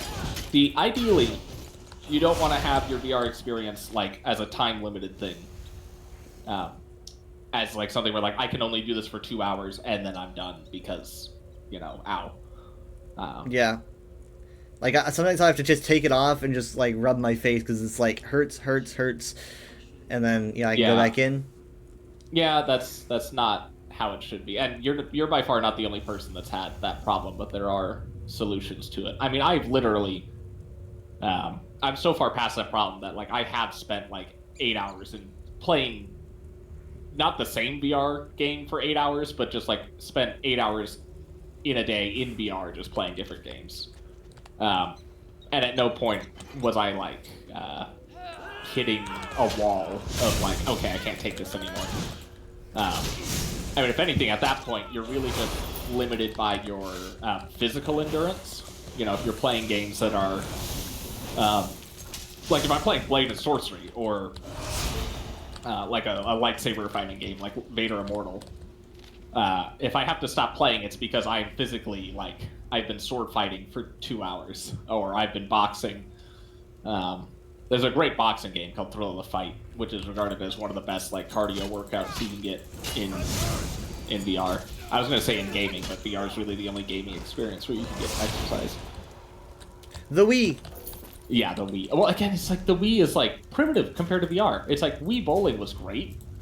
It was of its time. It walked so that we could run. Now anything that was like remote oriented in gaming in the past, like light guns, stuff like that, it's like it's all now like obsolete because it's like you can do all that stuff. Like you can play Duck Hunt in VR, and it's a way better experience than like aiming a light gun at a screen because you have the depth perception. You can see, okay, this target's this far away.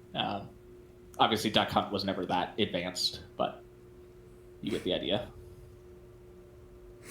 Yeah, you really should try a VR experience. I mean, I love VR for just relaxing, just exploring underwater. A ton of games in my library are solely just walking simulators in VR or like science education, because it's great for that. Because again, you get to see scale, like how big am I compared to a sea turtle or something.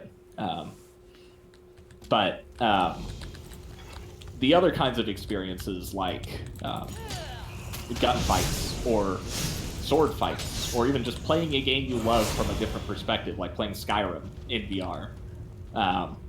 Those are the kinds of things where like you realize like, okay, this isn't just like a singular thing. Like VR isn't just like this is a VR experience. It's like an entire different medium of storytelling and experiences. Like you can do anything in VR. I once just sat in a VR environment. I think it was in VR chat. I found a nice cabin environment where it was in a pine forest, raining outside. So you're in a cozy cabin where there's a fireplace. I sat down in a rocking chair, and then on a radio, because I have a VR plugin that lets me browse my computer while I'm in VR. So I just put on a live reading of Call of Cthulhu, because I think it was around October. And I just sat in this rocking chair by this fire for 45 minutes or however long Call of Cthulhu audiobook is, and just listened to it. And it's like, you wouldn't think of that as a typical, like, video game experience. But that's still, like, one of the most memorable gaming experiences that I've had because it was so immersive. Like, just, in reality, I'm sitting in my room, but in what I'm seeing is I'm in a kind of a cozy, dark cabin in the rain, photorealistically in graphics, while I listen to, like, an old radio show. On a flat screen, if I did that on a flat screen, it would be kind of boring. It's like I would have my character sitting on a chair, and I would just kind of stare at my screen while my character stared at a fire. Right. Yeah, it's the whole, like, I am in a video game world. Really, like, you cannot oversell the fact that, like, you actually get to, like, the feeling, the illusion actually works. And I still, like, I find it's hard to word it different ways, but it's like, it's not like a gimmick. It's not like if you squint, it kind of looks like it's a 3D effect, but, the technology's not really there yet. But they don't have smell or temperature change. No, they don't have. Some people hook up fans and stuff, sure, but, like, the main humans are visual in nature. So, like, I watched a guy playing Fallout 4 VR, just sitting down. He wasn't even standing up, and he was just losing it, like, the fact he could get close to a flower, and he was just, like, moving his head from different perspectives. And it was just, he was fascinated by the fact that the flower wasn't just, like, a flat thing on a screen. It was like an actual flower. He could, like, stick his head under it, look at it from the underside. He could get close to it. As he moved his head, the world would act accordingly. And he sat there for probably just, like, 10 minutes just with this one flower. Which no one would do. If you did that in a normal, like, if someone booted up flat screen Fallout 4 and just started walking around a flower, you'd be like, what the, like... Well, you would in the old days, because they'd be like, oh, it's 3D! Yeah, sure. I guess it would lose its... Well, I feel like VR is one of those things where it doesn't lose the effect over time, because it's always going to be 3D parallax, 6 degrees of movement. No matter how many years you play VR, having a sword fight in VR is going to feel way more immersive than clicking a mouse and playing, what's a sword fighting PC game? Medal of Honor. No, not Medal of Honor. I don't know. Skyrim. Whatever that. I guess Skyrim VR. I mean, yeah, Skyrim is better in VR, especially with mods. Obviously, the mod. When I say modding Skyrim VR, it sounds intimidating, but you just download. I know that sounds bad. I know it sounds bad. Proceeds to apply. What? It's just like when you install mods. What? I saw someone use that. There's something on Reddit that just kind of sounded give the effort, and they did just put the "I know that sounds bad," and then the next reaction was just someone underneath. What? Anyway, so many people play Skyrim VR, and the only way most people play it nowadays is modded. That there's just a pack called Wabbajack. You just download the Wabbajack pack, and it's kind of a self pack called Wabbajack. Download the Wabbajack pack. Yeah, it self fixes. You just do that. We're the Wabbajack pack. Yeah, trust me. If you look it up, it'll be like everyone will just say like, yeah, just do that. Yeah, oh my god, like Skyrim in VR is... Yeah, the sword fighting is obviously not going to be as good as Blade of Sorcery, a game that's been programmed from the ground up to be a sword fighting simulator. Because, like, it's better now that they programmed Ragdoll with Wabbajack, so, like, the enemies will actually... when you hit... Like, if I hit someone with my hammer in Skyrim VR, they will actually... Like, their model will actually, like, be hit. Like, they'll be, like... They won't just, like, phase through them like a wiggle sword physics. It'll actually feel like my hammer hit them, and they'll actually, like, kind of, like... their body, their kinematics will be moved by what angle I'm switching the hammer. It's to the point now where you could pick up a stick or any random object in Skyrim VR and, like, throw an apple up in the air and then, like, hit it with the stick like a baseball bat. Or, like, poke one of those swinging signs with it. Yeah. Like, everything just moves. You could take your sword and sweep it across the table full of dishes, and everything would go everywhere. Like, the mod just makes it so stuff doesn't just pass through other stuff. Everything kind of collides and hits. I was playing VR chat and I went to Dragon's Reach, but it was honestly a little bit modded for the lighting and whatnot. But it was Dragon's Reach, and yeah, it's cool to like actually be like standing in any of the rooms in Skyrim VR. Even if I've played Skyrim for years on flat screen, like exploring a dungeon where like there's actual Draugr like around every corner, and you like have your bow. You feel like how you would feel like in D&D or something. It's like I'm in a crypt, it's crawling with zombies, and all I've got is my bow. And you gotta like sneak you around. should have Dawnbreaker. Yeah, well, I actually primarily use magic. Actually, so I never really used a mage build in flat screen VR. And I heard people say using magic is a ton of fun in VR because you actually get to like throw your hands around and everything. So I used it as an opportunity to primarily do a magic build. Which it is lots of fun, like casting wards and stuff. So you're like Doctor Strange, like you're like putting a ward up, you're doing this. There's a mod, I haven't used it, but you know you can use the voice mod where you actually shout Fus Ro Dah and it actually like works. So like people do that. People do that in VR. You're actually shouting and it's actually having the effects. You accidentally like say it in like the city. So you're like talking to your friends. So if I say Fus Ro Dah, boom. I mean, how would that work in the universe? I don't know. Actually, don't know. Just like you just say a thing. It's like, oh wait, shit, did not mean to. Yeah.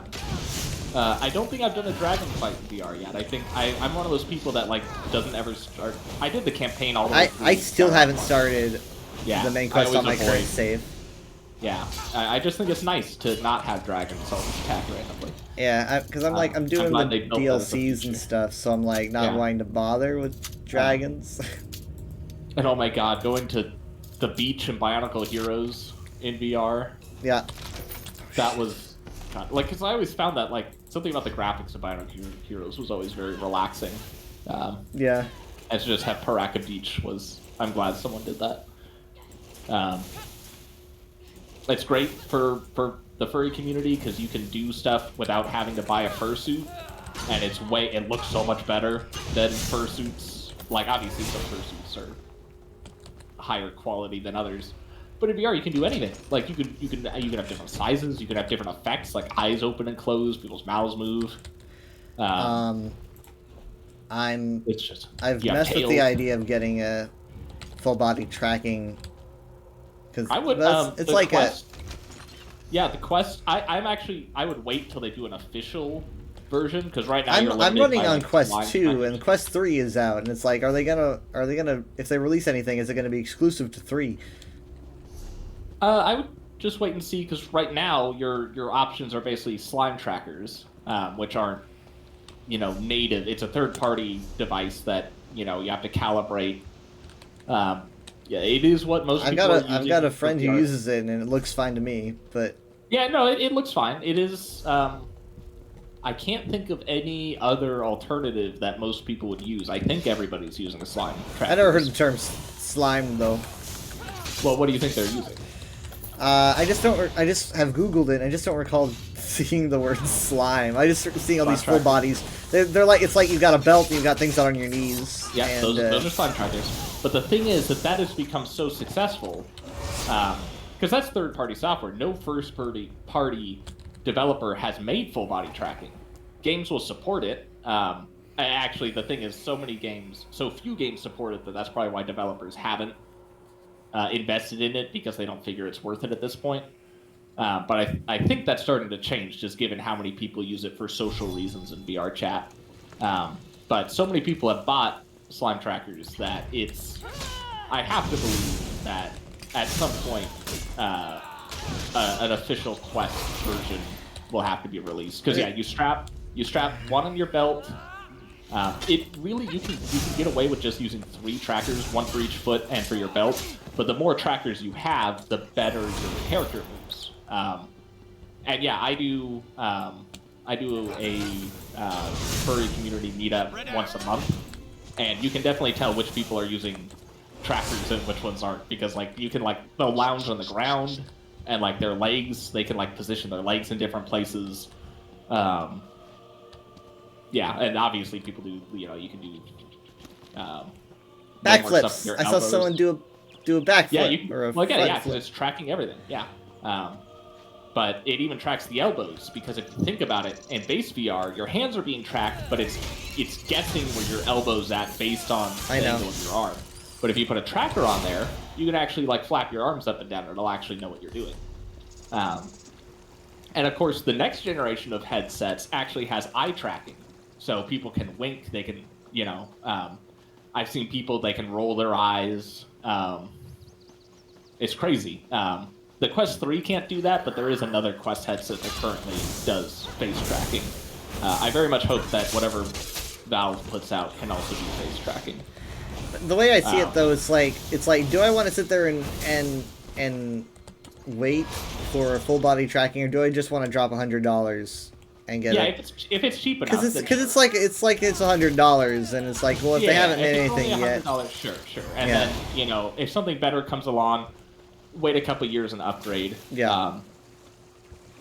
It's just the social aspect of VR cannot be overstated. It literally is hologram technology. well, yeah, Like, I you mean, can have it's not a chat conference. room. It's Yeah, you can have like a conference with people that you're in a Discord call. That's one thing, but like again, I'm doing these hangouts, and it's like there's like 25, 30 people, and well, maybe not that many, but it's we're all just hanging out like how we would like if we were all visiting at a park, but you get to pick way cooler worlds to go to. Everybody's like whatever cool thing they want to be, and you can switch on a dime. And you get to like move around and actually express. You can talk with your hands. You can like move your head. You can, It's like, but in reality, like it's the same thing as a phone call. You're all just talking with your voice, but it's basically just projection. You're projecting your being. Yeah, it's like magic. You're all like meeting in a dream, and yeah. Well, that's the thing, 'cause you can like gather around people. Like, okay, I'm standing to this person's left, and this person's behind me, right? So you can kind of orient yourself physically in a space with these people how you normally would. So like you can all just like relax on couches while there's a fire going, and you can play like. They have the TVs in VR chat where you can just plug in a YouTube video and like start watching a video together. And like, there was a guy I was watching on YouTube Shorts who was talking about doing Big Screen, which is that kind of shared movie experience app where like you can watch movies in different kinds of cool theaters.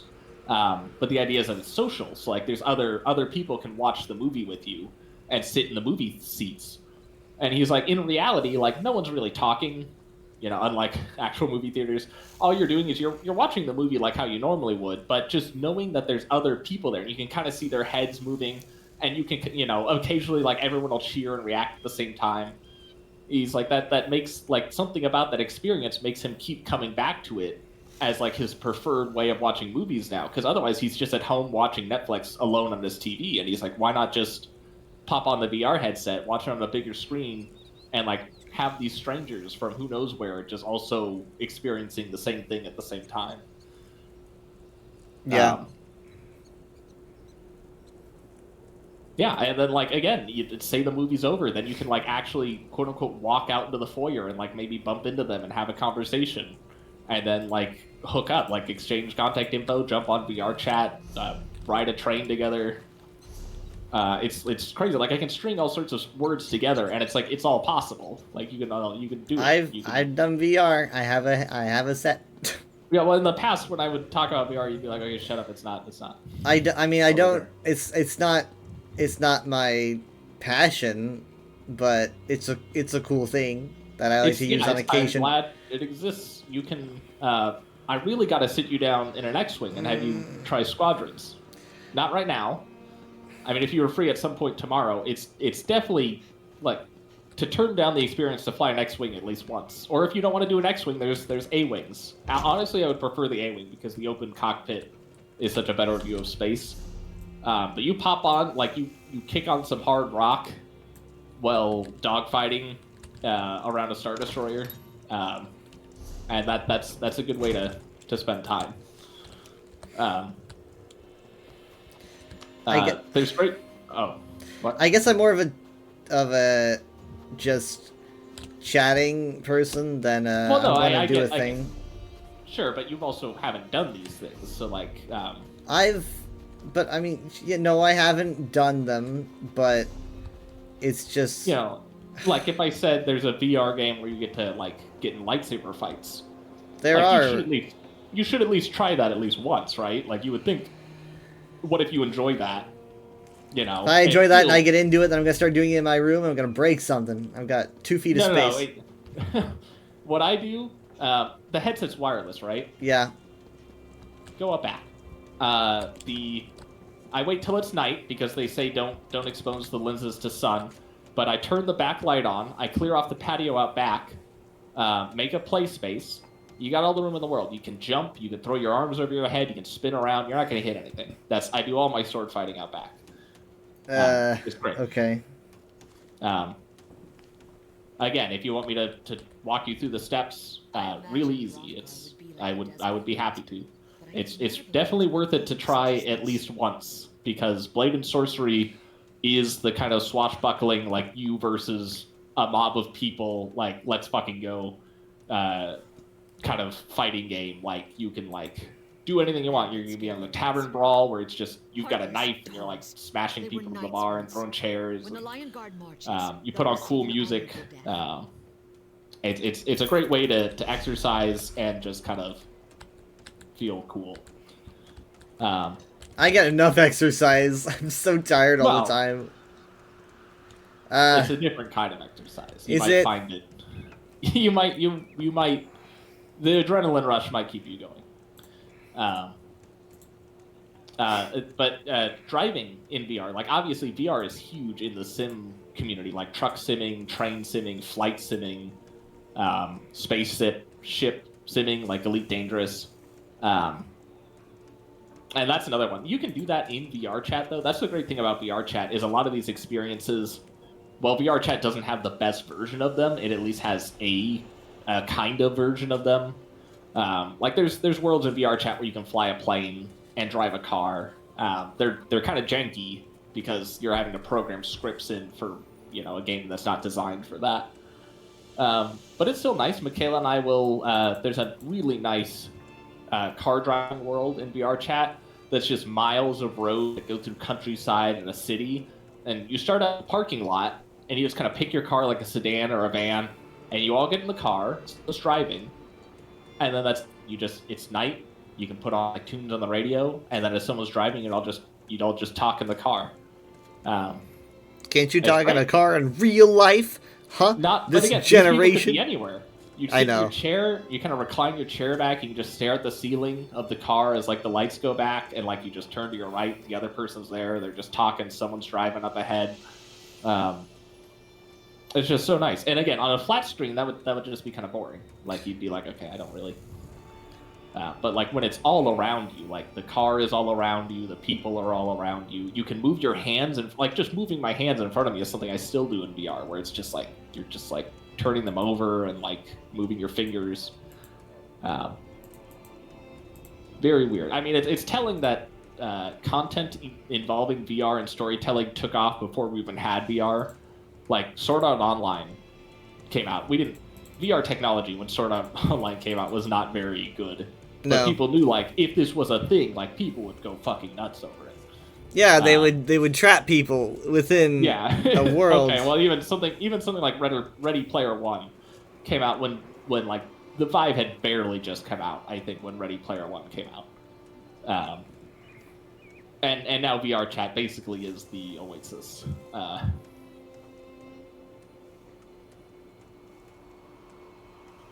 It's so nice. And again, it's great for communities. There's so many Star Wars communities on VR chat, like Clone Trooper communities, anything you can think of. Like people that like would go to Comic-Con as a Spartan. It's like you can be a Spartan in VR chat, and not only that, but you can actually make yourself like bigger than the other people. You can be a lore accurate, like I don't know, 7 foot tall Spartan, while everyone else is like a normal sized person. Or like the people that are like robots, like actually have like your arm, like things you couldn't do in a costume, Is like you can't make your arms skinnier than your real arms.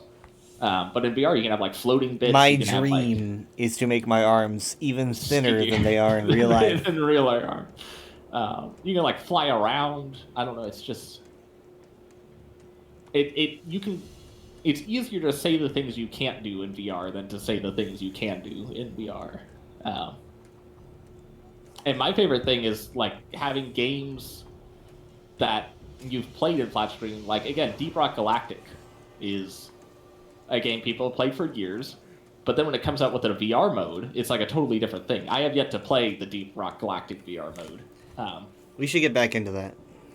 Yeah, I mean, if when I was playing Valheim with you guys, it was a totally different game for me, and I kept forgetting that you guys were all in third person, and like, I don't you're kind of mind. rolling. It's like Breath of the Wild style, but for me, it was like I'm first person.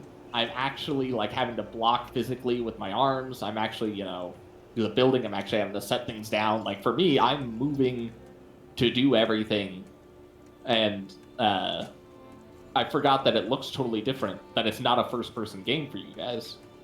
So I'm actually like walking around our halls and stuff, and like looking up at the ceiling and stuff, and like, granted, I couldn't really see my character because I'm in first person, but great game to relax, especially sailing. I would sit down and I would actually reach my hand out like I was grabbing the mast of the ship as we're like cresting huge waves. Yeah. And you're just sitting down, and like you could look over the side of the boat and you see the water going by quickly, and like you're thinking about where you're going, and you're like checking to make sure you got all your swords and everything. And you make landfall, and you actually like hop out. You stand up. You're actually hopping out of the boat to like explore the shore and like see if it's a safe spot to land. Like you just think about everything more in terms of like how you would actually feel in the situation versus when you're on a flat screen. You can kind of be like detached from it. Like people that play video games, they like running around Overwatch, and they're like, you can tell they're kind of jaded and not even really paying attention to what's going on in the game. They're kind of like, oh yeah, I do that. Like, but people are like, it all depends on scream how at much the they same care time. about immersion compared to gameplay, I Sure. think. But in VR, you don't have that luxury. Like if you were playing Overwatch I can't imagine how you would have to write a totally different game. But imagine if it wouldn't Overwatch work. was VR. If Overwatch was in VR, though, you couldn't really be that detached because you're physically having to like aim. You gotta line up the sniper scope. You gotta like, you're actually swinging to hit people. So you can't just kind of sit there like, yeah, I just did that. Hey, chat, thanks for the $500. Yeah, it doesn't work in that ain't how I sound when I play Overwatch. No, but you know the kind of like the people that are like you can tell they're not really paying attention to what's going on in the game that much. They're just kind of going through the motions, or they're so used to playing it that they can just glide through. It's like they're on autopilot. When you're like actually in the situation, you can't really act that way. Yeah, I can't envision someone playing in a gunfight in VR and trying to, or acting that kind of like, acting like they're not there, or actually acting like they're not doing what they're doing. Just because your brain tricks you. Like when the firefight's going on around you, like your brain is like, we have to react like we're actively being shot at right now. Like we don't have time to distance ourselves from it. But again, not everyone wants to do things for immersion as much as maybe No. test of skill or No, I'm not saying competitive ladder. I'm not advocating that they're coming to take away our flat screen games. They're replacing our games with VR. VR. I'm just saying that the way your brain behaves in a virtual environment in VR is undeniably different. Like even if you like tell yourself, I'm not going to let this affect me, it's going to affect you. Like the thing where like people will be the plank experience in VR, where you tell people, I don't know if you've seen it, that experience where you'll have people they'll walk out on a plank. In real life, they're just walking on a flat floor. But in the game, imagine you're on the Empire State Building and you're looking down and you're walking out on a plank and you're told to jump off the plank, right? Yeah. On a flat screen game, you would just press forward on the keyboard and just throw your guy off as quickly as possible. You might even laugh about it. But in VR, it's a phenomenon where no matter how much people are like, yeah, but this is bullshit, you throw them in there, and people will do things like they'll even like push the person, like to get them to like force them off the ledge, and people scream every time. Like their body jolts, they react like they're actively being pushed off a cliff. I watched Even Rhett though and in Link do reality- this. Oh, okay, so Yeah. you know what I'm talking about. Okay, you just let me keep talking. Oh, I mean, yeah, I mean, like, No yeah, one does that on Link flat especially screen. freaked out. But no one's gonna do that on a flat screen. If you like make their character fall off a screen, Well, yeah, because I mean, it's not, like, it's not them. No one's going to find flat screen more immersive than virtual reality. You know, No, but I'm it's just saying, like, that's why when I think about things like driving, like your brain thinks you're driving in a car even when you're not. But that also means it extends to things like action games. Like you actually feel like you're in a gunfight. Like bullets are whizzing past your head. You're like watching, like the walls get riddled next to you, and your body reacts like, "Oh my god, I am being fired at." And so you start to think about like what you're behaving like you closer would in that situation. And while that might be more like stressful, it definitely feels cooler when you're actually like having to survive, and like you're trying to think with your wits. Like, okay, I can, you know, outsmart people. So you're like, I can roll a grenade down the stairs. You know. You're thinking in like 3-dimensional ways that you wouldn't on a flat screen game. Everything feels more like the bullets are real. So you're like, I got 6 bullets. You know, how am I going to get to the next room? I mean, that's what made games like Alex so famous, despite the fact that they don't really play like other Half-Life games. You know, in regular Half-Life, you're just running and gunning for a lot of it. But in Alex, it's very much you're crawling from room to room, and you're kind of there's less enemies, I feel, and like less ammo, so things feel very much more like survivalistic. But then when you kill a guy, it feels very much more like, okay, oh my god, okay, so that guy's dead, and then you focus You just on the like next fall guy. to your knees, realizing that you've taken someone's life. Well, I fall into my Too knees immersive. Too immersive. After getting through like situations I didn't think I would be able to get through, and like it becomes like very tight, and then like something happens, and I'm able to like when you get the last guy down, and you're just like you can be exhausted. So yeah, I've had fights in VR where like you feel like you're fighting for your life. You're like ducking behind cover. You're punching people. You're shooting around corners. And like when it's all done, I have had moments where like you just like collapse and you are just lying on this in the game like a cement floor, just like trying to catch your breath and staring up at the ceiling. And like you have to take that moment that in a flat screen game it would be like, okay, next level loading screen. But in the VR game, you're just your mind's reeling and you're like, oh my fucking like Clearly, you've never played a competitive match of Overwatch. I mean, but you're not. I'm always on the physically fucking on your- floor after that. Okay, well, again, take that sensation and make it feel like you actually just survived a fight for your life against, you know, a bunch of armed people trying to kill you. And then you have to, like, stand up after. And then you're standing up, you're checking your ammo, you're still, like, trying to, like, get your bearings. Like, okay, I got 6 shotguns. And then it's like, I gotta go to, like, the next zone. You know, it feels like an actual adventure experience. So, like, even if it's a smaller group of enemies, because obviously in a flat screen game, you can have, like, one guy take on, like, 100 guys, and it's, you just kind of, you press E, and, like, your character does a spin with his sword, and it kills, like, 5 guys at once. In VR, you actually have to, like, grab people and smash their head into the wall. You know, it's like you have to take out that one person deliberately. You can't just like have him caught in your massive, huge area of effect. I guess you could do an area of effect if you like to just slam attack or something in some VR game. But I just played that Wizard game. yeah, well, again, that's the other side of it. It is fun to just mess around with like whimsical, relaxing environments. I like just sitting underwater. I like watching dinosaurs in a meadow, like doing safari style games.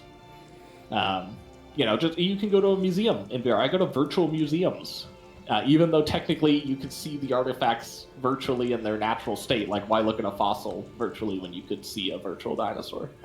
But you do it anyway, just because it's a nice experience. Anyway, my battery pack doesn't work anymore.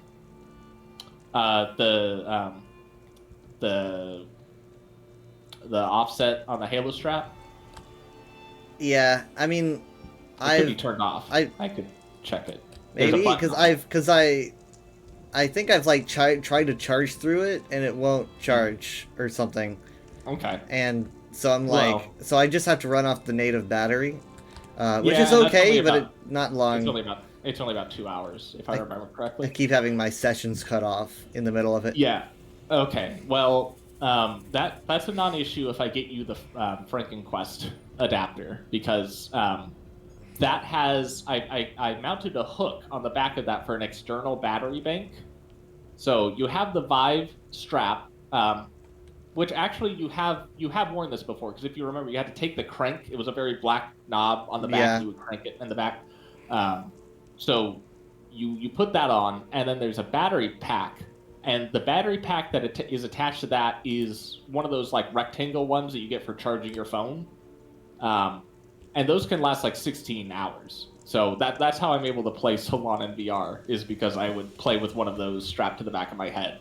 And the weight of that is so comparable to the Quest that's on the front of your face that's what creates the perfect balance to where essentially it's weightless, because the weight on the back of your head equals more or less the weight on the front of your head. And then there's all the straps, the way it's hugging the sides of your head that makes it, the weight distribution makes it comfortable instead of uncomfortable.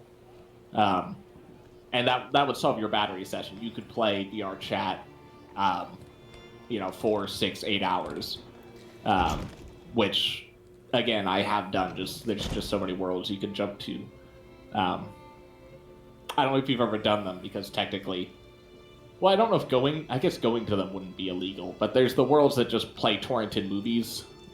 There's movie theater worlds where you have a huge shelf of movies to pick, and they're all torrented movie files that whoever is hosting the world has uploaded.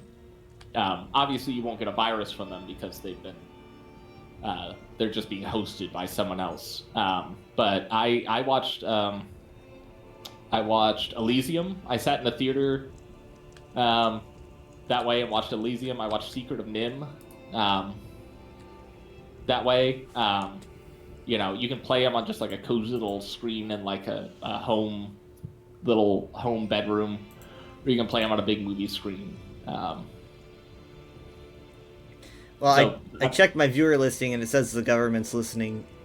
Okay. I can't. So okay. I probably should have warned you beforehand. I don't think it's illegal to visit the world. It's just illegal to upload that content. But since it's social, you can have someone else come in. So, for instance, if you said, I want to watch the Sonic movie, but I don't know where it's streaming, and I really don't care that much about it, I just want to give it a shot and be done with it, then that's the kind of movie where I'd be like, okay, well, just watch it in VR chat, maybe get someone else. Like, I could pop in, we go to a theater, and you just sit down and watch the movie. I would pick a movie like that as just kind of like a test to be like, I don't really care about it, so if the experience is bad, that's fine. It's like they've got programmed kids in the front row to screaming, start shouting and tossing stuff, Run around. No, again, if you do a private lobby in VR chat, you're good. You don't have to worry about that. I do nothing but, well, I mean, I haven't been in a public VR chat area since like we played together. Yeah. I stopped. I'm only like, I'm with friends, and then, well, maybe my friends invite their friends, and I feel very awkward, but aside from that, I only do with friends. The lobbies have apparently been getting worse, where it's just kids screaming racial slurs. I can't imagine. Yeah, but reportedly, I mean, if you've signed into VR chat recently, you will have seen that they have an age verification. Yeah. They're trying to stamp down on the amount of kids. I don't know how that's going to help. But it at least shows that they recognize it's a problem. The kids are just going to disguise themselves as elders. Well, horrifically, the reason they're doing that isn't because people are complaining about all the kids in the lobby. It's I because can imagine. VR chat has made prominent national news coming out, at least a couple times I've seen VR chat in the news because it's been associated with pedophile rings. I can imagine. Yeah, okay. Well, it's don't go to public lobbies. But what's the benefit for going to a public lobby? When you can literally go, like VR chat, you find a world, you say, you can literally choose a world, make it a private instance with your friends, and there's no disadvantage. That's just like the go-to thing to do. The reason why people go to the public lobbies is because, VR chat is huge. It is like an entire culture. People will spend literally most of their day in VR if they don't have a job.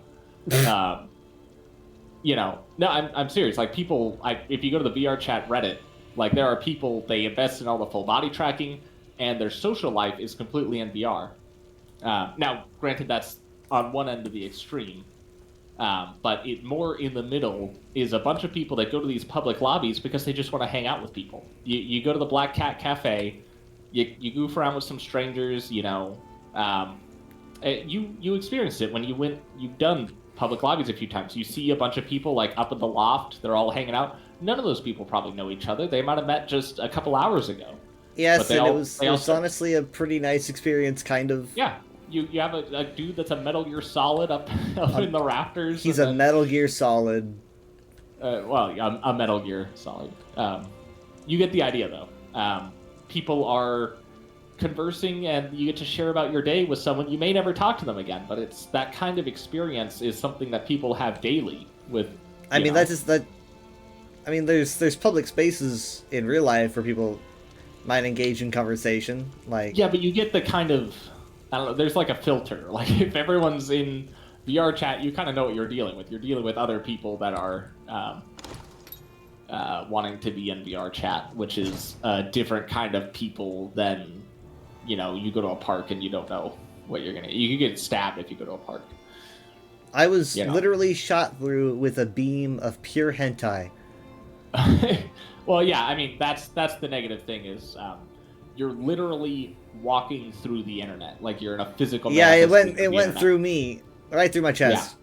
Yeah. That was fun. Yeah, so really there's no... I guess the benefit is the social filters that they have, so you can crank things up so you tell it to never show other people's... you can just block people so they disappear. That's... I've never done this, but it seems satisfying. You can literally have your social settings at such a high degree where you can point at someone and then just select disappear, and even if they're still there, they're talking, they're moving around, for you they just disappear. Their voice stops, they're just deleted. You're like a Dalek. You just go you can just exterminate, and then they just go poof. So that's what people do. If you see a jerk who's trying to crash the server by he has an avatar that's so complex that it's trying to crash the instance. You're built too different for my server, man.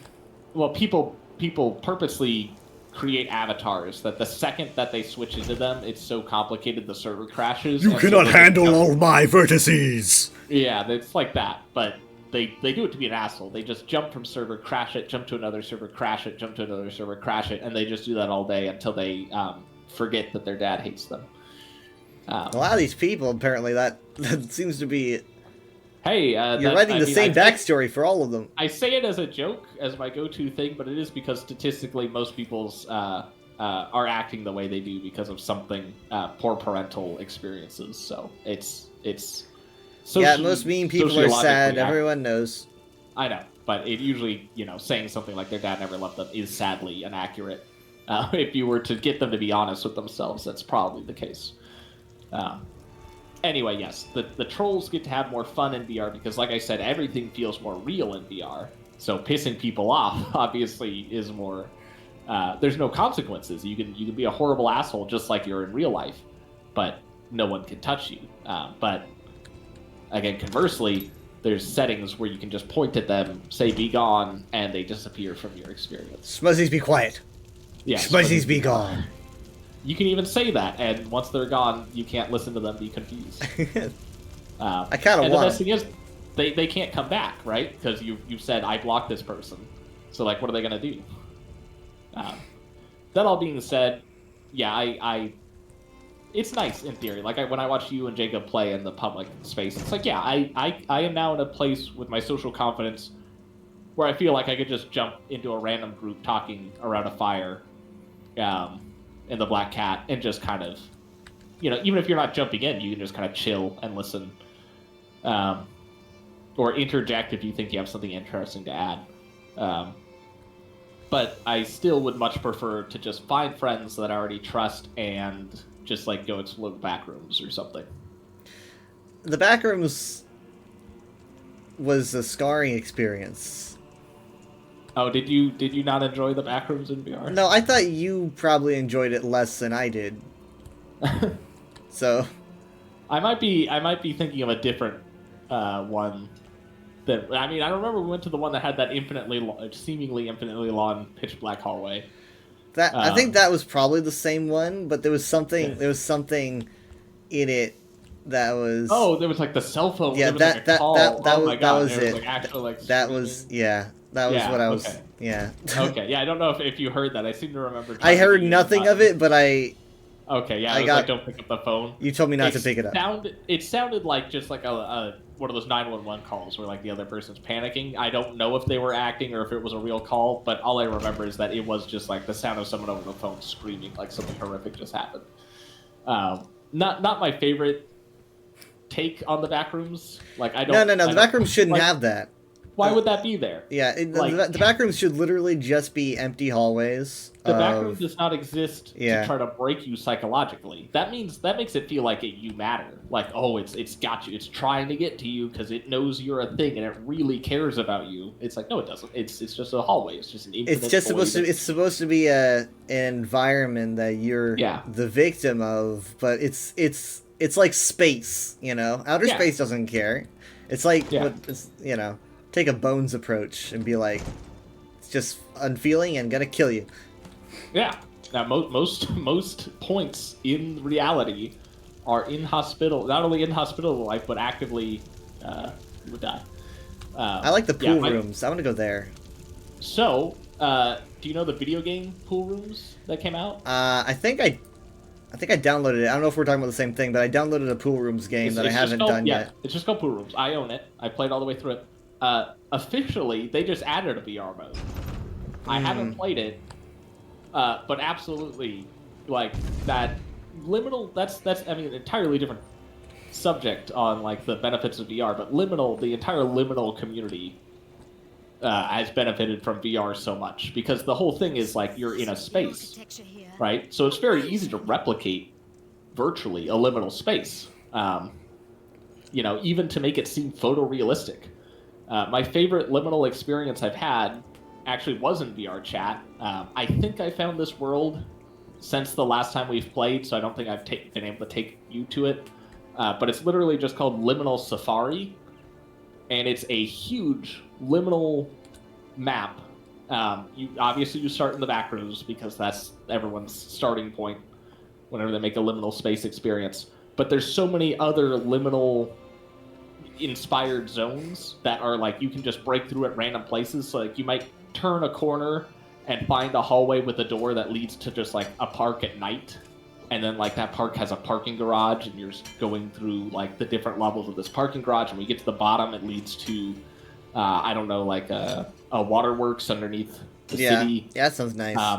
But then another, if you go back to the back rooms and then turn right, there might be like you find the entrance to the pool rooms. So, but it's huge. So the thing is like this.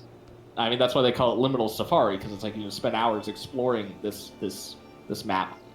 And it has the hum. It actually has the hum of the fluorescent lights, which is something that you wouldn't think should be brought up. But despite that being such a key descriptor of the backrooms. If you actually take time to notice, a lot of backrooms experiences, if you try to listen to the fluorescent hum, you won't hear it. Like, people just won't add it because, like, they actually don't care that much to replicate the experience. They just want to make a horror game. The hum. The hum. Well, yeah, I mean, that's the thing, is you should stand in a beige rectangle and just hear... and there should be off-color carpet. Mm-hmm. That it's not a hard thing to get right, but people surprisingly get it right. I feel that.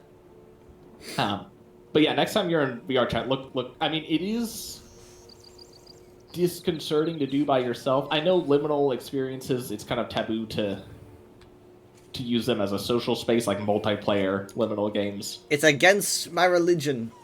No, but, I'd probably prefer to do it with other people.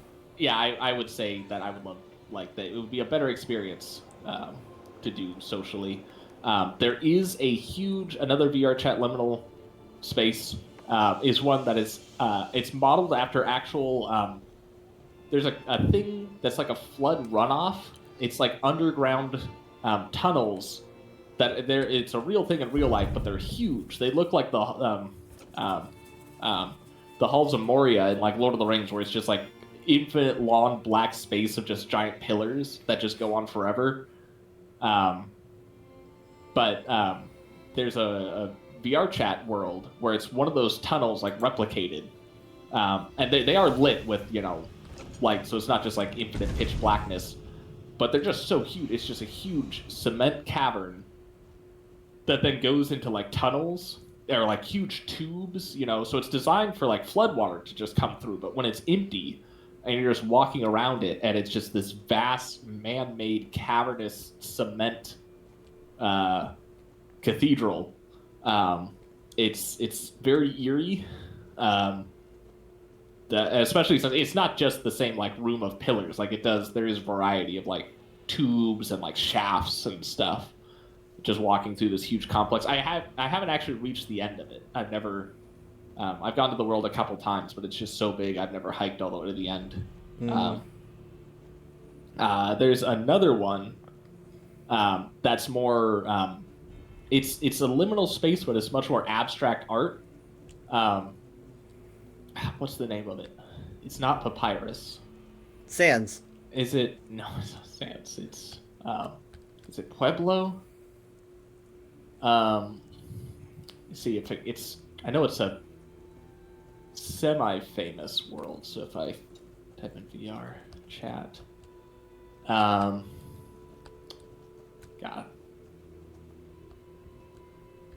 it's not. What's another word for sandstone? It's not mud. It has this very. No, it's this kind of Adobe. Maybe it's Adobe, yeah. Of course, now I'm going to find a bunch of tutorials on how to do VR chat. Adobe animations. Oh my god. Yeah, sure enough.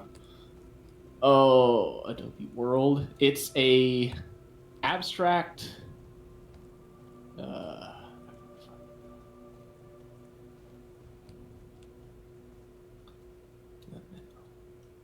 It's one of my favorite maps. I've been wanting to take you to it ever since I found it. God, I love it. Yeah, just typing in VR chat liminal, I'm seeing a bunch of worlds I've never even seen before, but just, like, huge office spaces, schools with, like, I love that even though it's VR chat, when it comes to a liminal world, it's so simple that you can make the lighting super realistic. I don't remember the name of it, but it's very abstract. It's like you're in, like, this world of, like, cliff dwellings made out of, like, Adobe clay, but, like, the cliff you're in is, like, an enclosed cavern, and everything's, I legitimately might say it's impossible to describe. Here it is. Here's pictures of it anyway.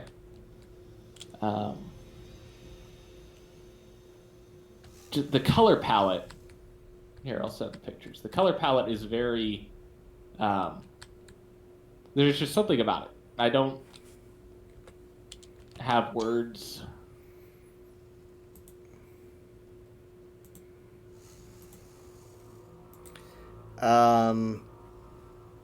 Gradient. Maybe this looks like the Quest version. The lighting is a lot more haunting in the regular. It looks very organic. Yeah, it's a huge world. I know these pictures are of the same thing multiple times. It's called Terracotta Valley. That makes sense. Okay. It's like the cheese. Terracotta Valley. Terracotta. Yeah. Okay. Here, instead of just sending you random pictures, I'll just send you the Google images of it. Absolutely. You get VR. There's experiences in VR where I'm like, this is where I would be mentally if I was on drugs, but I don't have the drugs, which is nice because I'm still in control. Like, I haven't even seen this room in it, but just like, look at that. Well, that's a. I don't even know what's going on there. I didn't think of the world as like a. It's a mega church. It's like a scene of Control or something. Like, remember that part in Control where you have to fight the army of chairs? It looks like it's like a chair stampede, is what it looks like. It's Stampede of chairs. But it's just very. It looks nice. Yeah, here. This more captures the feel of the world, particularly because of the element of darkness. A lot of this world is the lighting is nice and calm, but there will be stretches where it just becomes dark, and you're just left to think like, what's in there? Yeah, it's like you're in a big clay pot. Yeah, so it's very like cozy, and then bizarrely not. There's something kind of comforting, but also ominous and somewhat nostalgic about it. Yeah, the nostalgia aspect is what I couldn't quite put into words. But like, look, here's a different angle of the chair place. It's like a really long feast. Yeah. So this is what the lighting more looks like on Quest versus that more flat. You know, like, this looks like a set in Villeneuve movie. Yeah. Because of the scale and the use of shapes, just straight up shapes. Well, you can imagine, like, if you were in VR, like, especially looking at those chairs, you can estimate how big you would be, right? So you can think, like, staring up at that wall of squares, that you would actually have to crane your neck back. In VR it's different. You get that. Yeah, I mean, like, scale and perspective. It's like when I go downtown anywhere with a lot of skyscrapers, I'm like, holy shit, this feels different when I'm right underneath all of them. Another thing is the difference between like moving your mouse to have your character look up versus the feeling of your neck your head actually having to look back to crane up, and then with the 3-dimensionality, because it's in 3D, you can actually see the distance. Like here I am, and the top of the building is way far away because my eyes have to adjust to focus on it.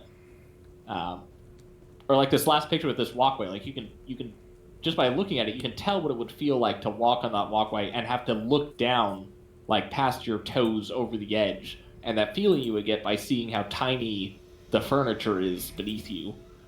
Versus if I saw this and was told it was a Little Big Planet game, I would just think, okay, my character just kind of jogs along that path. I need like a go-kart to ride on that. Yeah.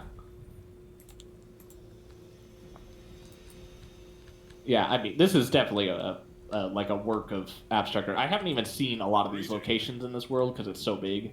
Maybe they've also updated it, but like, what is this? It's just like a balcony attached to a wall with a light source. Oh my god. Dude, someone has... I don't know if this is Blame. Sorry, I'm just looking up VR chat liminal spaces. This looks like Blame. Blade. Blame. Have you... The manga? Blame? Famous liminal? No. You've played, God, what was that liminal space game called that you have played? Very black and white kind of art style. I have it in the Tech by Liminal Space titles. It's called Nascence. Yes. So Nascence is. Oh yeah, no, I've seen this. Inspired. Yeah, it's inspired by Blame. The concept of Blame as a manga is this is very much go big or go home in terms of scale. So the idea is it's far in the future where a artificial cities have been designed to be artificially built, right? So there's an AI that just builds human spaces. It goes rogue, and over how many thousands or millions of years or whatever it takes place in the future, this structure that it has built is so large that it supersedes the orbit of Jupiter. Like, the entire solar system is a giant liminal space that goes on seemingly forever. You can just Where look they up get the material? panels. It's harvesting, materials from space, I'm assuming. Uh. I don't know where it's getting it from. But I bring up Jupiter specifically because in the manga there is a room that is just a huge void. Like, they look out, like there's an opening, and it's just empty, pitch black darkness, and the void is the size of Jupiter because that's where Jupiter used to be. So there's a hole in this liminal space that is just pitch blackness for as big as Jupiter used to be. Was Jupiter just used to make the... Yeah. All the planets have been used to make the liminal space. Somehow. But the thing is, the humans that are walking around here are, like post-humans. They've been cybernetically augmented, so they don't really die. But everyone's so separated from each other. But they can just walk distances. So people will spend thousands of their years of their lives just walking from one point to another.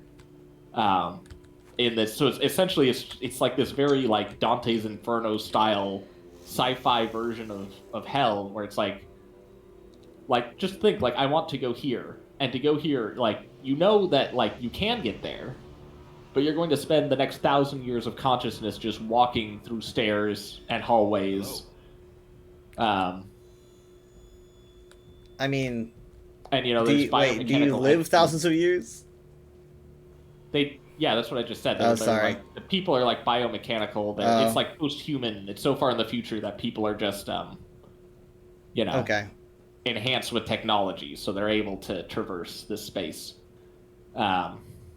Obviously, there are characters interacting with other characters. It's not just people isolated. But the general idea is it's a lot of panels of you just following this one character walking through large spaces. I think this manga existed before the liminal space movement really took off, but now obviously people have discovered it as like one of the first examples of the concept of like, what if there was just a human habitation that just went on forever in like ways that don't really make sense.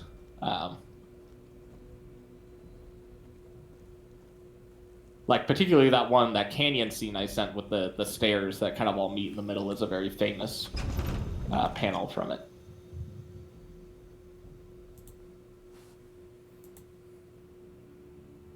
But yeah, the idea of a superstructure so large that it extends like the entire solar system is terrifying. And also the entities that live in it are also very classically like surreal, horrifying. Like, again, it's like a mad dreamscape of well, is real life any better? Because out there's actually just nothing. That's true. They are in an environment of sorts. In real life, it's just, like, outside of our planet, it's the void. Well, yeah, I guess now it's the void has been turned into city. But again, it's an AI building what it thinks a human habitation. Well, sure. So none of this stuff is actually. It's not being used. Yeah. But you can breathe in it, I'm assuming. Yeah. Most of it. But there are scenes like this of just like a staircase that just goes on for just like hundreds of years. Like, you're just climbing up a spiral staircase for, like, see how big those pillars are. They just go up for, like, just the sense of scale that the artist was able to get. Mhm. Yeah, this is how the title is. It's also a great panel. There's like these huge like flying stingray things in this dark corridor, but it's titled "Blame," all in caps with an exclamation point at the end. Really wish it got an adaptation other than just like a bunch of fan works, because it is. I guess you could say it's boring, like too boring to make an adaptation A of. lot of people don't understand liminal space. Yeah, I mean, obviously you can make it a narrative liminal space. That's why they're making the Backrooms movie. Outsiders are good for business, Um, sure. But seeing all these tuskless faces But that's walking only because around of like they own the place makes me nervous. the well done YouTube series that actually understood.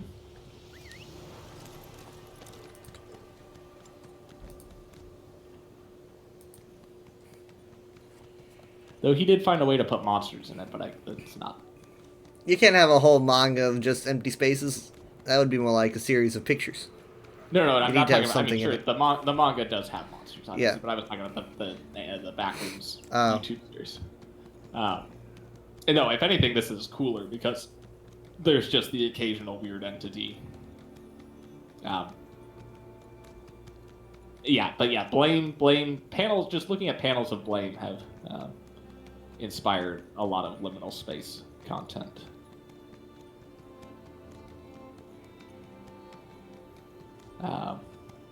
Silicon life. That was it. I just saw a panel that explained. Yeah, all the life in there is like silicon based.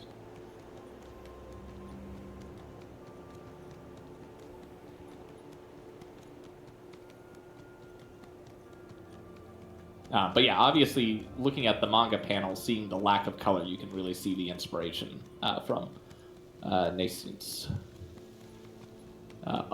Here's some of my favorite shots of the nearly infinite staircase. So again, it's a world where like to get somewhere, you would just look at that and then just start walking, and like it's gonna take forever, but like you just start walking.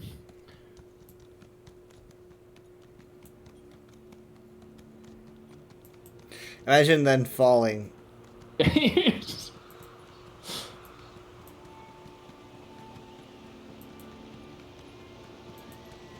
You just make a wrong move.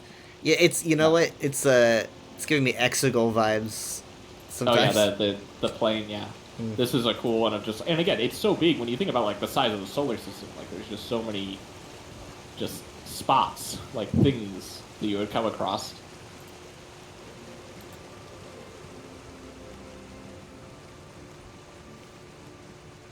But yeah, it's definitely the largest mega structure I can think of in fiction. I wonder what it looks like from the outside. That's just probably like a big chunk of metal.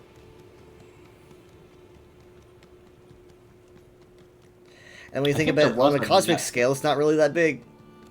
No, on a cosmic scale, it's nothing. Nothing's even the largest black hole is not that big. But yeah, if someone recreated this in VR chat in even like a marginally large scale, that'd be pretty sweet. Yeah, this takes the whole like Coruscant sublevel concept of like, oh my god, it just goes on so deep, and then there's like a huge undercity. Yeah. And like takes it to like Coruscant's just one planet, and this is when you think of a solar system in its size is by far mostly just empty space. Like the actual mass of the planets is nothing compared to the void separate. That's not what the graphics on the wall of my first grade class showed me. They're actually rather close together. Yeah, you could jump to Jupiter. You could probably jump to Jupiter from Mars.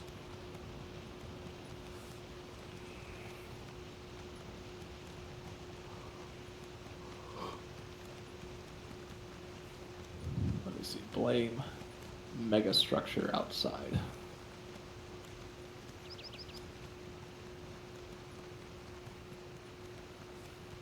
All right. Well, hi, Wolfman. How you doing?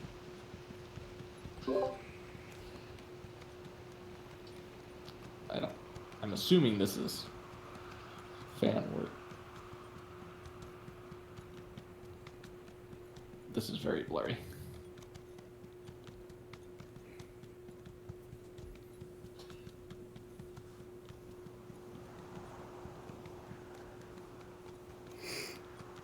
Oh my. Yes, there's the entire structure. Almost 10 billion kilometers wide, then the city in the middle, and then, yeah, you can see the points. Here's where the sun is, here's where the Earth would be. Okay,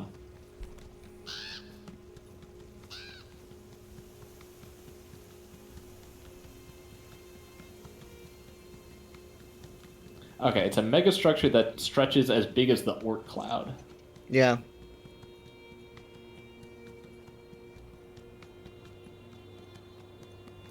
But like, it's not empty. People live in it. I mean, yeah, but you have to imagine, like, the amount of people spaced out over that big of a space is not really that many people. But they're cities. Like, you could live your whole life in it. Yeah, okay, so here's the Blame City structure compared to, like, a Dyson sphere. Because I think, yeah, it was... Well, happy birthday, Wolfman. Yeah, okay, so casual here, this actually shows the spot the size of Jupiter. As seen in Chapter 50, yeah, we're just doing casual stroll. Corresponding to the size of Jupiter. And if you look on it, it's just like a pixel.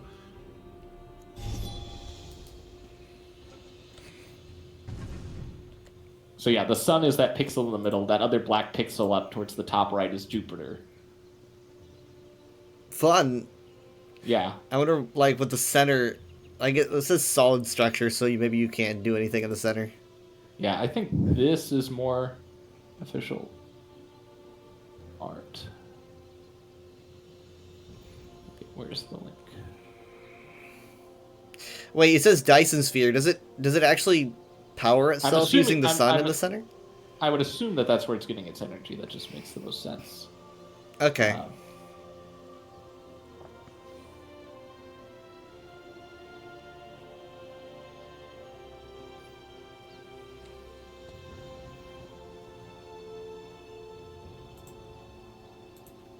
I mean, here's an image that actually looks like you can see it build over the surface of a moon.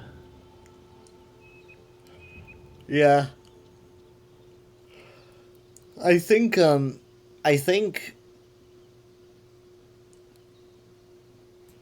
reason why it feels weirder than there just being space is that you just know that you're being surrounded by something artificial at all times. And there's, I mean, like, the void, as scary as it is a natural phenomenon, but none of this is. Maybe that's why it can feel kind of unsettling.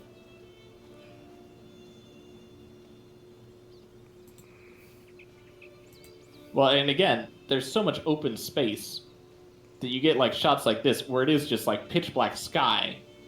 But, like, it's not sky, it's just the void. The distance is so great from you to the next wall. Like, you're still within the megastructure, but... You know, that's why space is black, just because there's no light bouncing off something, because the distances are so big. Not if I bring my night vision goggles. Yeah. Then you can see in space. Yeah. Yeah, I guess there was a Netflix adaptation, but, like, with most Netflix things I'm seeing, most people say that it's not as good. Hmm. Oh, this is cool. Yeah, I'm just going to post entity pictures now.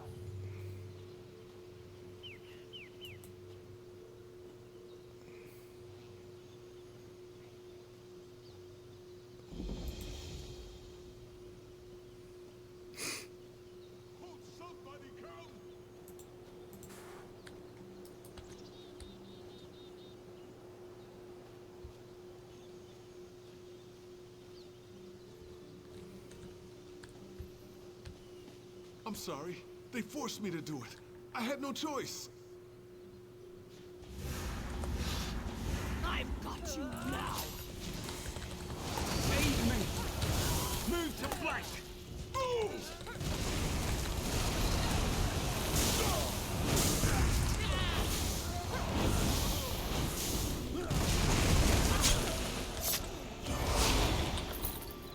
You are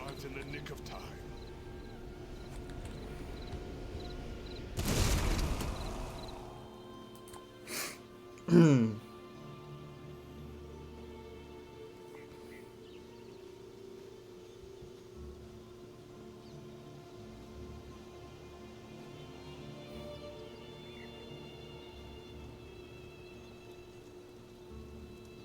lands hold more mysteries than you can possibly imagine.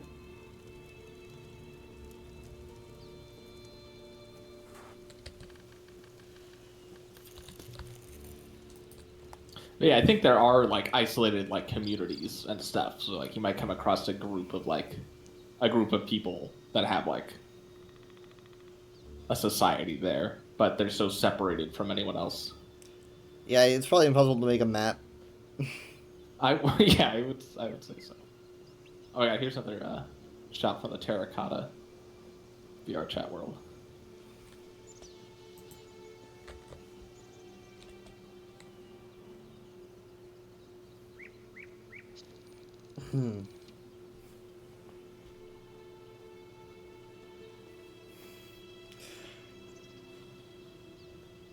Nice. Very warm lighting. Yeah. Oh, this is cool.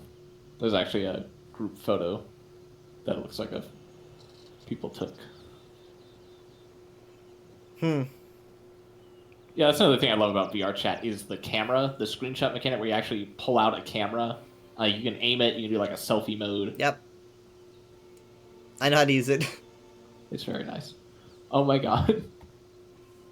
This is that dinner table you were saying is very long, but it's longer than I thought. No, that's fine. That's normal. It just keeps going. That's like a Dr. Seuss. That's the right vibe there. I was getting. That I was going to say. It has a very like Dr. Seuss actually did some darker abstract paintings. Darker as in like not super whimsical, childy abstract, like more like darker, empty environments like this, and it very much has that kind of vibe. It might even have been inspired by that, for all I know.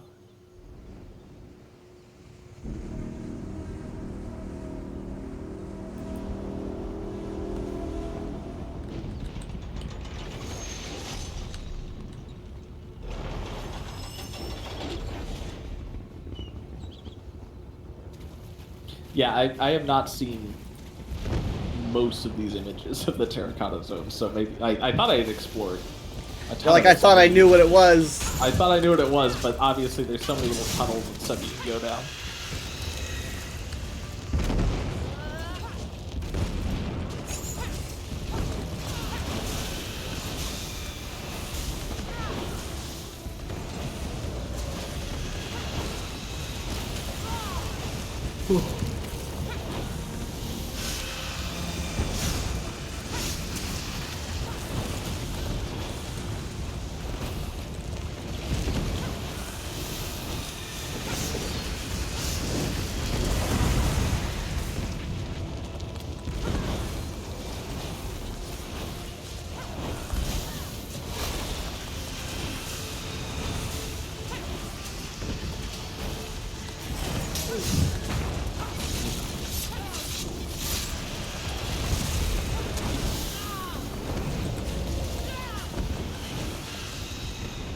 Does Enchantress play VR chat?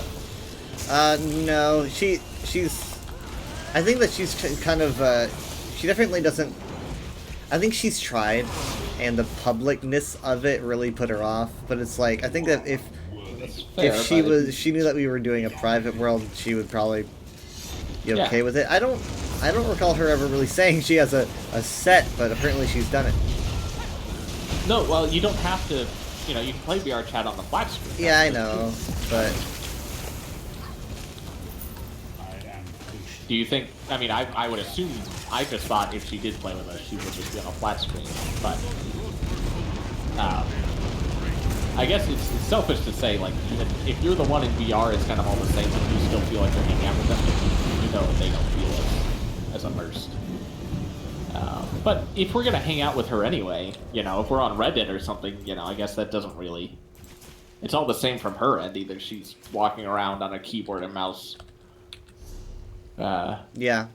It's just whether or not you would be as entertained walking around exploring when you're not actually there. Like you're remote piloting a drone, it feels like, if you're playing on keyboard and mouse. But, you know, if you're playing with people with VR, I feel like just watching them move around and do stuff might be entertaining enough. I don't know. I definitely, like, after playing in VR, I don't think I could go back to doing VR chat in flat screen. No, that's how I feel about any game. I could play, I don't want to be hyperbolistic. I could be handed... No, but... Skyrim a flat version. You need to understand that VR chat has nothing else going for it. It's I know. It's a social thing. Sure. You want to literally feel like you're there in person. That is one component, but I have the same experience, you know, for different reasons with other games, where it's like, I can play Skyrim now on flat, but now whenever I'm playing Skyrim on flat screen, all I'm thinking about is, like, how I want to jump into the screen. I'm like, I could be, like, actually, like, looking around and, like, you know what I'm talking about. It makes you feel different when you're playing it on the flat screen, because you know, like, there is a different way you could be playing it. Yeah.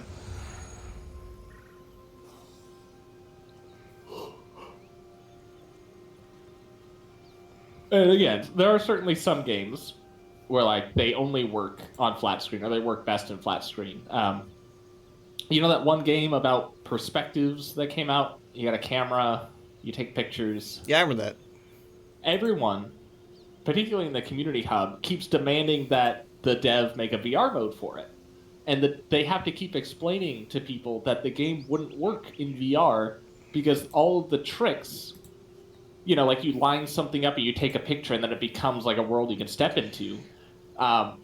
You know, ironically, that only works because of the limitations of a flat screen, because you don't have parallax, you don't actually see in 3D. Yeah. The second that you see in 3D, the camera trick doesn't work, because when you take a picture, you wouldn't feel amazed walking into it, because your eyes would instantly switch from seeing it as flat, and you would know when the jump happens to it being 3D. It would be very jarring. So all of the illusions only work because you're not able to kind of move your head around, and your eyes can't focus on what's far away and what's close. It's all, when you're on a computer screen, it's all the same to you, which, you know, is kind of, on one hand, that does tell you, like, okay, so the amazingness of the game wouldn't really work in real life, which kind of makes it not as amazing. It only works because you're playing on a limited, filtered experience. But yeah, there's definitely games that take advantage of aspects that would be negated by playing them in VR. I don't think it's the majority of games. I think, honestly, every game, not every game, but most games, even like you think of something like ESO, even if you're playing in third person, if you're in VR, you know, you would just play as someone behind your character. You could still look around, you know, as people, as like figures. I still think that would be a cool experience. One that you can do. They do have a what's it called? There's an Unreal. There was a dev who's now like the patron saint of VR gaming, who developed a program that can turn any game built in Unreal Engine into VR, complete with most games with actual motion controls. Like you can move your hands and they'll move the gun and stuff. He wrote a code that hooks into, and there's different profiles for different games. So like some games might need to be tweaked to match it. But you know, it does everything. It has to be an Unreal Engine game, but it gives you two images, one for the left eye, one for the right. It detects, you know, it plugs in everything that would turn what's normally tied to your camera, you know, like gun aiming tied to your camera. It changes that to tied to your hands. I haven't downloaded it yet, but the guy actually made it free, which is another reason why people worship him. But apparently it just works. You can pick any game built in Unreal Engine, like Hogwarts Legacy or something, and you just play it in VR. No additional. Sea of Thieves. Is Sea of Thieves one of those games? I believe Sea of Thieves is on the Unreal. Okay, yeah. Yeah, I mean, you can find a ton more games now on YouTube, people playing them in VR because of this. Because it used to be in the past, like with Valheim and Deep Rock Galactic, dedicated teams would have to build a VR mode, like a mod for a game. And a lot of those are great. Like, I played a ton of Outer Wilds in the VR mode, and it feels like the game was built for VR because the mod's so good. Mm-hmm. But this just lets you play like hundreds more games. And yeah, I've heard that third-person games are really fun. Like, there's a game called Moss and a bunch of other games where it's third-person. You know, it's like Little Big Planet. You're controlling a little guy. So you're not seeing from his perspective, but you're still in VR, so you're able to kind of look around in the world, and it still works. You're still, the game is still fun, and the VR is still an effective addition to it. You know, so you're not just limited to first-person experiences for VR. You know, like you could play D&D. There's a ton of cool D&D tabletop games in VR. Like there's ones where you actually get to like you play as around a table, and then you can like zoom in from the player's perspective, so you can kind of jump back and forth between the player rolling the dice and then actually getting to jump into your character and like role play as your character in the talking scenes. Right. And again, it's like it's hard to argue how that wouldn't be a superior. Like if you're gonna play D&D remotely online, like I've done that. I've played D&D over the pandemic where you have a digital character sheet and a program that randomly rolls dice, but you're all just in a Discord call, you know, and it kind of takes a lot of it. You're not seeing people's faces. There was a lot less joking around. And it's like, yeah, it's hard to argue how it wouldn't be better to have done all that in VR.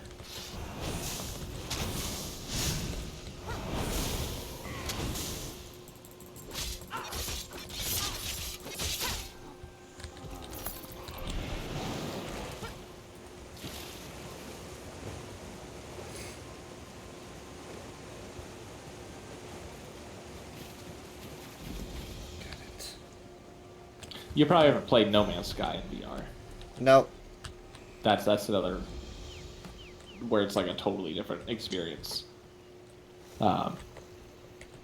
Particularly sitting in the ship's cockpit, because they completely had to write. You know, they had to. Initially, the cockpit model wasn't even that big, but when they made VR, they expanded the cockpits to full 360 cockpit models for every player. You know, so now even on a flat screen, you can move your head around with the mouse to look around the cockpit, but they only did that because they had to make a full cockpit for every ship for the VR players to look around. Oatmeal Dreadlington, how are you? So everyone kind of benefited from when they added that.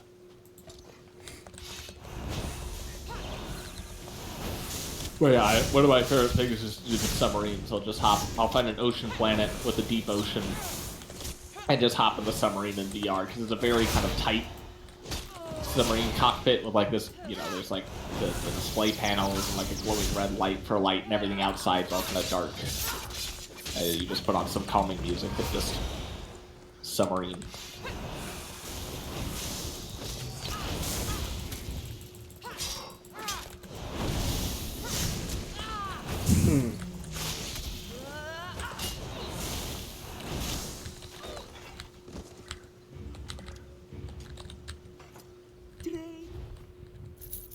I should probably be heading off. It's about 2:30. My goodness. Yeah, that was my thought. Okay. I don't know if we're gonna do Sea of Thieves tomorrow, but I kind of planned on it because I've been enjoying doing that. But yeah, that's been nice, yeah. We will see. That's at least what I'm planning on. Yeah, I didn't talk to Mom about Red Dead, so I think that's probably still the plan. Yeah, that would be a bit of a hassle, so short notice. Yeah, it's also, there's more things that could go wrong setting it up. Yeah. Okay.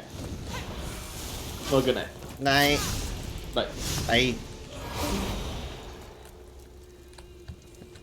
Alright. I do not know what's going on over here.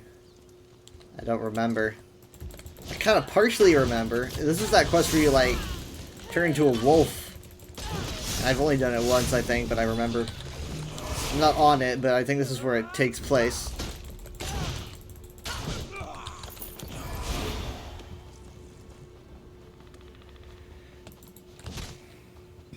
Let's get everyone together.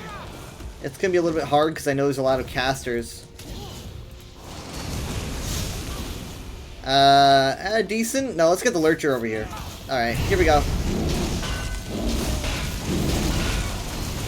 Not bad, not bad.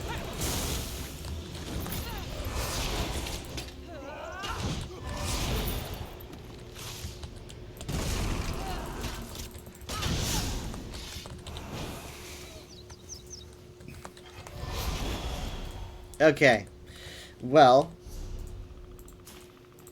I'm probably gonna swap games. I did a lot of, like, tour stuff. Just slowing down, walking around. Maybe I should do that more. Because I feel like a lot of people just run around too quickly and miss all the details. I should do, like, little slow walking tours more. I like taking in all the detail. But yeah, I'm probably gonna swap, after the break. I'm gonna do some Overwatch. I don't really know for how long, though. But I will be doing ESO on my next stream, which starts... We're going to try for 7 p.m. Central Time. And the ESO portion is probably going to start around 9. We're going to begin with maybe Sea of Thieves. If everything works out. I will be back after the break. Let me just make sure I got all the endeavors done and everything. I did. Okay, let me sell. I'm playing a lot of ESO today because I also did the UESP stream and that was almost a couple hours, so a lot of ESO. That puts me at like, well, I don't know, 7 hours. It's not that bad. I played for ESO for longer, I think, before. But the UESP stream went great. That was a good one, I think. I covered a lot of topics. We did Unhallowed Grave, some Cloud Rest, some Bedlam Veil, and I got that staff that I've been grinding for since February. Off and on. So that's pretty sweet. I gotta remember to do something with that, though. But it's in my collections now. Alright, I will be back after the break. Gonna be doing some Overwatch. Wait. How could I forget? There we go.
Hello. I'm back. There we go.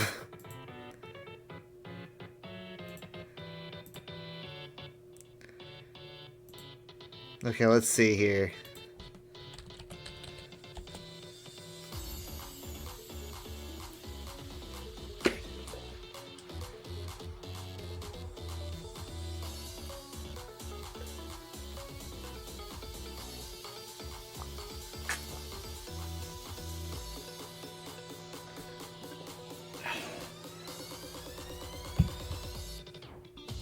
Okay, it's loading up.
Honestly, I'm really enjoying the 6v6. Support's really hard though.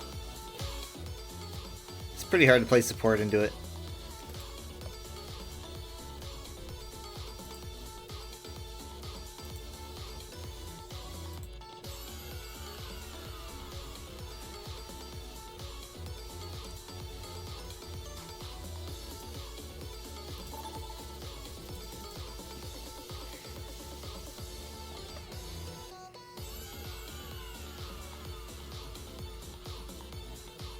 Now arriving at Lijiang Tower.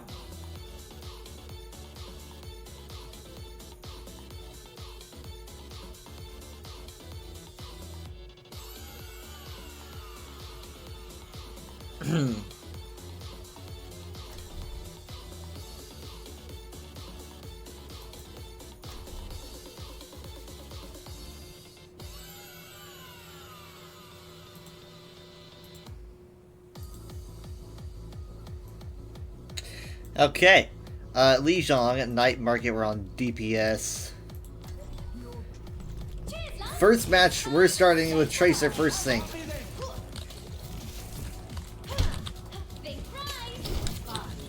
4, 3, 2, 1.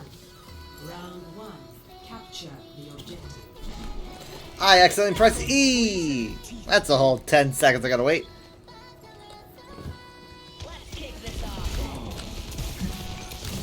They've got a Winston, unfortunately.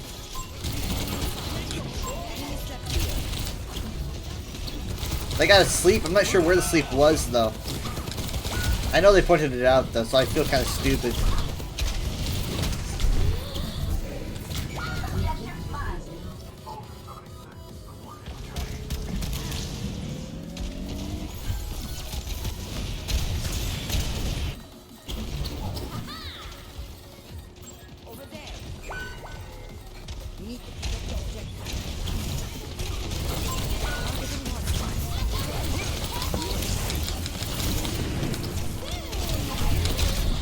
I would have got him if it wasn't for the Pharah.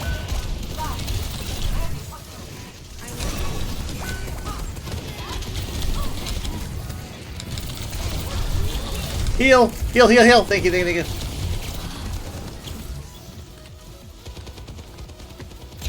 you. No! God, man. The Pharah found this guy's cat's out of the bag.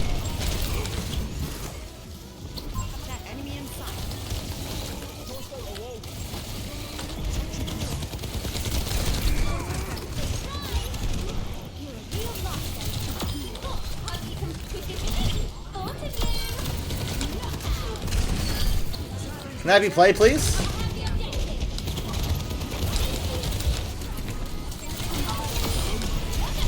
Thank you. I appreciate it.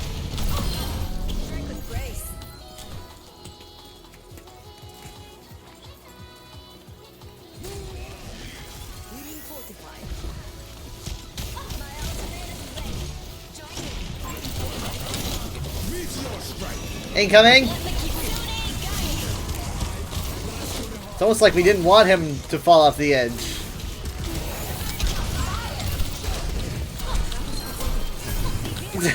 Dang it! No!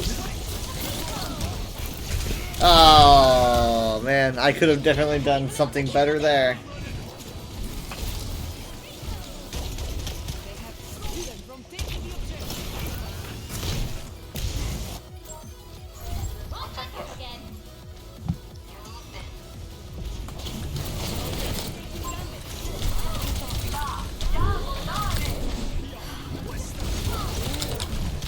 Guys, does no one notice the giant monkey?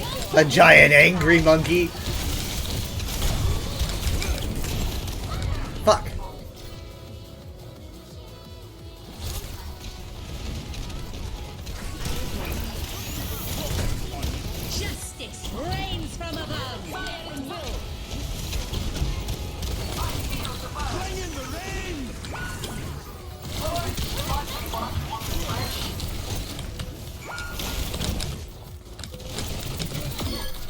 I failed that, I'd be going to Valorant. I'm gonna touch last second. Oh shit. Come on, come on, come on! Did I get him? No, I didn't. Miss Pulse.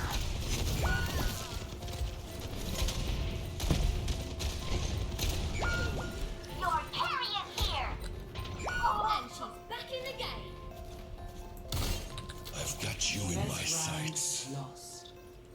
Complete. Zoom.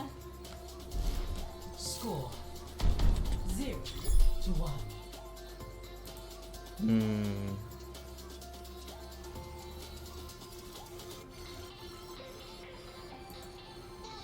Everything's going according to plan.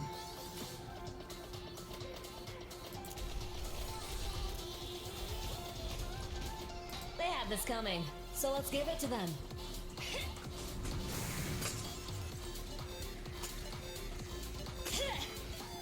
Five, 4, 3, 2, 1. Round 2. Capture the objective. They said awesome heals and then swapped to Roadhog. I don't know if that's a lot of... yeah, it's sarcasm. Alright.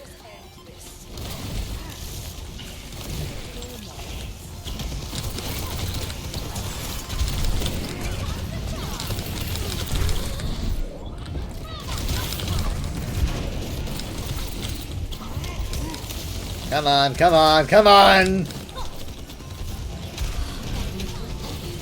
Okay, do we, who's our other DPS right now? We got a Reaper. Yeah, I'm gonna swap to hit scan.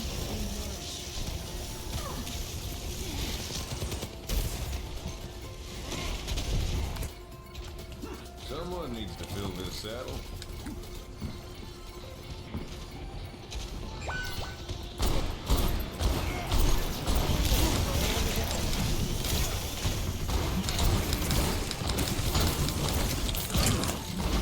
Guys!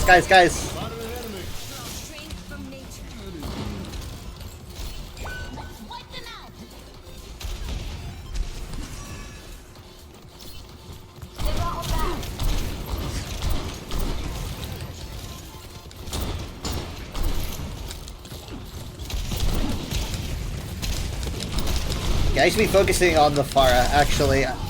I was really making a mistake not doing that. And that's literally why I went hit scan.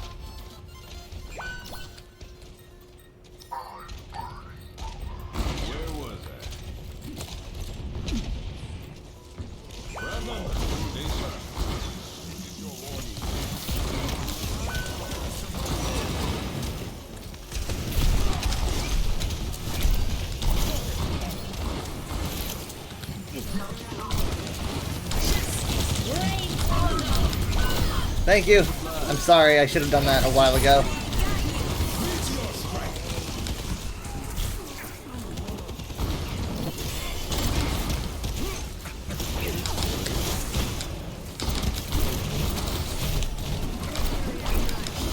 Nice stuff. They might try to res. They tried to, no, they managed to get it. She had 1 HP, no! Seriously? Oh my god. I cannot believe they got away with that. No.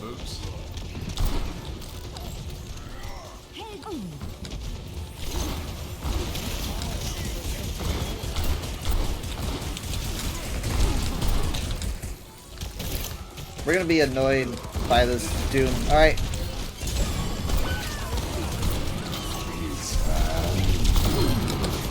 I got the fire at least. Someone's got to touch. Okay, someone's actually touching. We're stuck. We're completely stuck. Kiriko's the only one that's there. If she falls... Okay, hurry. Touch. Nice. I'm on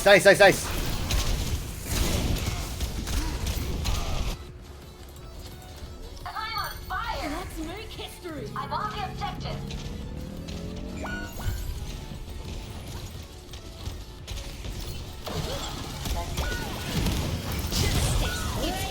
Fusion says, why does it only have 1 fire strike now? Is it because of 6v6? I don't know. I went Venture, because because I wanted to touch point, like I wanted to dive through the window, but I really didn't legit think that we were going to make that touch. It was just kind of a BS pick there.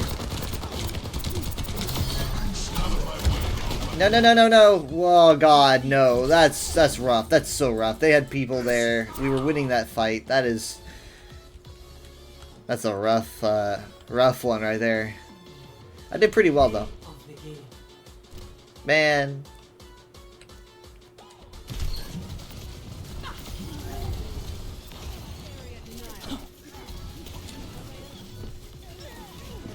Justice reigns from above.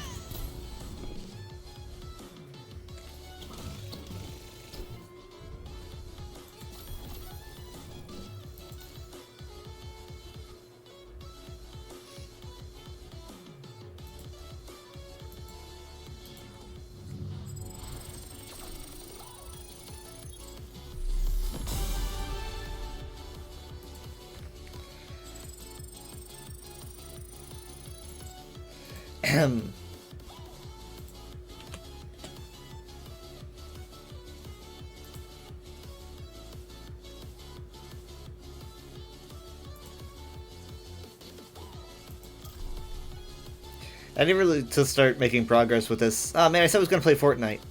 I forgot. Probably, you know, we'll do that on tomorrow's stream, on the next stream. Been a bit. I just gotta remember somehow.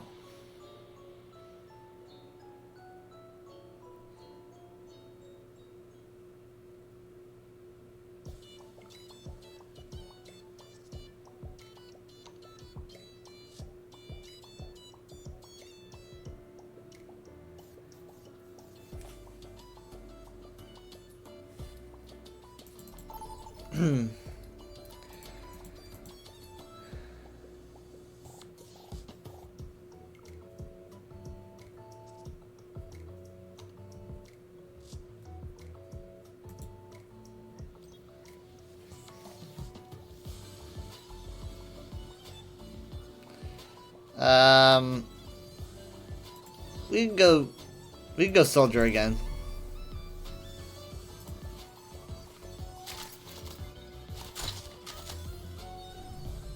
Every soldier needs a cause. You and Rex were both enhanced soldiers. Yet he reached his full potential. And you... I wouldn't say he's thriving. Are you?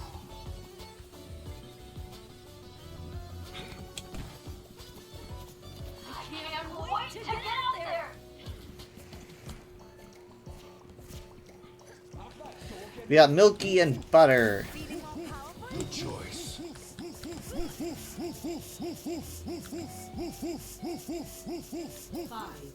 4, 3, 2, 1. Attackers in. Yeah, I like that voice line too. Hey. Stop the payload.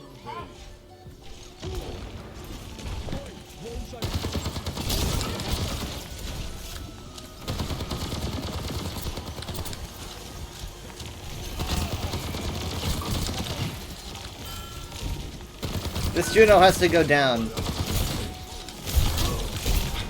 And that's my job. I really wish the tank would aim for the other tank. Oh god. God help. Ah! Yeah. I was just like being focused on really bad. I've seen tougher spots. That Juno was so close to going down too.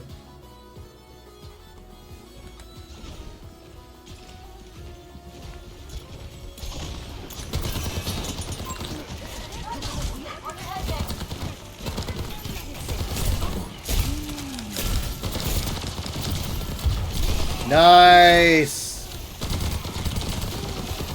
You stymied him.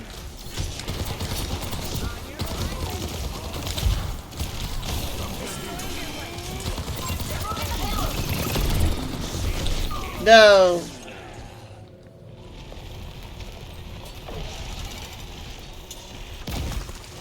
Wait, you can drill forward under the ground?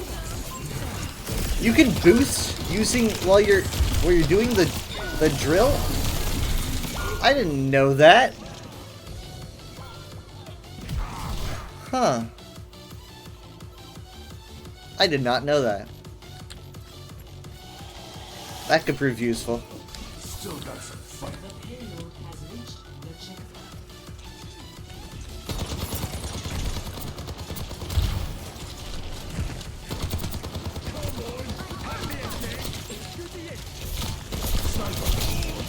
Leave me alone, leave me be, leave me be!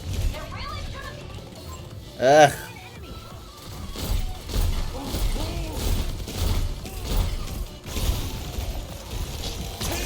Oh, well, you shouldn't have. Vengeance! This is what I think of your orbital ray. Ow, holy shit. Okay, I get it. Jesus.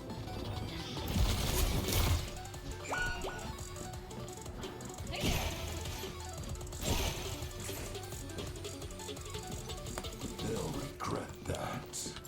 I thank you. You're welcome. Personne n'échappe à mon regard.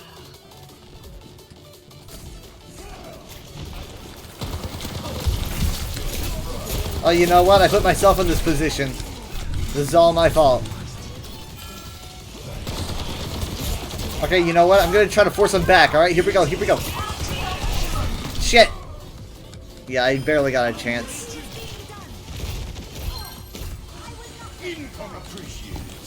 Okay, I think we can still win this fight without me actually applying this ultimate. I don't really know why we just put in downpour. We probably should have held on a little bit longer. I don't think it was necessary, but that's fine.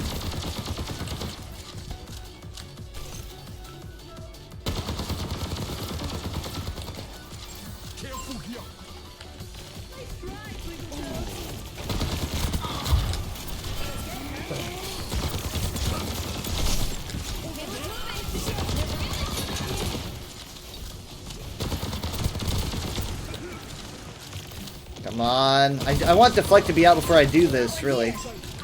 Let me see if I can get Deflect out. Or maybe I can just get Genji off the field entirely. Or just make sure that he's not there. No! There's the Deflect. I'm going to focus on Ram. Ram's down. Oh, huge play for the Venture. We got a revive too, so that is massive! Incredible follow-up right there.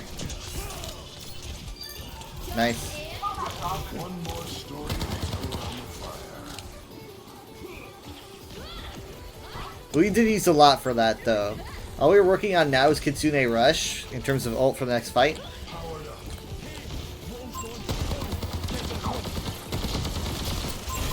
Tango spotted.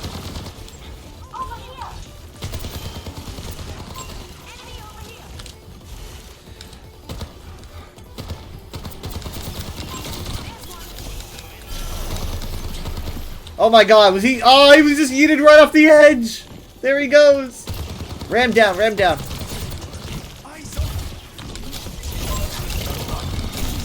Come on, come on.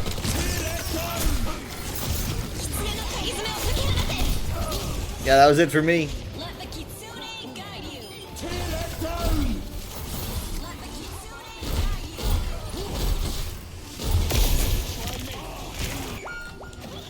I've seen tougher spots.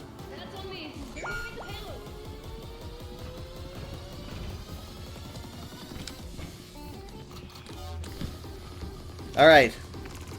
You ready? 3, 2, 1. Let's go! I'm sorry. Oh, poor Mercy. Oh, there she goes. Nice flip. We got them to use Blade, but they also got us to use Meteor Strike.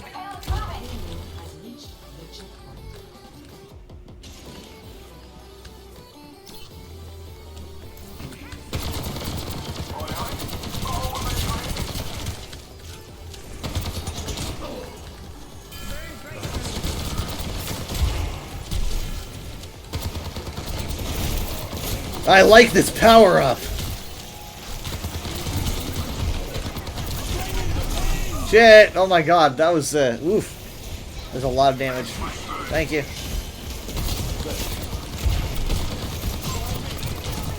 Hazard's almost down, Hazard's almost down.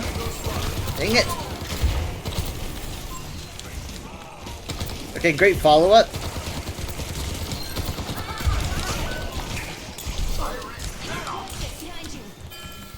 This Mercy is, really nice to me.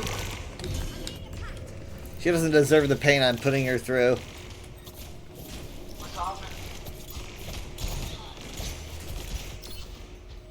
If I'm still standing, I'm still fighting.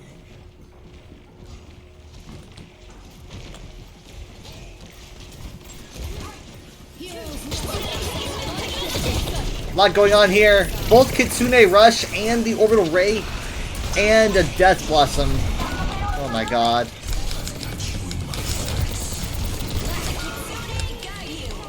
A story in 3 parts. They were saving a lot of shit.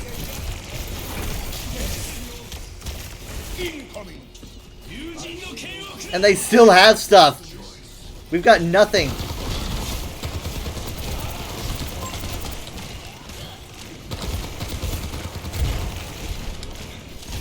Can we really win this fight? Can we?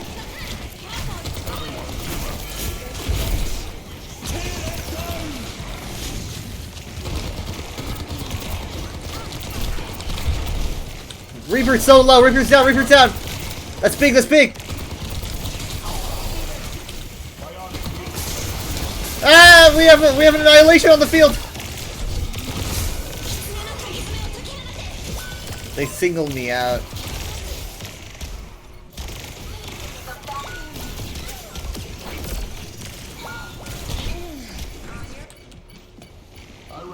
It's just Doom Adventure. Okay, see, they're gonna be suffering on the ground. I'm trying to go for the Juno, but I can't even focus on her because I'm taking so much punishment from the ground.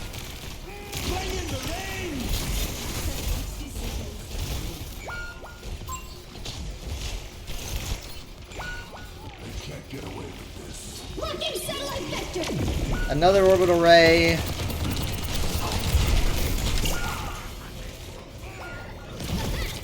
GG. GG. Just so much punishment.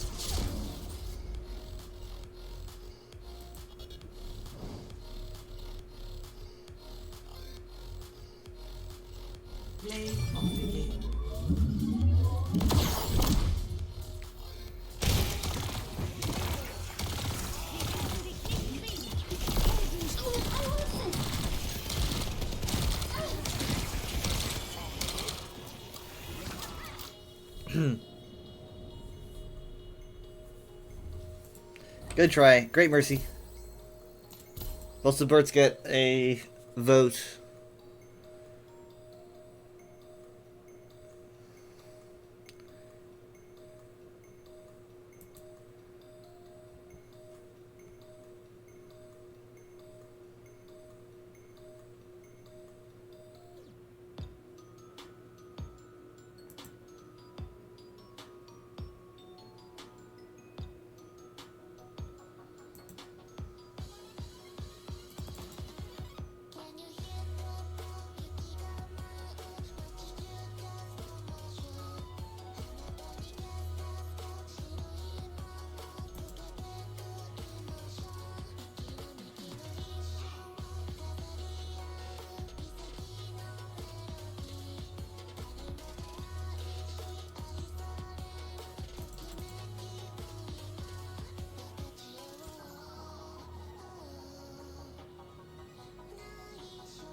I forgot to re-queue.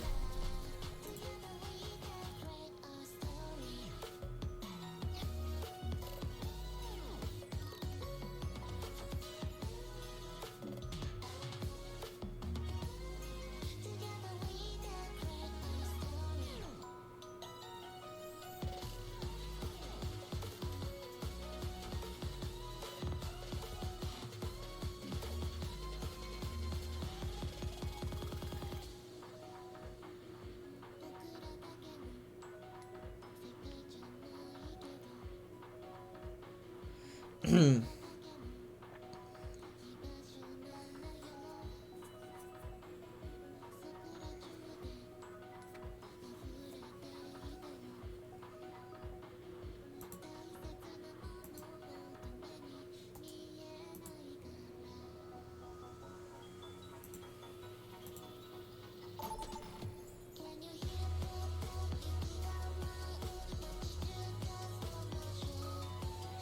traveling to the south.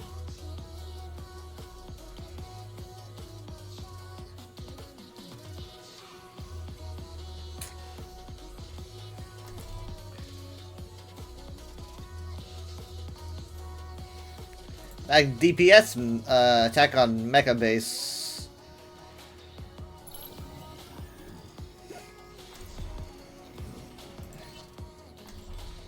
Am I using the? Yes, I am. Nice. Using the All-Star Genji Pacific skin. I was hoping I had it set.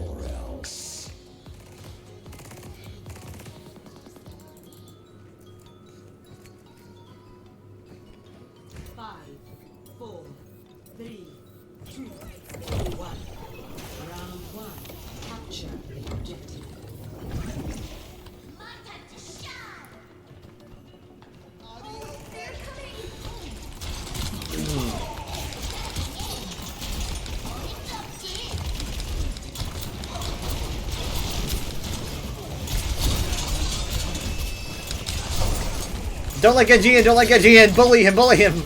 You got it, no. Oh well. Well, someone's gonna need to touch point. Great cleanup though. Look at that. Look at this. Beautiful, it's beautiful. Alright, someone's gotta touch. Oh, wait, no, hold on, that's not what I meant. Monkey, huh?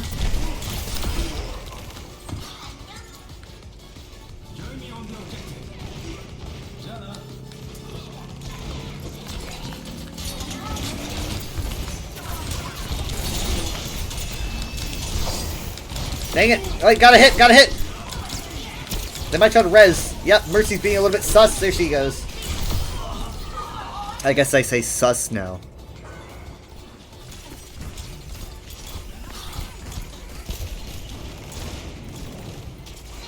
Cardboard Diva. I don't think I've seen that. Like in game. Or really, even in the store, I haven't really seen it much. I can't get too close to this Winston and he knows it.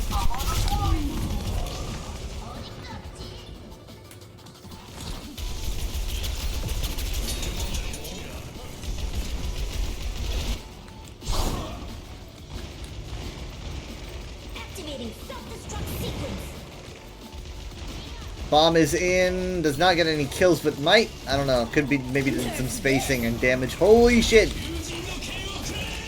Okay, Blade's in. Mercy's down.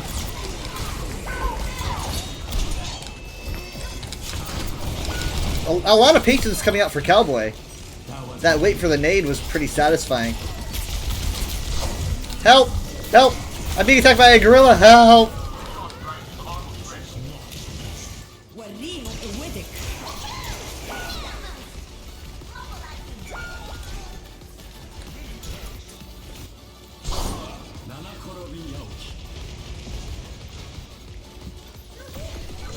Alright, I've got Blade. It's not gonna really be much against, like, the Winston who's gonna be knocking me around.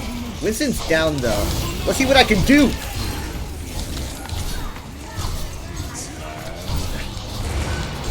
Not fucking much.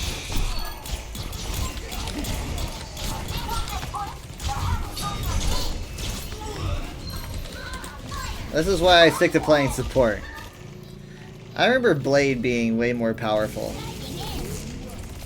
Back when I was younger, Blade was stronger than that. I hit him like 3 times. Holy shit.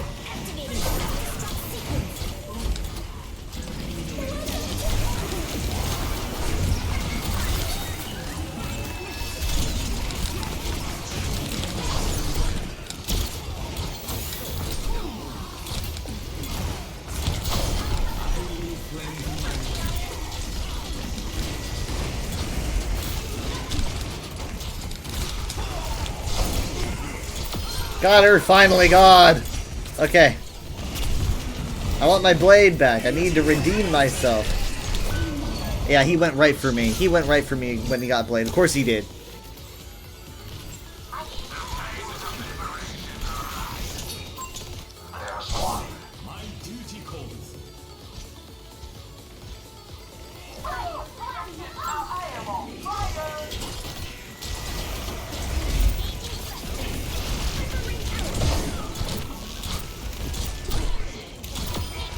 Not sorry. Chase Mercy right into the Death Blossom.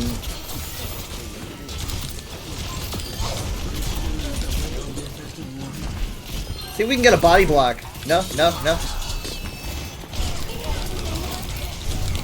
Crap, crap, crap. I'd like to have Blade for this final fight. I'm actually going to start chipping at him a little bit.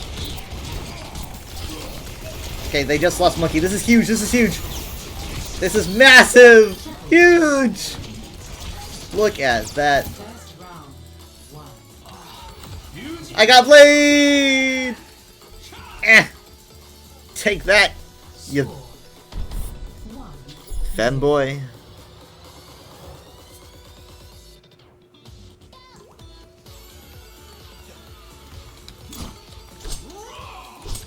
My brother wasted too much of his life teaching you.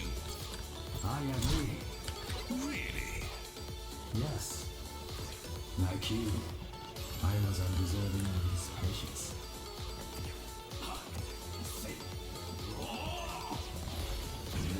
Doesn't really count as a dance, does it? It looks good though.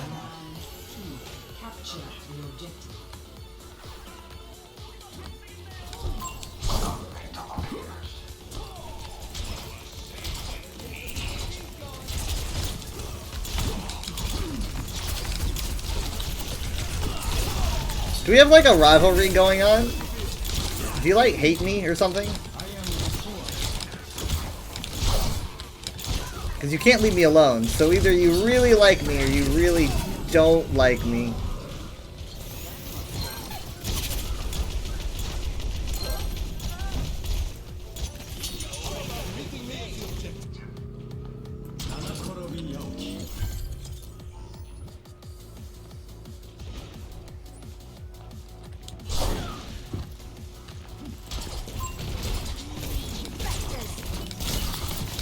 They've got a hazard. Can I deflect his wall? I think I might be able to.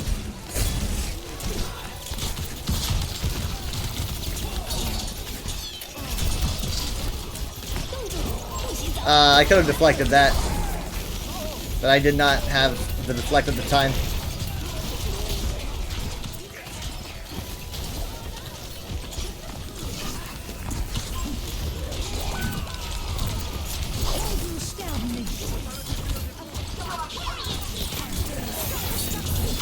Nice! New mech, new me.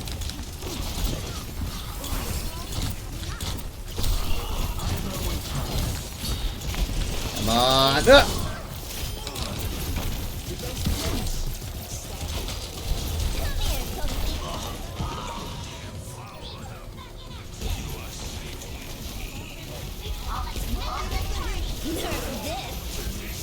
Bomb in, and this is gonna be a D-mech at least. No? How did she get away from that? Downpour is in. Hazard goes down after that. Blade is in. Oh my god, Nano Blade! Holy shit, holy shit, holy shit, holy shit. Come on. Let me redeem myself, please. I'm gonna actually just die here. I'm just gonna die here because I'm not gonna commit my blade. This is a lost fight, so.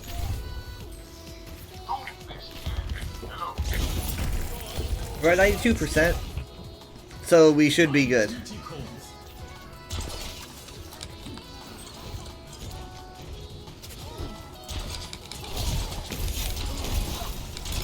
Okay, they've got a Gengu in the back.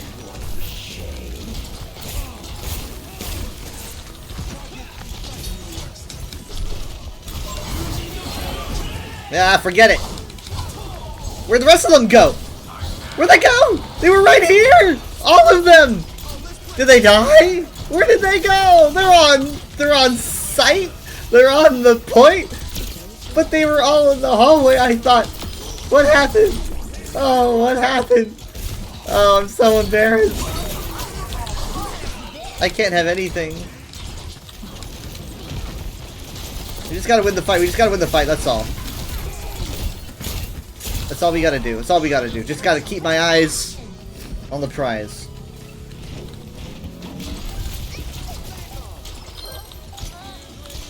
Genji's on?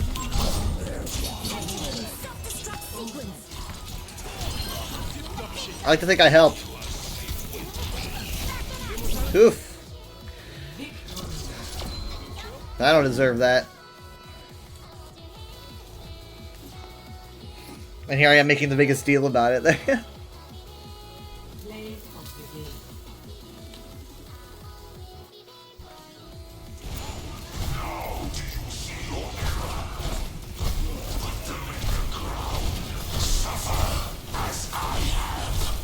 Yeah, that must have been satisfying to do.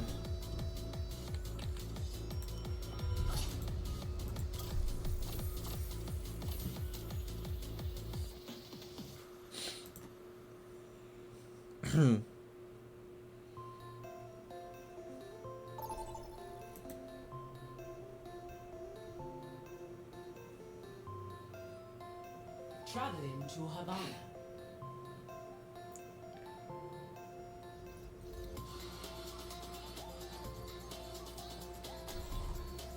Prepare for battle. Select your hero.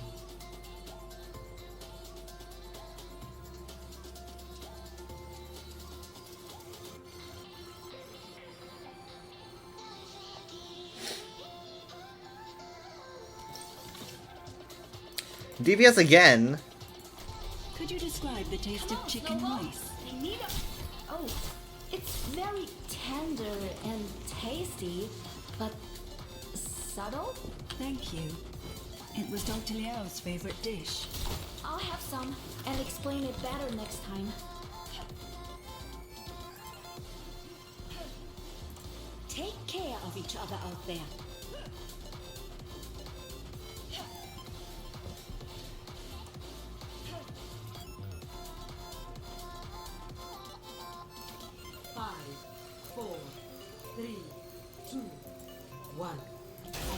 Alright, I don't play a lot of Mei, so here we go. I do like this new skin that I got for her, though. It's pretty good. It's basically her version of the Orisa skin, which is like probably my favorite Orisa skin.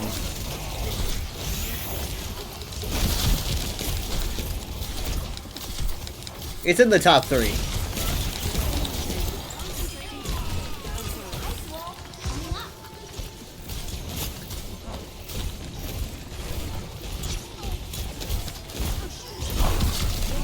Ow.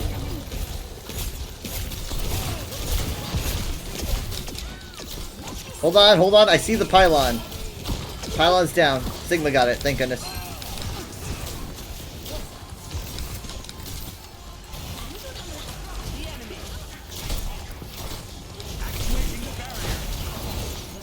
We made it, we're in.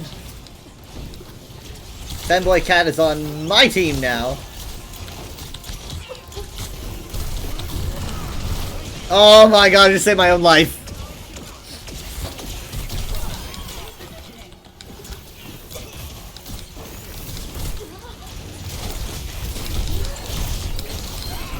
Good job, good job.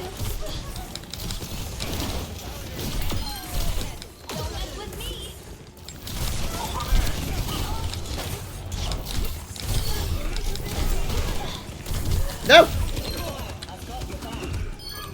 I'm at 5 HP. I'm at 5 HP. Thank you very much. Oh, thank you.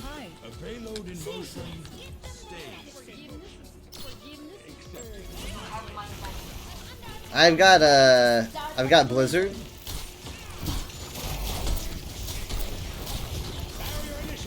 I don't think Ram.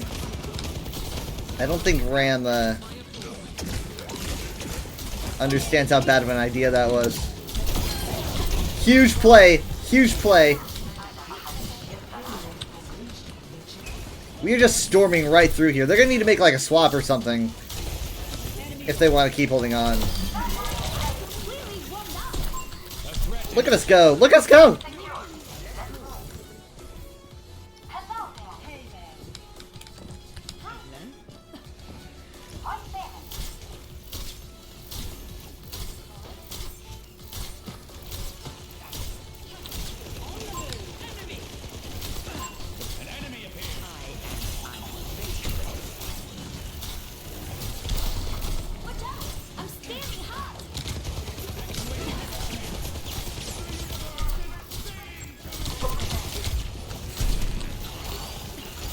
You guys ready?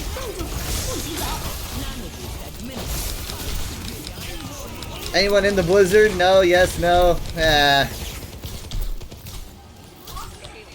wish I was damage boosted, but that probably wouldn't have done much anyway.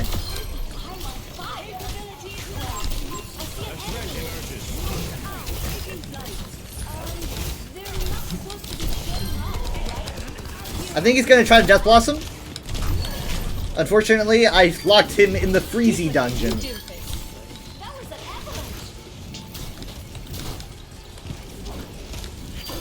There we go.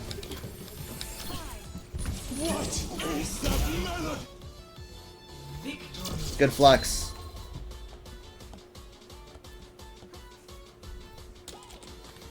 That was incredibly fast. Like, not even 4 minutes.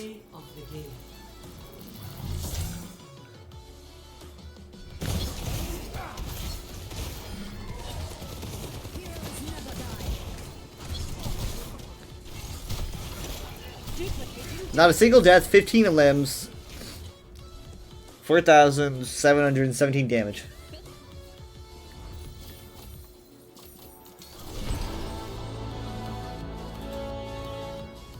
Thanks, everyone.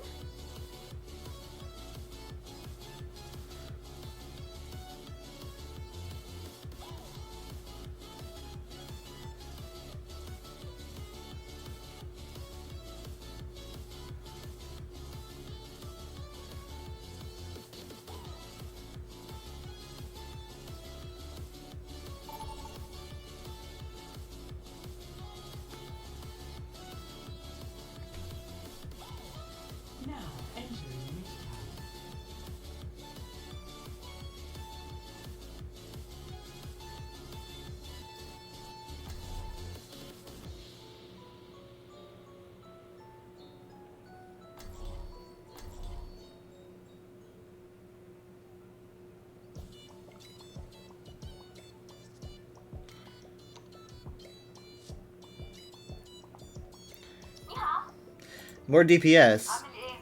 I won't complain. I'm the last empress you'll ever cross. Joseph, how are you? Hello. Follow the rules and we have no problem.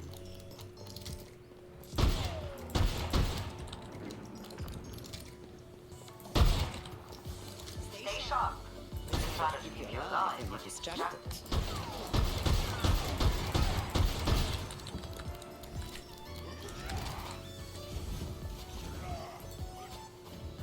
5, 4, 3, 2, 1.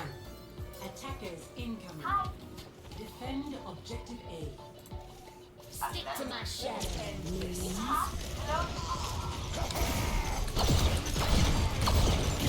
Everybody riot!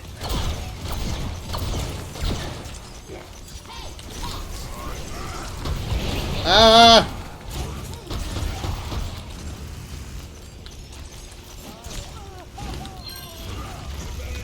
Okay, we lost our Moira, unfortunately.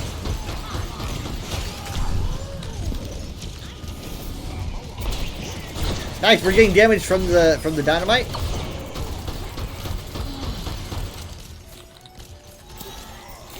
Thank you.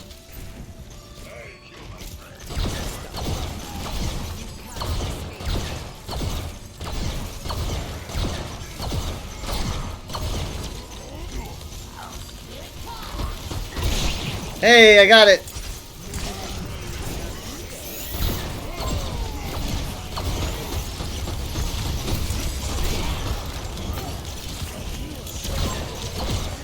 Working on it, working on it. I got the monkey instead. Got the big German guy instead. Hi! Bye.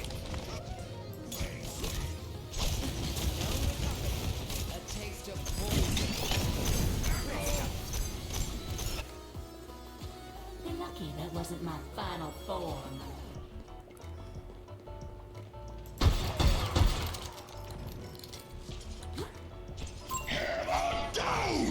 That's both tanks.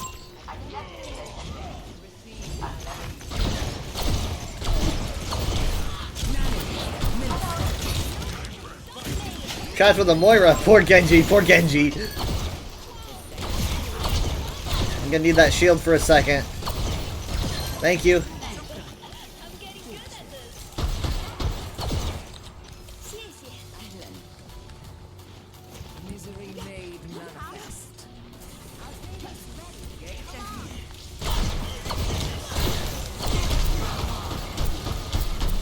Dove me for nothing.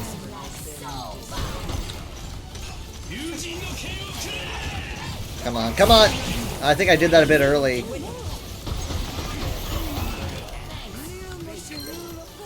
Blizzard's in, Blizzard's huge. We were just a little bit distracted.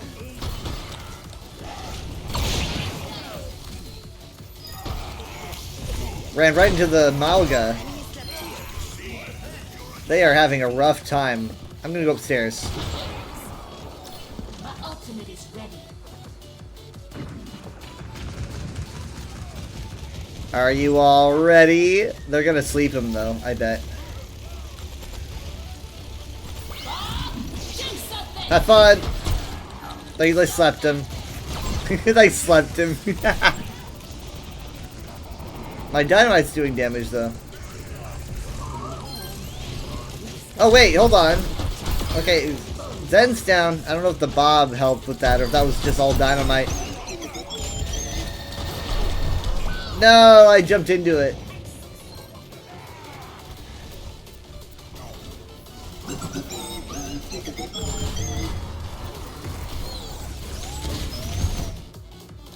I'm back to pitch a fit. Targeting hostile.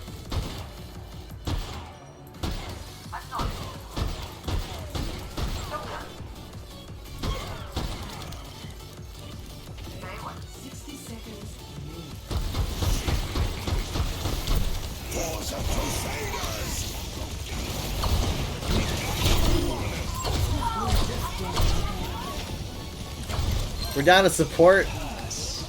They're coming in with a trance. They're going to be a little bit more reckless about if they take damage or not. We can use that a little bit to our advantage if we need to gain ult charge for the fight that's coming up in a second. Matra down. Cast down.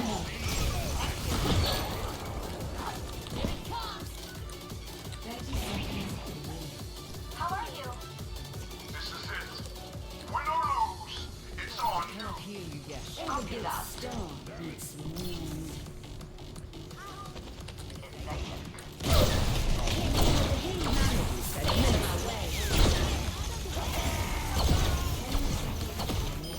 Nice. Shit. No.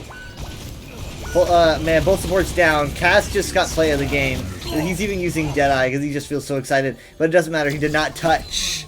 So the game goes to us. I wonder if that's going to be played, though. I mean, like, I don't think I can think of. Yep.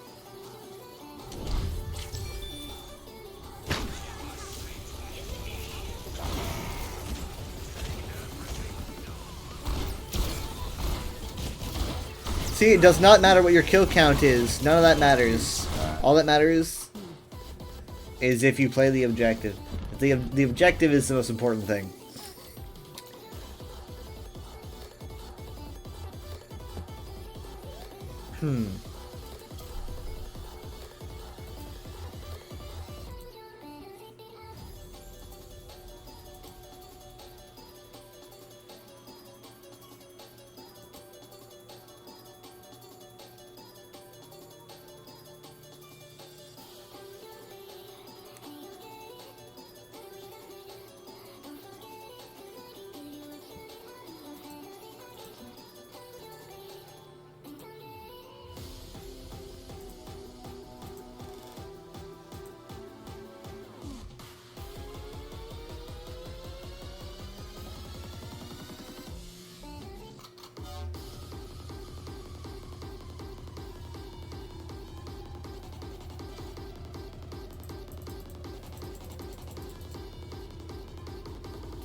Let's endorse the supports as usual. Though maybe tanks deserve some more love because, you know, like those tanks aren't level 5 yet. But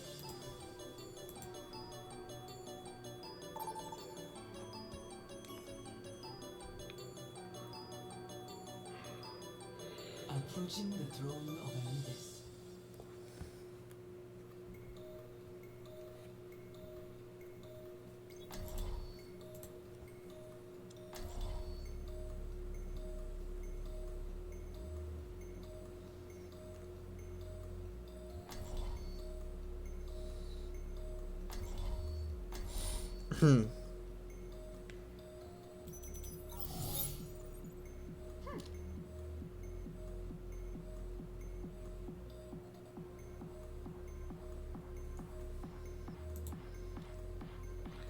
We'll do some Sombra.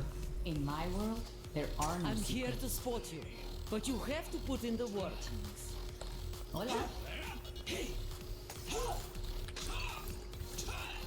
5, 4, 3, 2, 1. Commence attack on objective C. Ready to rumble. Engage the objective. So yeah, so Sombra's a little bit different now. I need to remember, you know, her build is a lot more focused on invisibility based on teleportation, and I just screwed it up.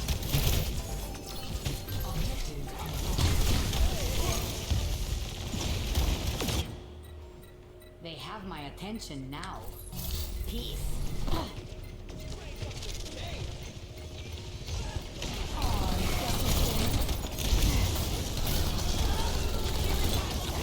Alright, here we go again.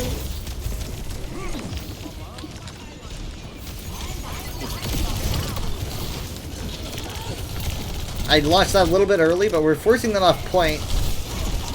It's the dang monkey! Monkey's down. I got weave! Gotta get myself away from the crossfire. No!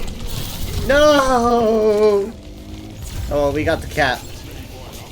That's what's important.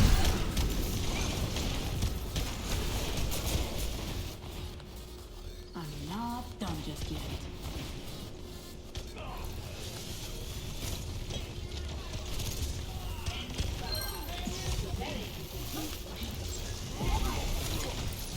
Gotta go. Hi!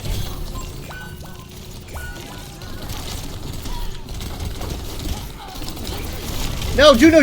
Got her. Cost me a life, but I got her. Doesn't look like it's mattering much, though.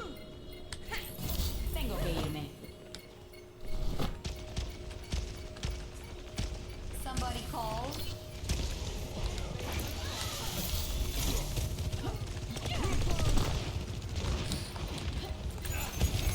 Hi! I screwed up again. Wouldn't you know it? I need to remember, like, what I'm doing. If I was perfect at this game all the time, it wouldn't be entertaining, would it? You'd just be watching, it'd be like a task. It'd be boring. Trying to objective lost. Don't think so. Fall back. Me sucking is what makes for entertaining content. So honestly, that's why I'm bad at the game. That's honestly why I've been bad at Overwatch since this entire time. They have my attention now. When I'm not streaming, oh, I am like top 500.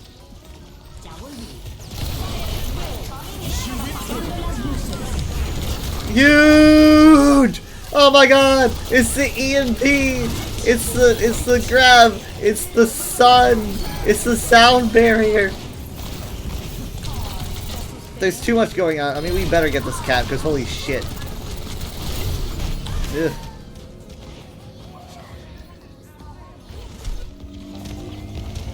So like if you get like an EMP and a captive sun, that should be called solar flare.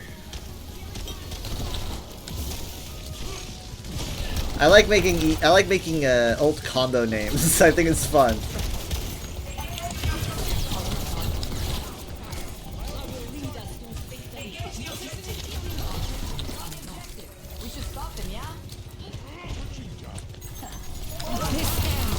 Holy shit, holy shit, holy shit, holy shit, holy shit, man. Ugh.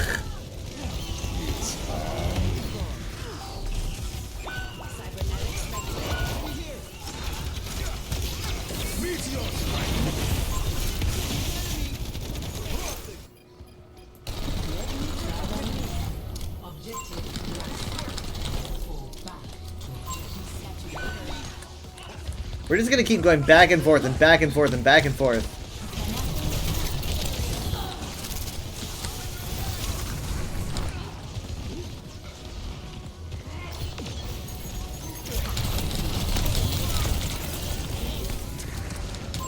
Ah, I thought that would be it for him.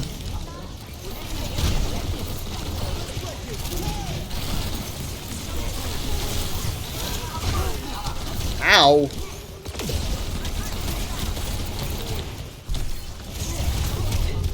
Well, crap.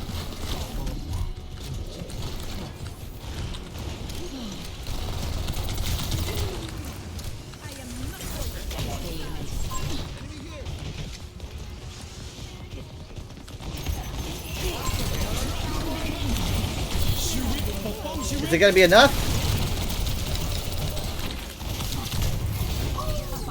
Oh, let's go, let's go!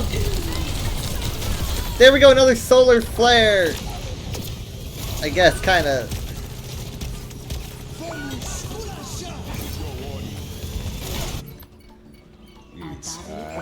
Meteor strike.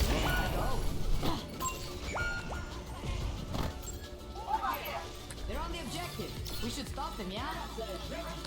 Okay, they got Terror Surge, but are we gonna touch in time? I am! Even if you weren't, I will. Are we, wait, we're not committing? Because, like, they're not really trying. I mean, they could, no, it's too late now. We could have touched, and there she goes, up into the air. Trying to keep me out? I don't think so. They have us outnumbered.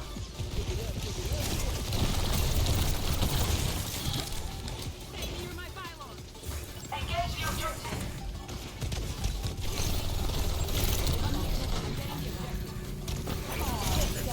Dang it!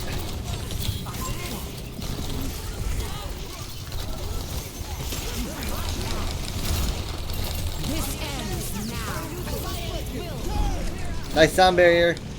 Grav doesn't really get much of anyone. I think it got the Sojourn, but they deleted it really quickly. Probably.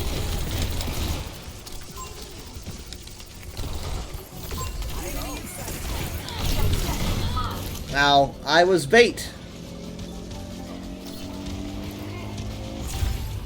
Alright, well, we got that point. I'll find the back door. Catch you later. And I'm back. Over here, hey!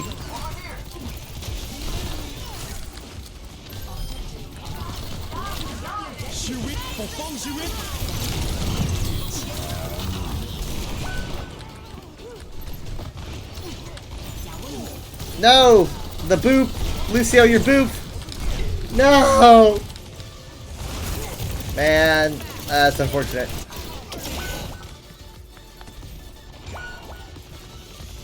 Engage the objective. They're on the objective. We should stop them, yeah? Ultimate is charging up. My ultimate is charging. We got a touch. Oh my god. Meteor strike.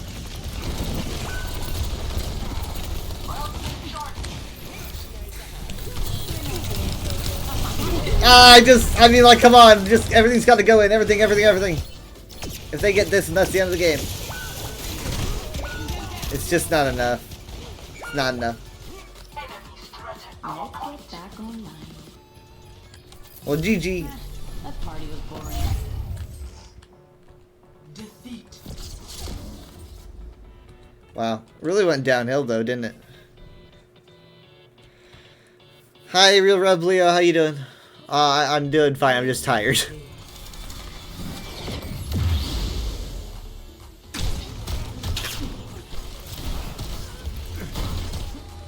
Ow.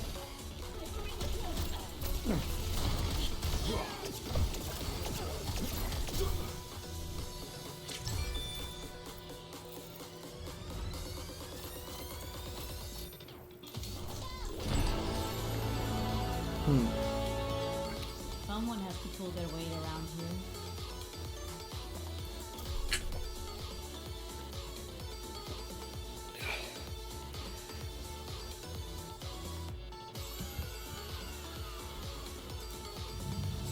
Doing well, been dipping your toes into content creation last few days. Nice.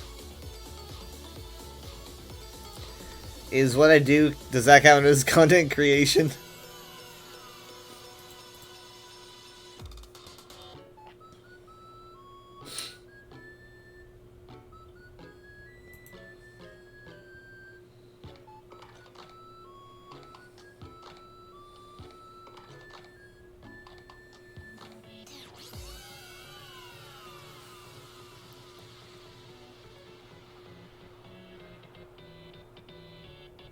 My stream is creating content in your books. Then I am a content creator. It's just whenever I hear the word content creator, I think of like it on like a super professional note. I'm not a professional, so I don't know.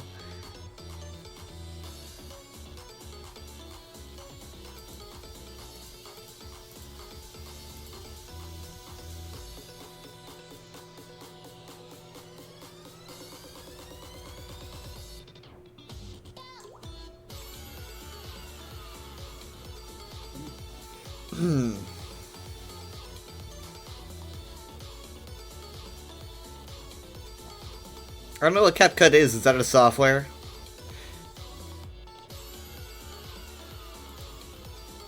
I use Clipchamp myself if I'm making a video.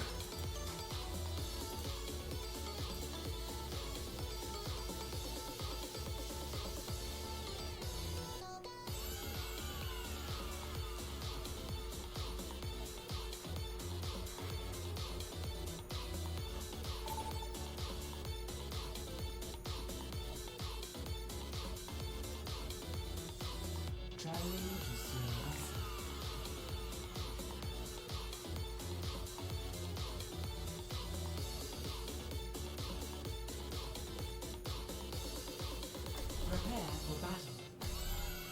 Select your hero. It's like a free software that is tied to TikTok through some way? Okay, I see. Let's make history! I was napping. Didn't even read the mission brief.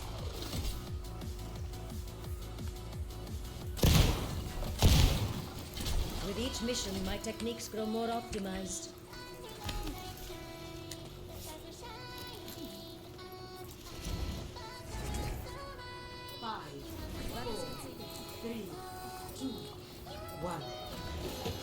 Here goes. Alright, so let's give it a shot. I saw this earlier. Oh my god, what? I had no idea you could do that. How long have they been out? And I didn't know you could do that this whole time. Unless that was added and I wasn't aware of it. I don't know.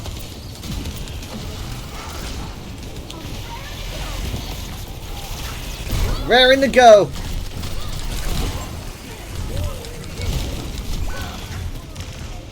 My bad. I'm not the best Venture player.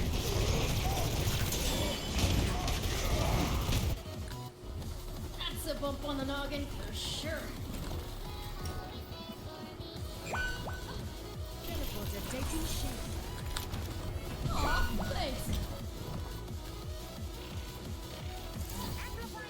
Oh, yeah! Let's get him! I'm ready to disappoint.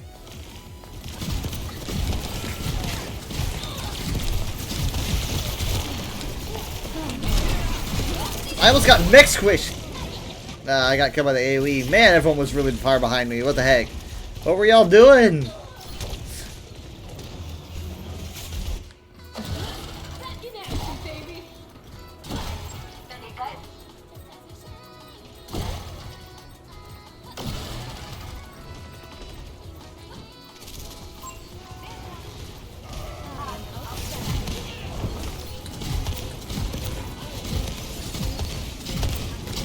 Come on, everyone focus on D.Va.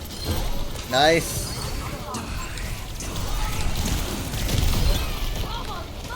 Great job, great job. And we go up, and then go down.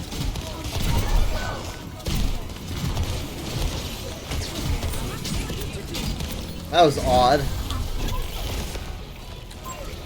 I wonder if it does damage if I dash like this. Whoop. Shatter's in, Kiriko's down. Kiriko got up. Did she like cleanse or something? I'm not sure what happened there.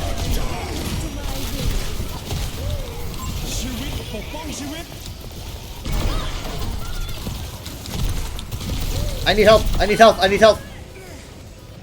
I've got ult.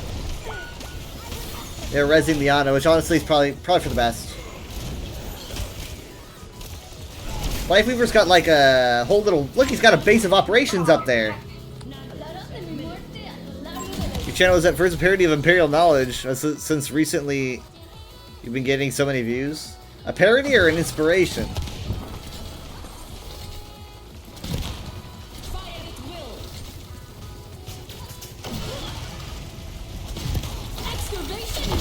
Incoming!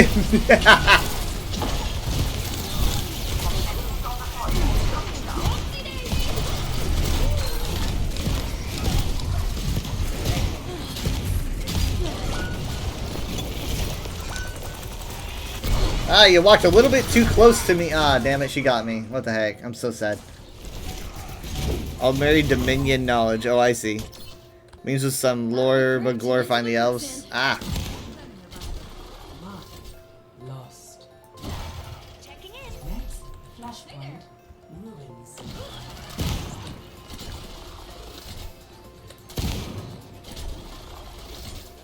Enemy C. Over here. Whoa. This stuff is really No!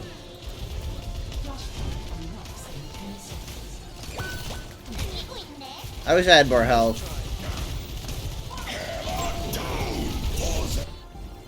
I don't know how many people that got.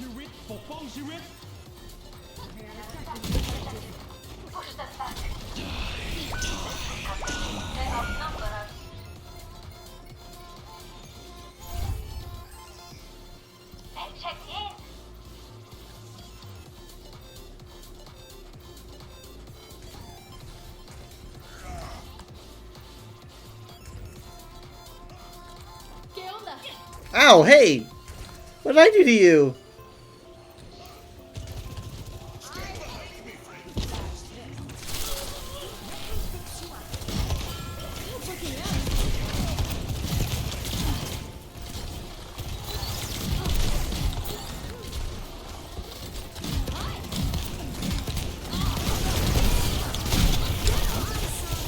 Come on. I don't really have any good way to escape. That's my fault. I'm not... I'll never learn, really.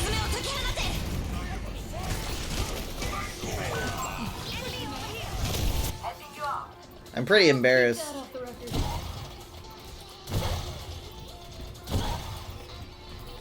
But yeah, I couldn't make lore videos. I could never make lore videos. I would never make YouTube videos and put them on and upload them myself. I don't feel like I could do that.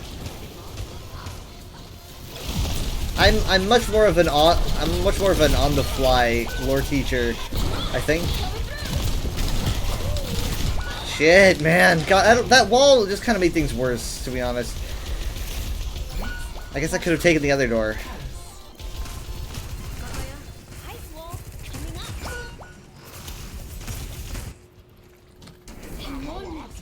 That looked like it hurt.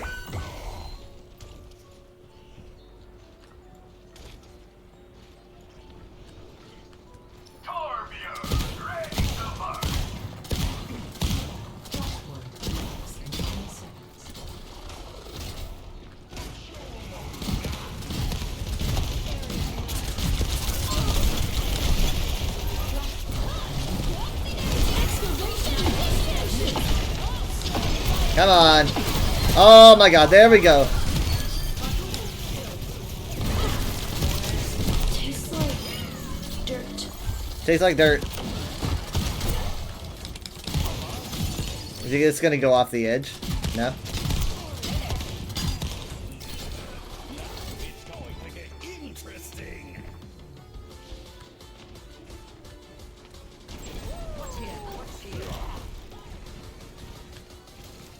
Dang it! Is he stuck over here? Is he stuck out here? I think he might be. Maybe I'm wasting my time. There's this flower, though.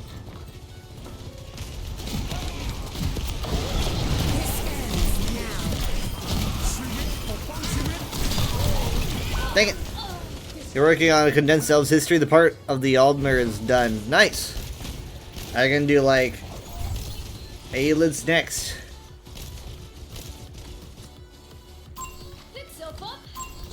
Do, like, Aylin, Altmer. In progress. I'd gladly share a tune with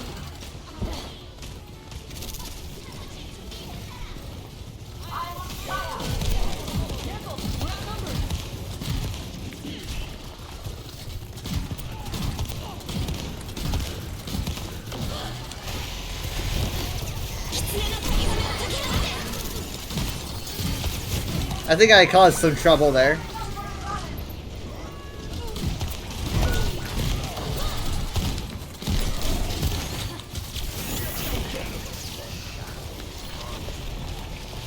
Next is either Dwemer, Falmer, or Malmer.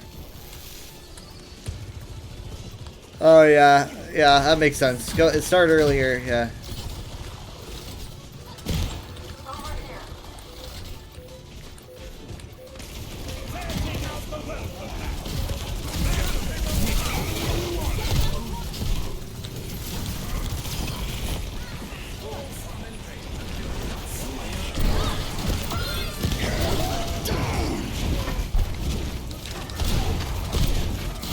That was a dangerous place to be. Reaper.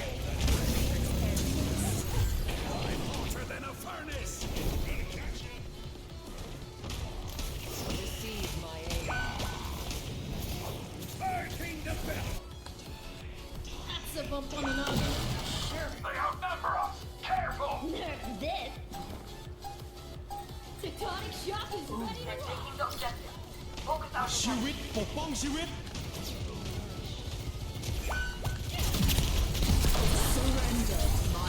No, no, no, no, no, we got touch. No, no, no, I got touch.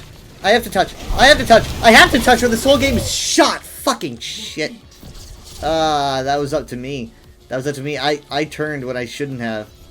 Oh my god. That was, oh no, please don't show me.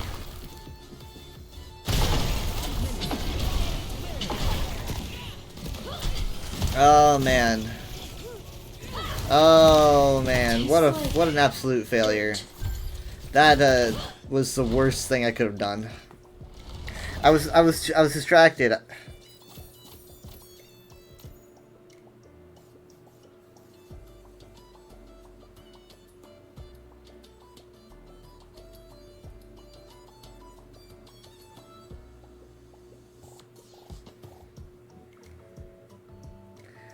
Oh my god. Okay.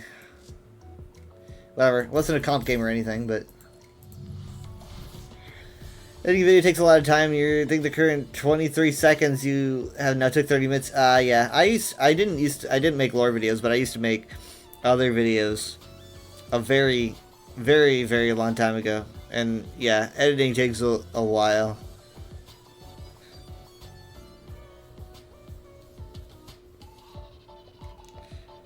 Let's go back and watch my failure. I'm gonna relay why this was a terrible move. It's not very complicated.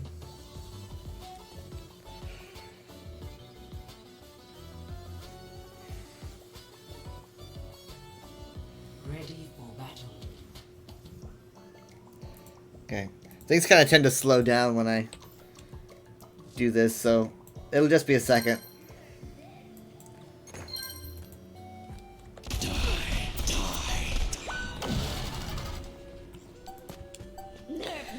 They're counting down. Well, okay, hold on. That's us, but now then they flipped it. They're gonna flip it in a second. Alright, so yeah, here we go, and they're counting down. I'm over here. No, before that. I'm heading to touch, and then I back away. And I'm going around. I'm taking my time. Then I realize, oh shoot, they have it, and so I make a U-turn. I mean, like, I couldn't keep going the direction I was going in. My main mistake was going in here in the first place. But if I went in here, I still don't think I would have made it. I was just working off of nothing. All I had was my feet. And I was running right into an army, so it's like... And I even got a shield. It's just... And I had ult, too. But my ult just isn't gonna do enough.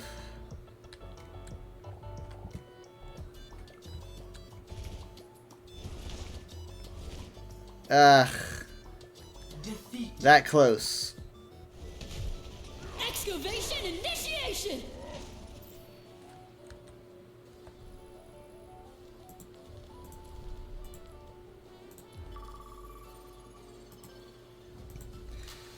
Really shorts, the TikTok and YouTube audience is so different. How so?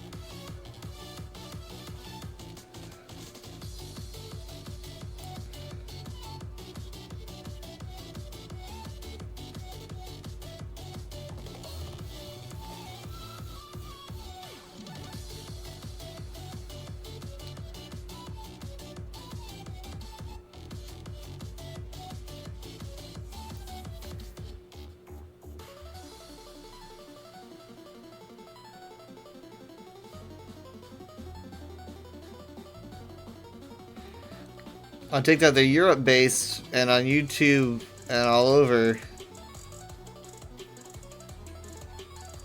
Next to that, there are also age differences. Are there younger people on TikTok?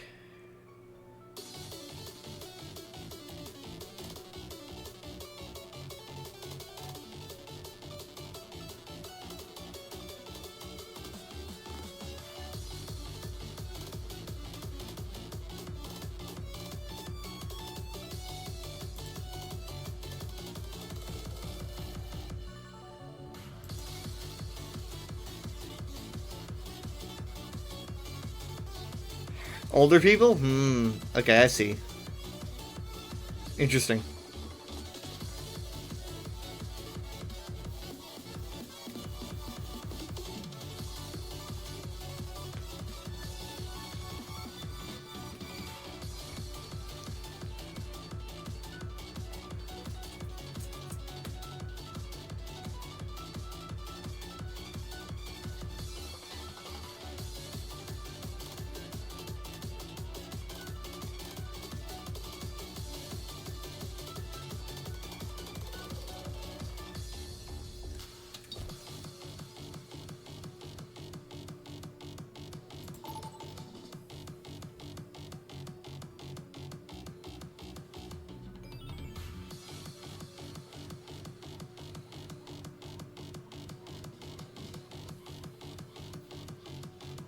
Prepare for battle. Select your hero.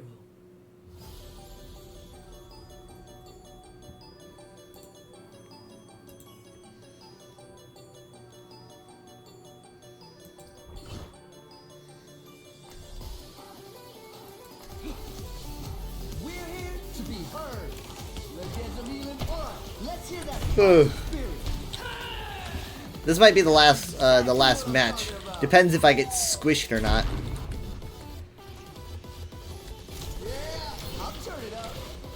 How does one so young become Korea's strongest warrior? I'm the best. That's all you need to know. Confidence. Let's hope it's not unfounded.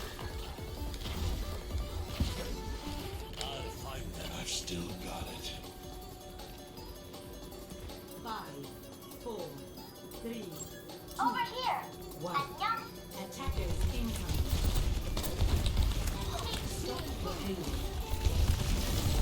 They got a hazard. They have a Junkrat. We've already got a D-Mech on our Diva, so we're kind of dealing with one tank here.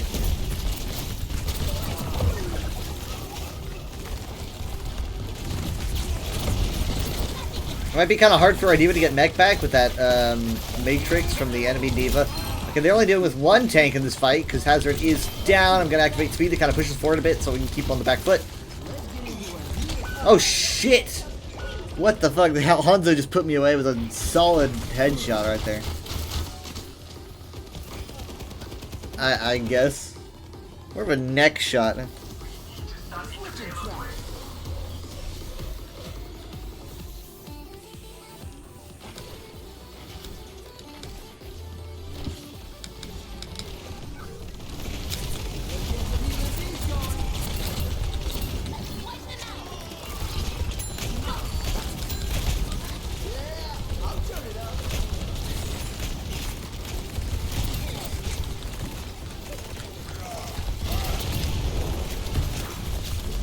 They're gonna touch.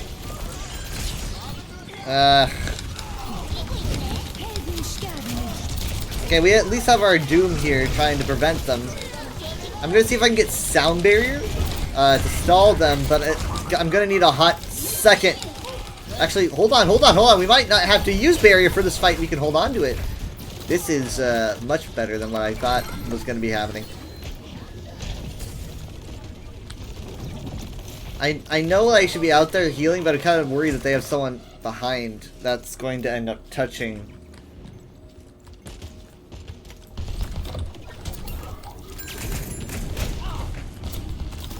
We're running a Malga now. They got rid of the hazard.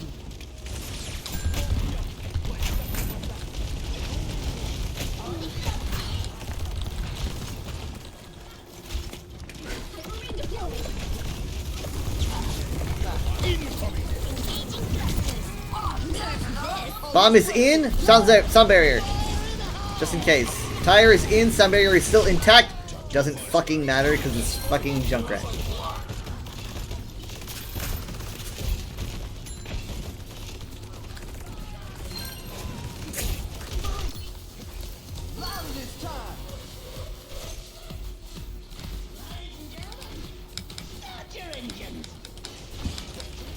We just lost our tire, unfortunately.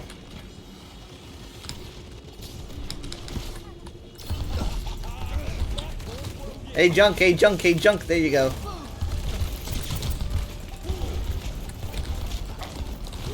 I got you, I got you.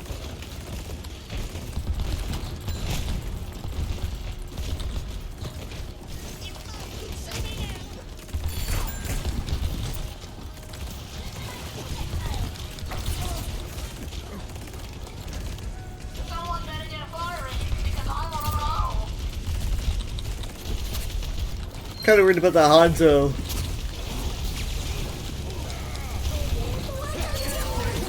We now have Orbital Ray coming in? Gotta take advantage of it, I guess. Great Pulsar, great Pulsar.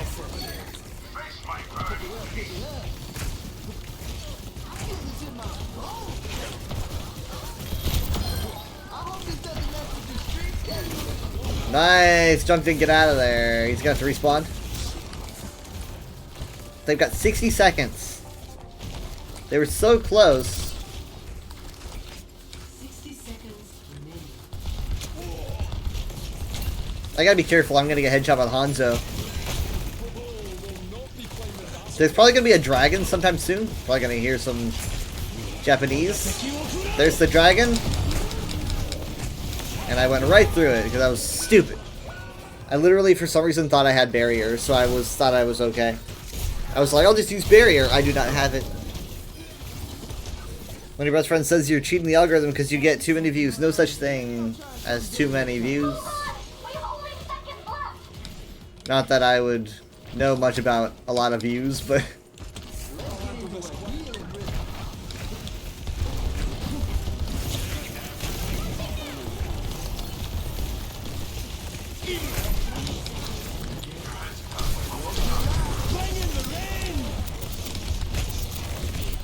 Okay, I'm gonna toss barrier in because we really want to seal off this fight. Kitsune Rush is in, but unfortunately, even with the speed boost, Kiriko could not touch point. They didn't even cap A. Play of the game.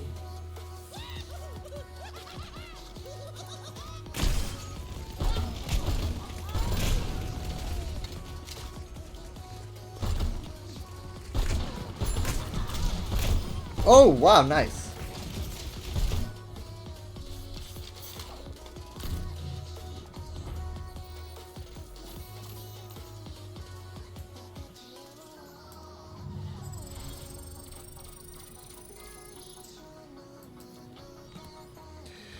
Fresh TikTok account, 200 views in 12 minutes for a simple meme. Yeah, that's pretty good. I would assume I'm not on TikTok, so I don't know much.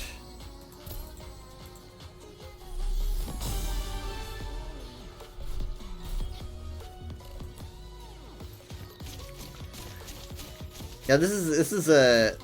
They also use this for his highlight intro. Oh. Okay. This is also pretty sweet. Can't handle the cold. Can't handle the cold. Ooh.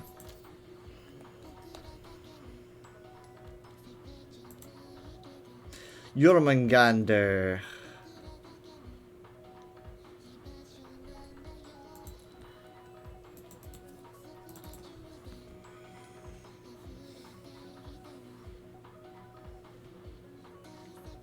Oh yeah, the TikTok ban thing. We'll see what happens there, but yeah, it's better to focus on YouTube, I think. I could never do that myself.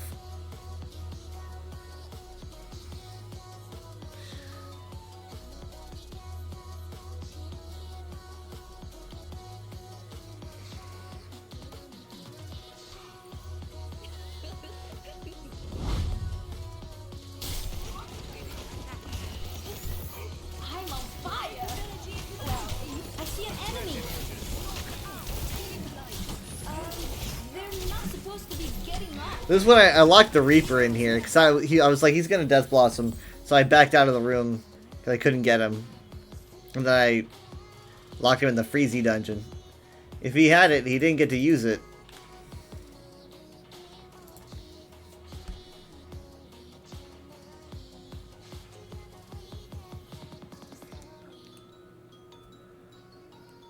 There's no creative pro on TikTok, but there is on YouTube.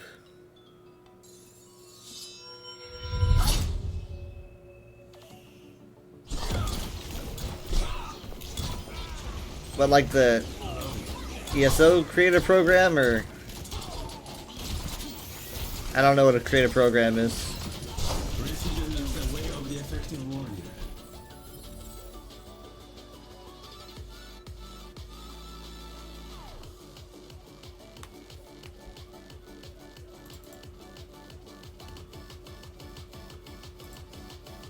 Like Pales from Abuse? Oh, that's what you mean.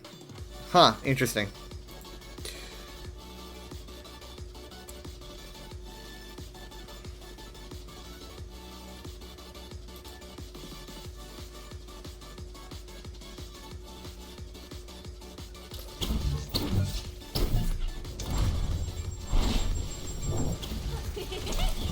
I got a stick!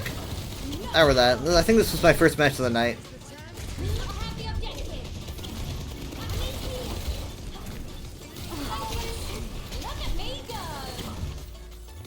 I think I got the Pharah too, right? Pretty sure I did. Let's just say I did.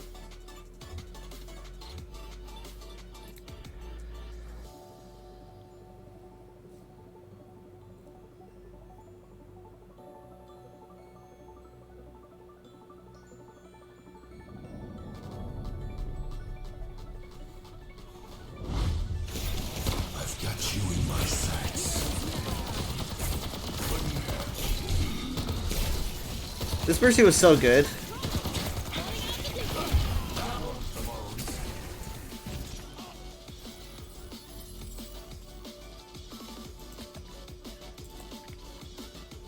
Okay, I gotta find someone to raid.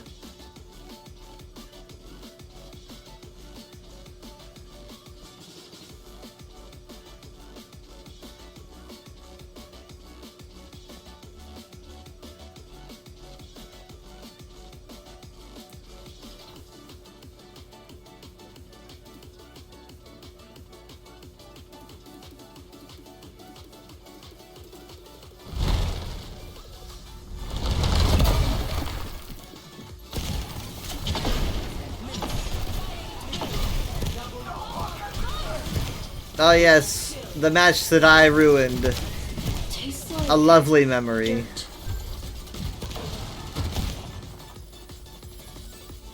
Beautiful memory. Alright, I'm gonna raid Chiambasu. Thank you so much for being here. It is appreciated. I will see you next time. We're gonna be starting it probably at like 7 p.m. Central Time, doing some Sea of Thieves and then ESO.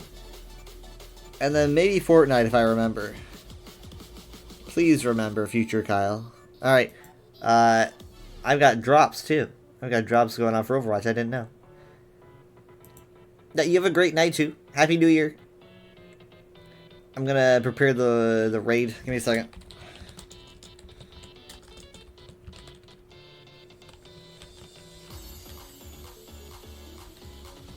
Alright. Bye.